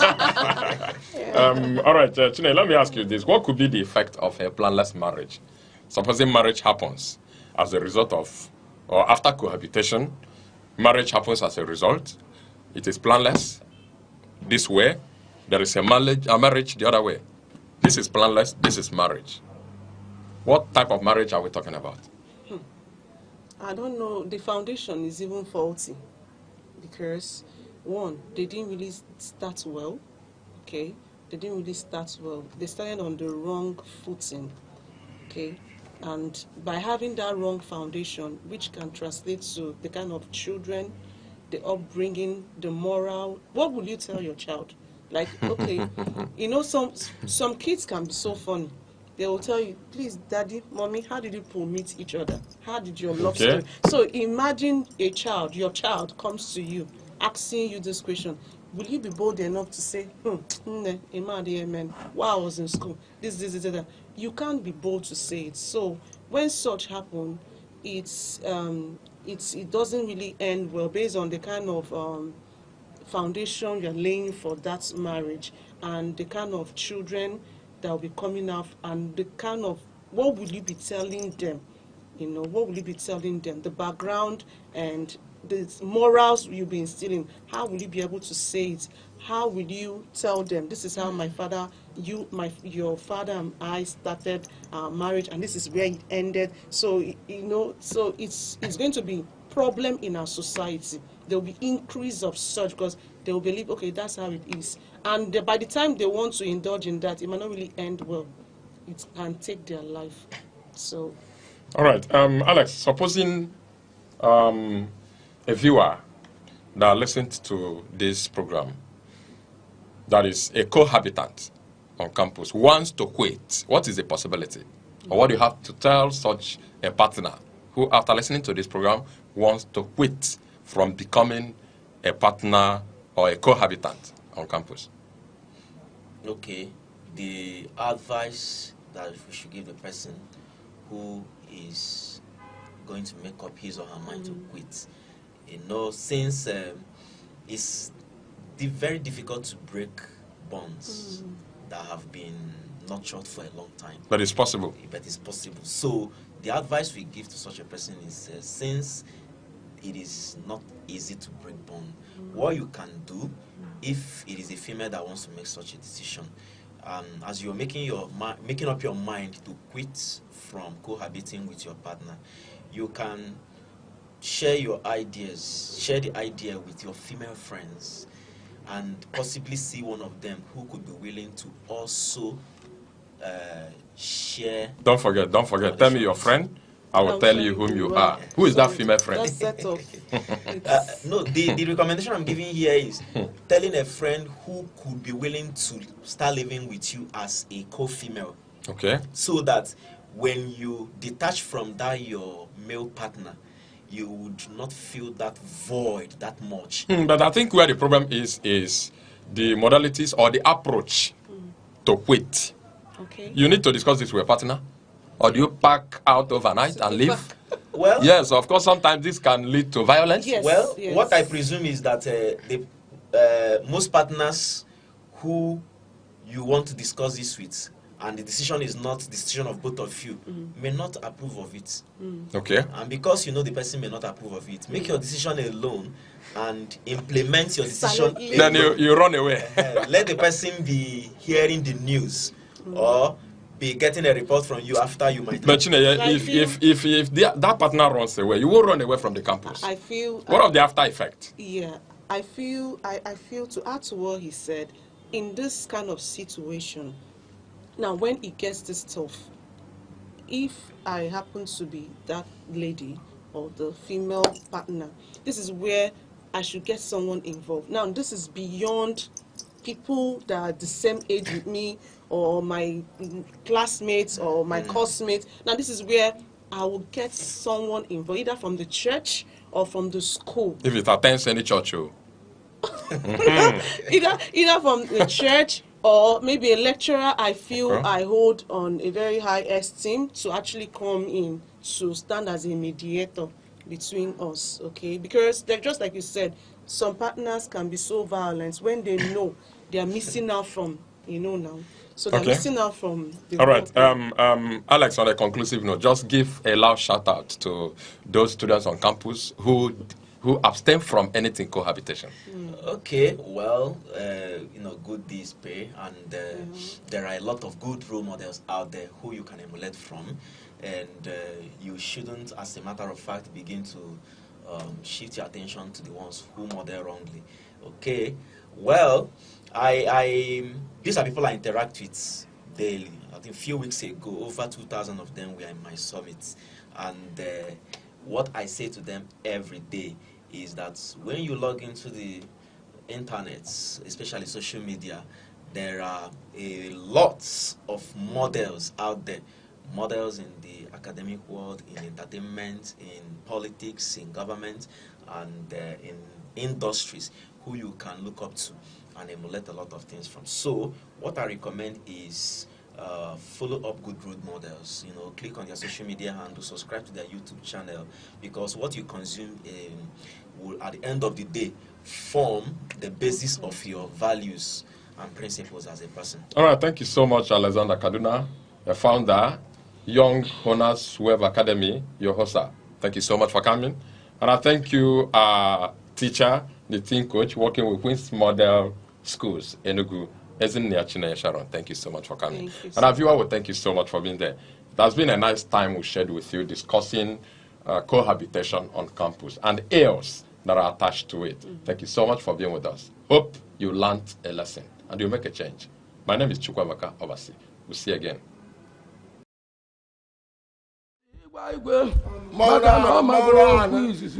Igwe nwanụ jeke elu ya aka abịa zọrọ igwe n'igwe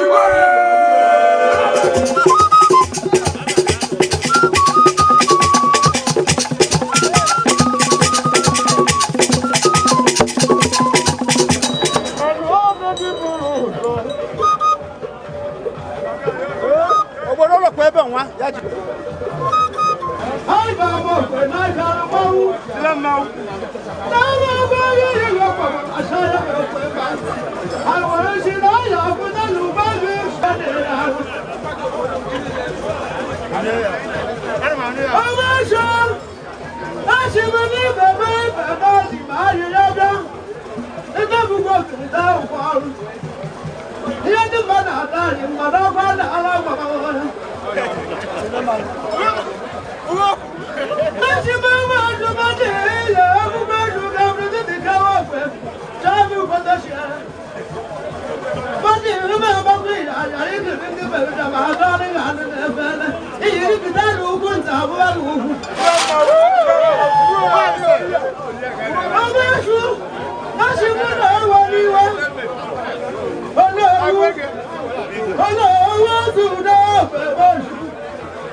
Hello there, welcome to another super edition of Teens Fun Hub, coming your way on Aneke TV.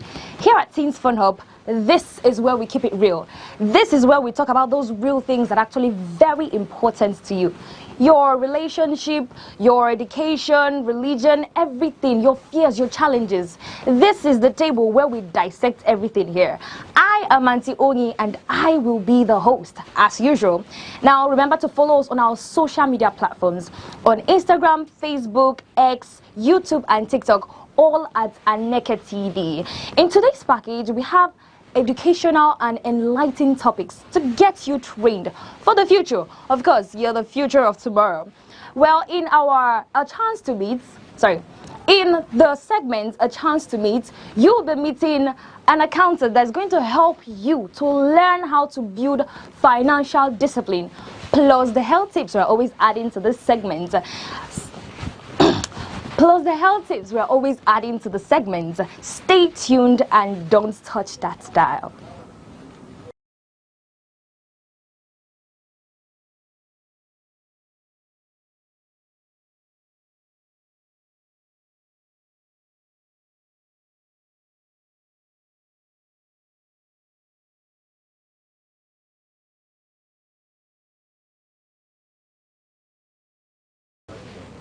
Welcome back. If you're just joining us, this is Teens Fun Hub on Aneke TV. Now we're moving over to the health tips. And today's topic is foreign assets. And today's topic is foreign assets syndrome. Are you ready to learn?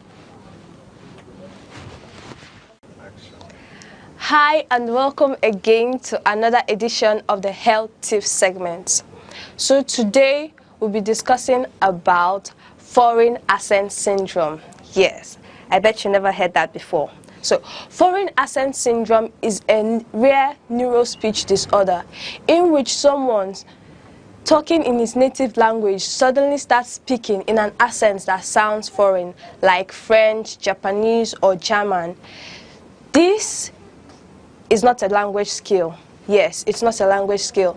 Though when somebody speaks in a foreign accent, it may sound fun, but most times it's not a language skill. It's a neurospeech disorder. So I'm going to be sharing some of the triggers or causes of this foreign accent syndrome. 1. Stroke. 2. Traumatic brain injuries. 3. Severe migraines or epileptic seizures.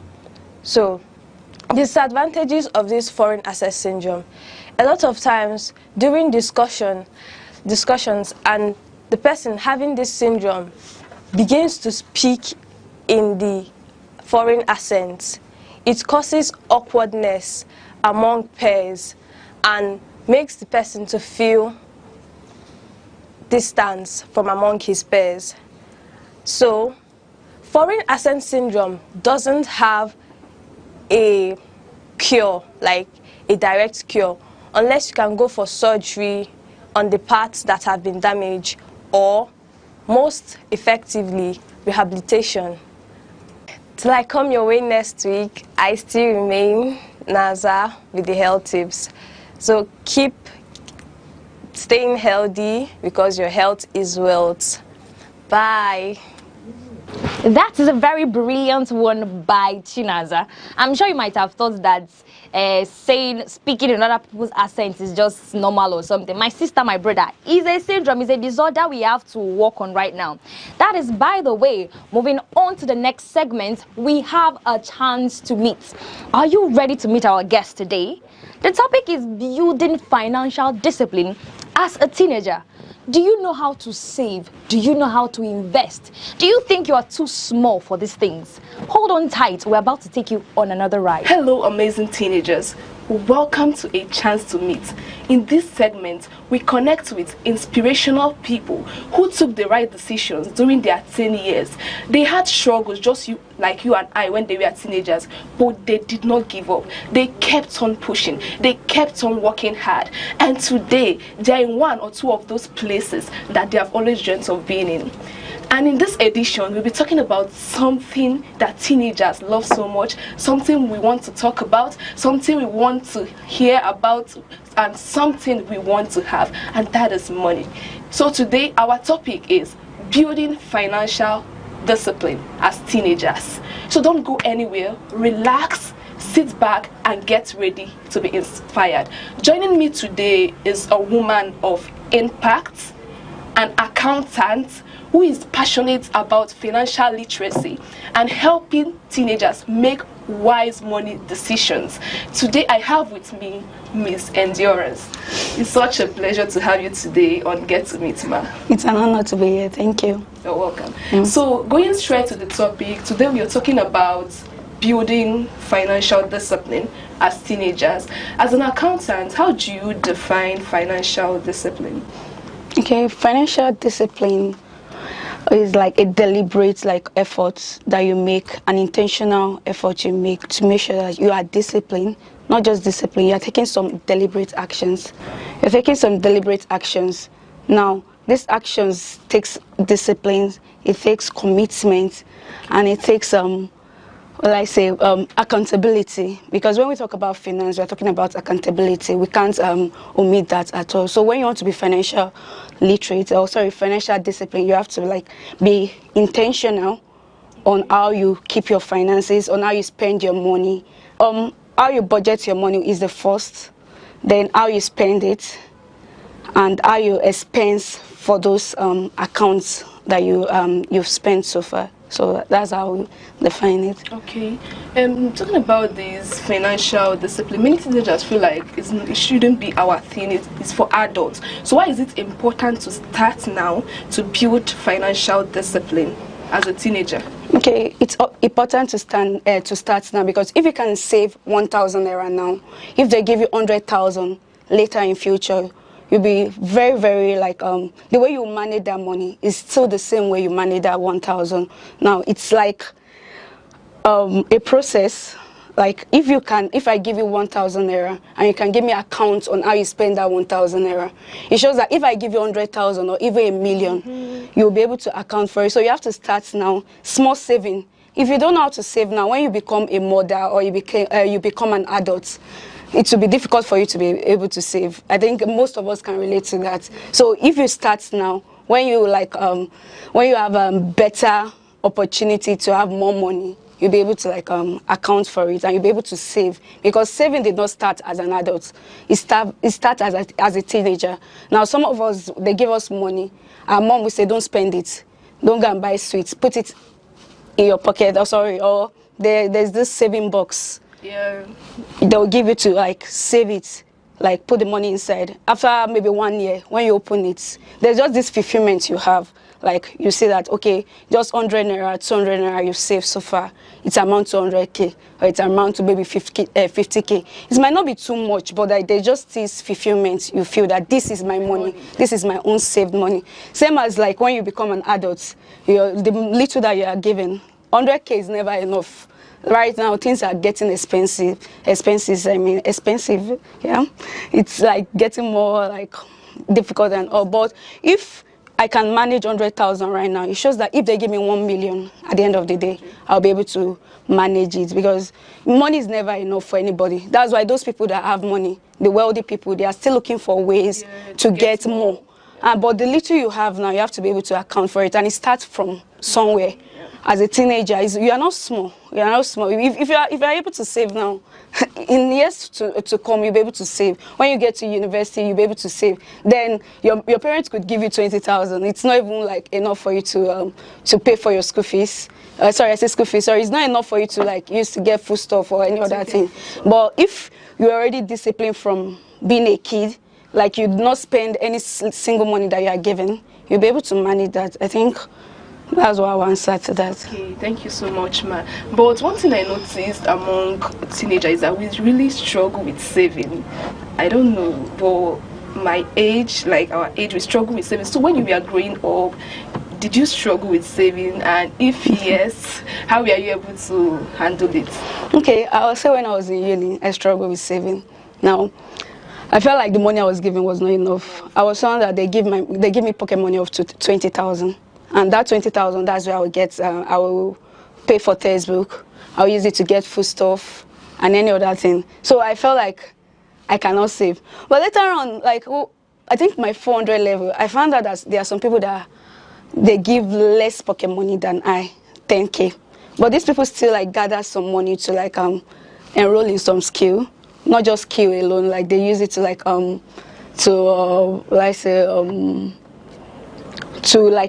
prepare for their professional exams. Okay, to prepare for their professional exam. I have a friend personally, she prepared for a professional exam through pocket money. That's 8 years exam. Just from the 10,000 they are giving her, she saved little by little. So me, I was feeling that the 20k was not enough, and I think I regretted it when I left school, that I would have been able to save. I would have been able to there was piggy vest. That things are now easier than before. You don't need to go and get a box to save. There's piggy vest. There's even this bank app. There are ways you can lock your money. OPay. Yes, OPay, you can lock your money there. And after some time, because I also feel there's fulfillment in saving. I think everybody have that. This is my money. I work for this, and also I regretted that, because I think if I've saved 1k or maybe 2k from the money I was given, at the end of the day I would have been able to use it for something else, because other people were buying clothes They were even making air. I didn't make air. I was feeling like it's not enough. How will I buy food stuff and still pay for textbook and I will still have enough? But I think it just has to do with budgeting. Now, don't spend the money immediately they give you the money, because that's what I do right now. I'm earning little. Now, before the month end, I'm already like, I prepare my Excel sheet, so I write it down, what I'm expecting. Let me just say I'm expecting 50K, for instance. Now, before the money comes, I already have a budget on how I want to spend it. Now, when the money comes, I will not just like spend it anyhow. Like, I'll be able to save, not just save. I'll be accountable with the money I'm giving or the money I got from somewhere. So it's a very, very important thing, which I did not know then. So I think the little you have, just budget it. Like, budget the money before it comes. You already know that every month you're expecting 10K from your parents, 10,000, or they are giving you 1,000 to go to school. From that 1,000, you can save 100 naira. 100 naira, like, if you save like 50, that's about like how much? 5,000. Like, if you keep saving that, trust me, you'll be able to, you will buy something and you'll be like, this wristwatch I bought it from the money I saved. And there's just this fulfillment you are going to have with it. So just start small. Don't feel like the money you are getting is not enough, because that was the mistake I did when I was in school. I felt like the money I'm getting is not enough. And I would have been able to achieve more or get some items for myself and feel more fulfilled. Just like what I've been pointing out, you feel more fulfilled when you save, or when you have money, you are the one who saved this money and use it to get something. So that's what I have to say about that. Okay, thank you so much, ma. You know, the goal is to create a financial stable future. So apart from saving, let's talk about investments. Okay. Let's talk about investments. Many teenagers feel like I'm still young to invest. At this point, I just not need to look good, buy clothes, you know, all that, go to gym and all that. So is there any investment that a teenager can do at that young age? All right. Thank God for technology. That's what I have to say. Now, majority of us have telephones. We have our handsets. So why can't you use that? There are apps you can get. Now we have Bamboo.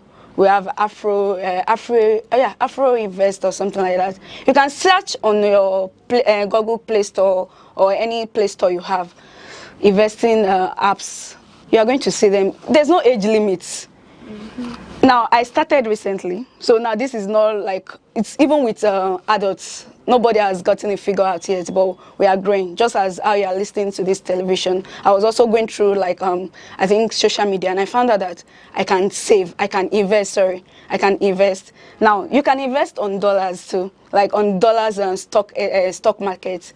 You don't need to go to like broker, like go to bank before you invest. You don't need to be like 20 years old or 30 years old before you save. They just need some of your information, your name, your BVN. Some of us, I think majority of us, our parents has opened an account for us. Now, even if you don't have BVN, you can collect BVN number from your mom or your dad. Now, you get the app, you put your name, you put your information, you start saving. And those apps, as low as 5,000 naira. What am I saying? Like, the least stock there, you can see a least stock of 10 naira. Now, you get 1,000 naira, you've bought a stock. Now, you're a shareholder automatically. Now, we have Dangote. There are different stock in those apps. Like, you have Dangote, you have, we have MTN. Now, this thing appreciates. That's also another way to keep your money. It's not just saving alone. In years from now, you see that your money is increasing, like in the next 5 years. And if you are investing, don't put it that you are going to get the interest or the value immediately. No. Like, if you want to invest at least 5 years, you keep that money. Just know that you're saving that money for the future. Just like dollar now, for instance, we know that for the past few years, dollars has been increasing. We have our phones, and we know people will be saying it either in the market or something like that. So try to like buy stock. Thank God for apps that we have already. Go to your Google Play Store or your Apple Store. Search for investment apps. Check it. If you don't know how to like to go about it, go to TikTok. Now, TikTok is also one of the best search engine I noticed so far. Now, you can just search how to invest. You will see a lot of like posts that people have already posted on how you should invest step by step. We are watching it how the person is doing it. Now, start. You have 5,000 naira. So this is Christmas. Christmas is coming. Like this Christmas festive period is coming. People are dashing you money. Just go. When they dash you the money, go and check on how to go about it. And you are a shareholder. If people are saying they are shareholders in Dangote, you too, you can say you have shares in Dangote, even though it's just 10 shares you have. It's something. You are starting small. The more they give you money, the more you invest. Just know you are investing for the future, not for now. So that's what I would say about investment. Wow. So no age limit. No age limit at all. Anybody can do it. Yes. Wow. Even parents can start for their children. Yeah. Also, there are also the insurance platform. I think I have a colleague in my workplace, and it surprised me how she takes our children's future so serious. Now, she already has insurance policy for them. Now, when we talk about investment, it's not present gain. It's not something you get immediately. Now, the least I would say is 5 years. Just put in 5 years. After 5 years, you are going to get your money. Like you will get the interest. It's going to be 100% like increments of what you've saved. And the reason I said so again is that if you are putting in mind that in the next 1 year you will remove your money, it might go up, it might go down. So when you just put the money, just leave it there. After some time, it's going to appreciate. Now, I was talking about insurance policy. Now, you can also use insurance policy, though that one could be for the parents. You can go to the insurance companies, get insurance policy for your children for 5 years, for 10 years. After that, you will be able to like you see something, because money appreciate, but people does not know. Like investment, I would say stock appreciates, and it's also like it's one of the best way. Savings is for immediate use, but when we talk about stock and investment, is for future. So thank you. Okay, ma. But is there any disadvantage of buying all this stock? Because I overheard the girl saying that the dollar rate might go down and you will lose, something like that. Okay, that's why I said 5 years. All stock, like now when you get those up, you see when it's increasing, like when it's falling, when it's going up. Like the graph is like this. Okay. There are times it's just like this. Well, if the thing is, before you invest, check the trend. Now, the app, you will see the one that for the last 5 years, that particular company has been making interest, like they've been making profits. You could know that this one is going to be profitable. Now, one best way to also invest is check something that people use.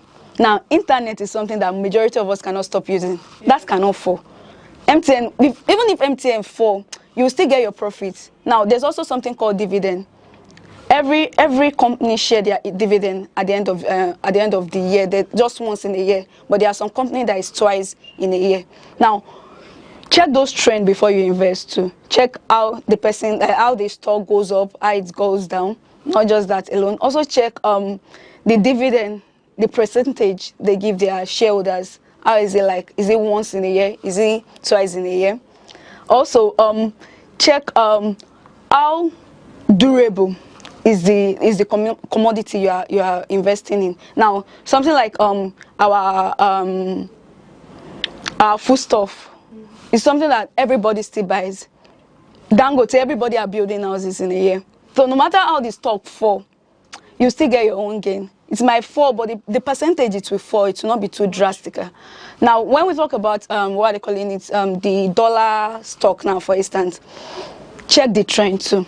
Now, Netflix is one place that, okay, they are making their money. Before it will drop, it will take a time and some time. Now, check something like Facebook. You can invest there. Though the money is just, it might not be much because of the naira to dollar rates. Now, check. You can just buy 0.5%. The next time you have money, convert that money to dollar. Inside that same app, you will see how you convert the money. You don't need to like go and go to a dollar, those aboki to change your money. In that same app, you see how you convert your naira to dollar.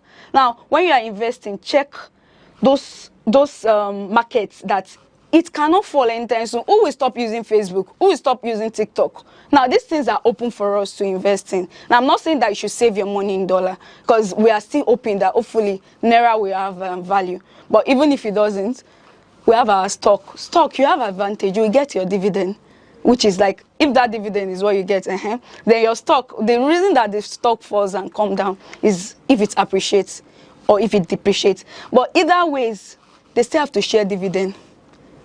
So I think that's what we should just like take note of.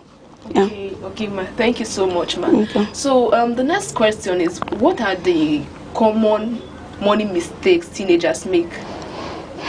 Okay, just as I said earlier, we felt like we don't have enough. The money I have is not enough for me, so why should I save? Or my dad is buying everything, or my mom is buying for me.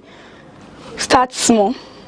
It's not until you have 100,000 naira or before they give you like enough money before you start saving. Now they give you 10,000, you can just decide to save 500.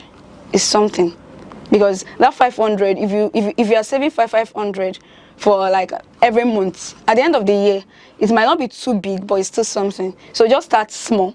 As you start small, gradually you move higher. Let me just say this year you are saving 500.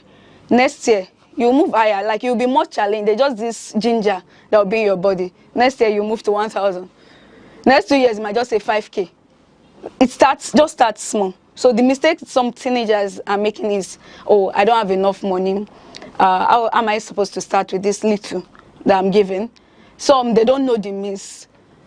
But right now, I think that shouldn't be an excuse for any teenager that I don't know how to save. Now you have your phone. You have your mom's phone. You have your brother's phone. You have your sister's phone.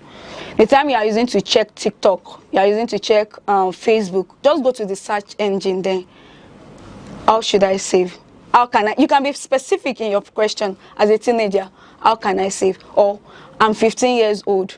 I got 10,000. How can I save? Now it will just pop. It will bring some posts of some previous persons that have said something related to that. It might not be exactly, but from what the person said, you can pick one or two things to take note of on the process. So the mistake of you saying, or the excuse of you saying you don't know how to save, I don't think it should be an excuse. We have our phone. Then I think another mistake is going to be like some people does not have like maybe regular source of money, like regular source of income. So you feel like I'm not earning money, they are giving me little. Just it's still related to what I said previously. But with the little you have, I'll just say you can save. Start small from somewhere. Yeah. Okay. I want to take you back a little bit. Sorry. Okay. You know, when we were talking about investments, we just spoke about stock and all that. What about self-investment, getting a skill? Does that really help? Okay, it helps very well. Now let's talk about skill first before we go, because there are two types of skills. We'll talk about technical skills and we'll talk about soft skills. Now the technical skill, now the more you the more you get exposed, like let me just say you have a skill that is earning you money. It might not be immediately it's going to earn you the money, but like there's just this sense of fulfillment that the saving gives you, that this skill that you have also gives you. Now you are learning something. From there, there's a process too, gradually. Now I want to use a friend of mine as an example. She was supposed to like write a professional exam while we were in school, ICANN, but she had an opportunity to like register for makeup business. Now she started this makeup business as like a play. Her auntie was doing makeup. Now she goes to the auntie's shop, she learned little and all. Then she came to school. She wanted to write ICANN then. They told her that ICANN is 70,000. Meanwhile, ICANN is like I think 30,000 as at then. Now she used that, she was able to gather 40,000. She used that 40,000 to like start a makeup business. Like she went to learn from someone, not really a full professional. Then she learned there. She came back to school. She started like making little money. Later on, she went for upgrade class. Now she went for upgrade class and she became stronger. She came back like she does not. You can't pay her when other makeup artists in school are collecting like 2,000, 3,000. She's no longer collecting that. She's collecting 5K, 5,000. Now, what happened in this short space is where she learned. I feel like you can learn on your phone, is good, but like there's just this, if you go to a physical person to teach you. There's this transfer of energy, transfer of knowledge. The person will tell you how to relate to clients and all. Now, from there, you have this self-value. Nobody can just come and prize you anyhow. Then she was not as good as she is right now. But you cannot just come and give her one token then and she wants to do it for you because she learned from somewhere. Now, this was in let's just say 2020 or thereabout. Now, right now, she's a good makeup artist. Like, Bride books her. She upgrades. Like, every year, she's looking for something else to add to her business. Now, she does with Gele. Now, she's learning hair.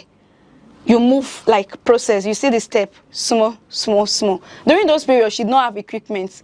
Right now, she has a makeup box. She has her lights. And she didn't stop there. Like, she has this light. She's looking for, like, a bigger light right now. There's just this progress you are taking. You are investing in yourself small, small. So if you start little, she did not have money. She did not have 100K to go and do the makeup training. She started with 40. From there, she upgraded. She learned Gele. Now she will still want to learn hair to make it a full package. Start small. Now, let me talk about the soft skill. The soft skill is like how you talk, you like public speaking. Now, it's up to you to like make use of every opportunity you have. Just the little opportunity.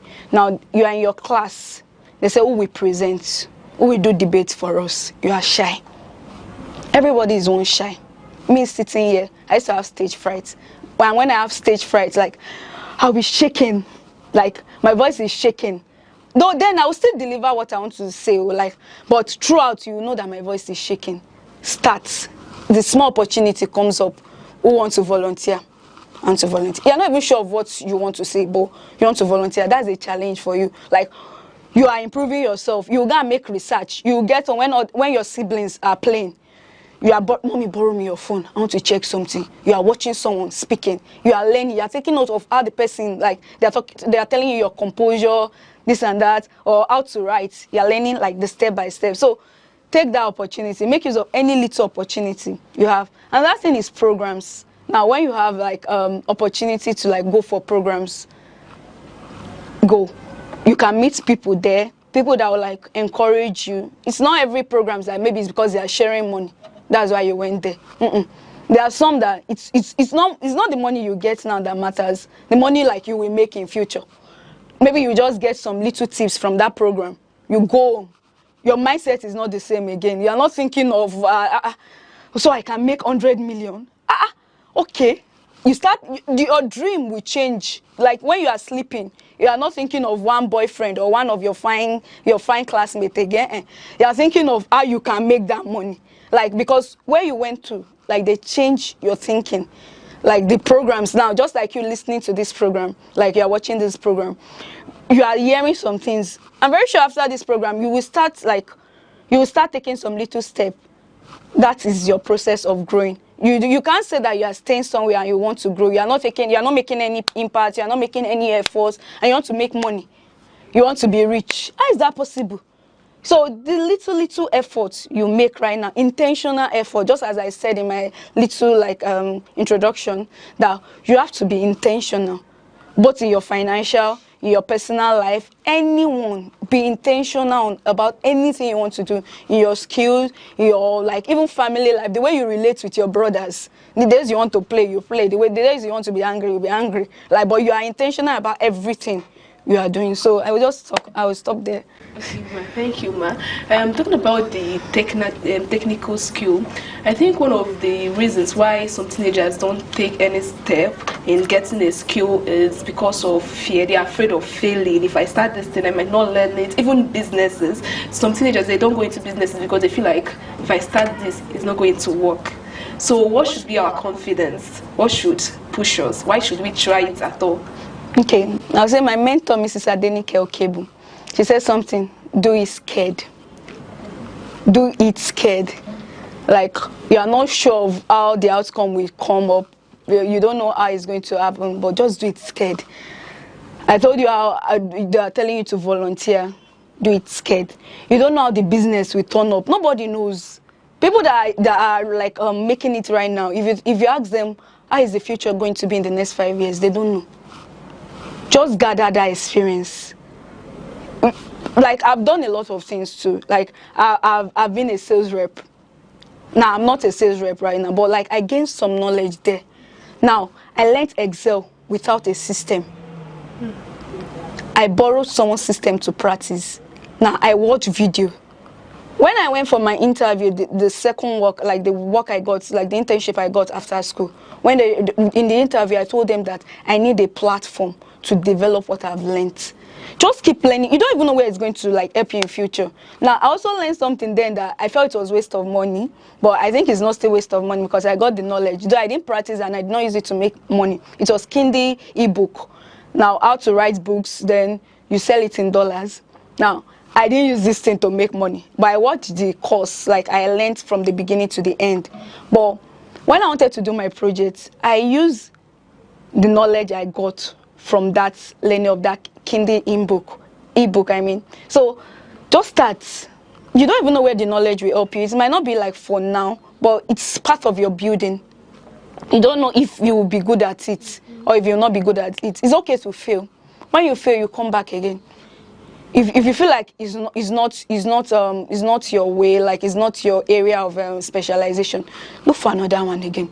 Keep trying. Now these are your experience. These are your experience. These are your experience. You are gathering experience. You are gathering knowledge. No knowledge is a waste. We are learning.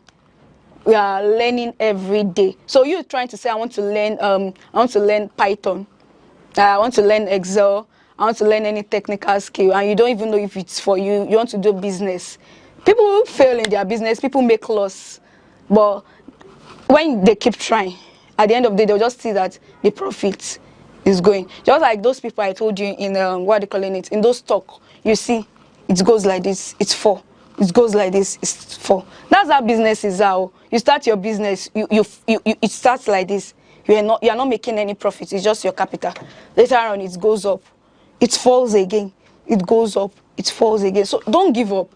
Don't give up on yourself. Don't give up on what you want to become. Just start. Start it small. If it's just little money you have to learn, there's YouTube. There's nothing you want to learn right now you cannot learn on YouTube. Search what you want to learn. Go to the search engine. How to cook or how to bake. They're saying it there. How to do Excel. Even right now that I'm doing Excel, there are times that some complicated data, I'm not sure of it. One of my my tutor in my workplace will tell me that anything you are confused about, just go to the YouTube. YouTube will tell you. Now you learn, you practice, you learn, you practice, you learn, you practice. After that, you can even start transferring the knowledge to someone else. Now, I learned how to bake. After I start making the profit, and later on, I have an apprentice, just like this my friend I said that started makeup business. Now she has an apprentice. She has someone that she's teaching. That's how the process is. When you learn, you make the progress, like you make the impact, or you practice. Sorry, you practice. After you practice, you transfer the knowledge to someone else. That's the progress. Yeah, thank you. Wow, this is wonderful. I think one thing I got from what you said is it's better to fail early than to fail later in life. Thank you so much, Ma. So, Ma, what's your final advice to teenagers watching us today? Okay.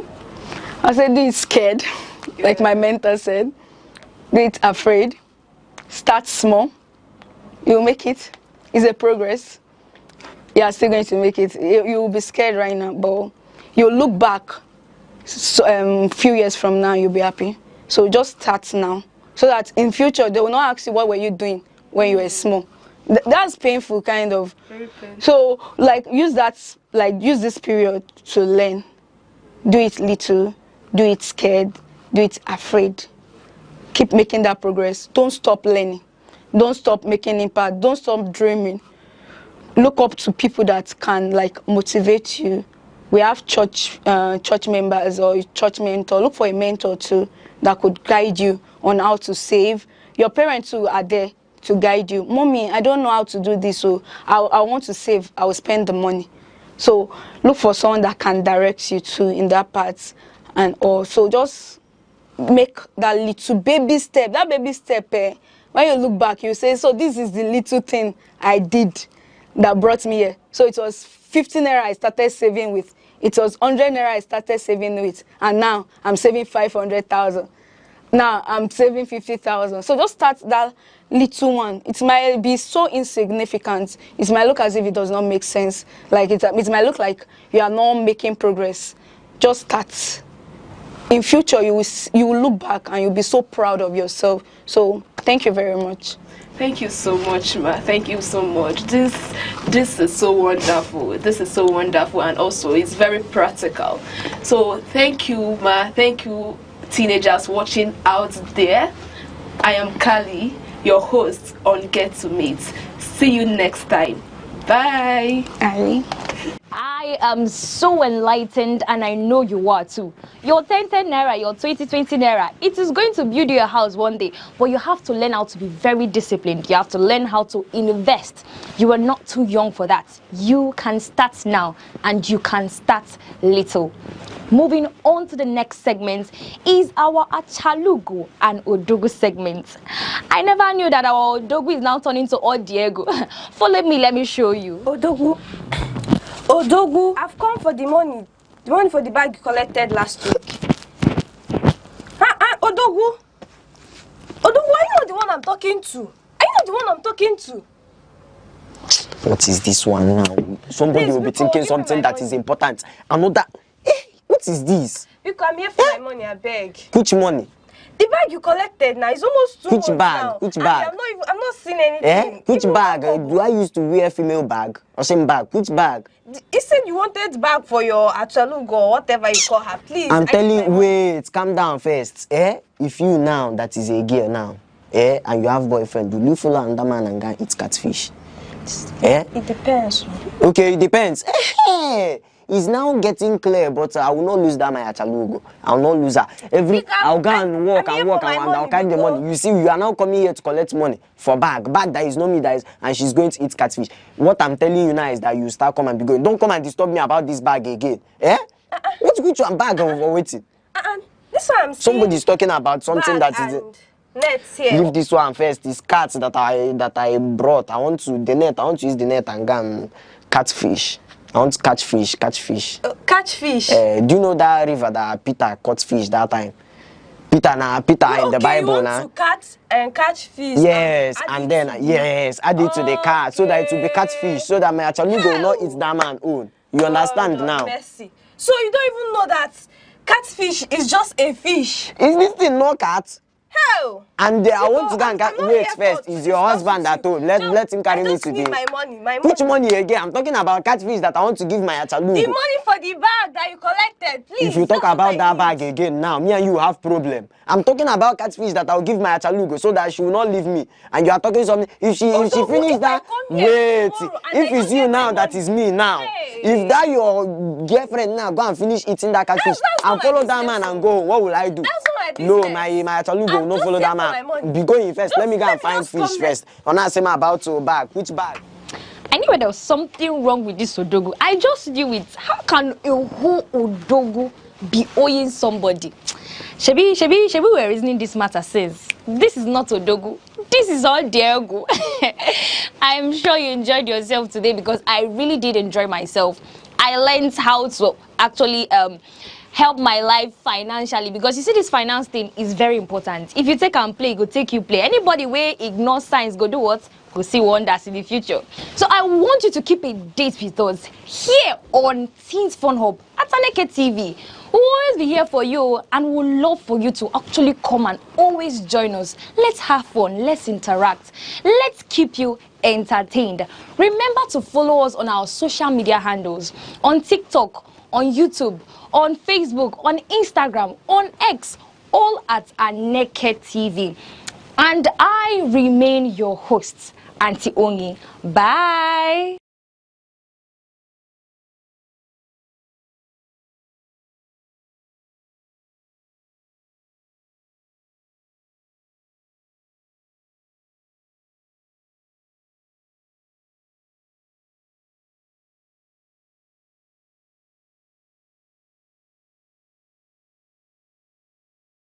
Igwe maka na ọ magoro okwu izizi igwe nwa anụ jeke elu ya aka abịa zọrọ igwe gị igwe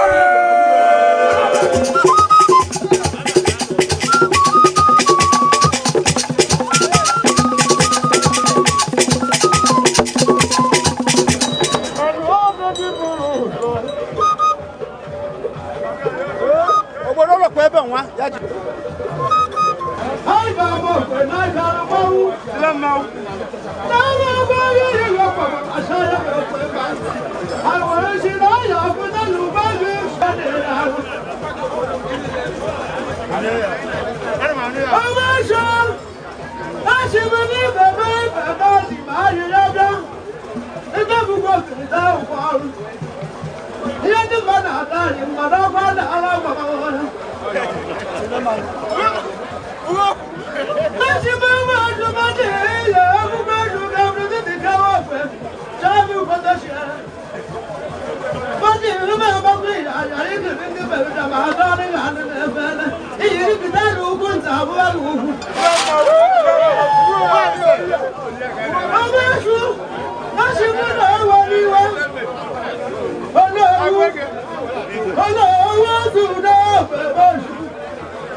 One of them said,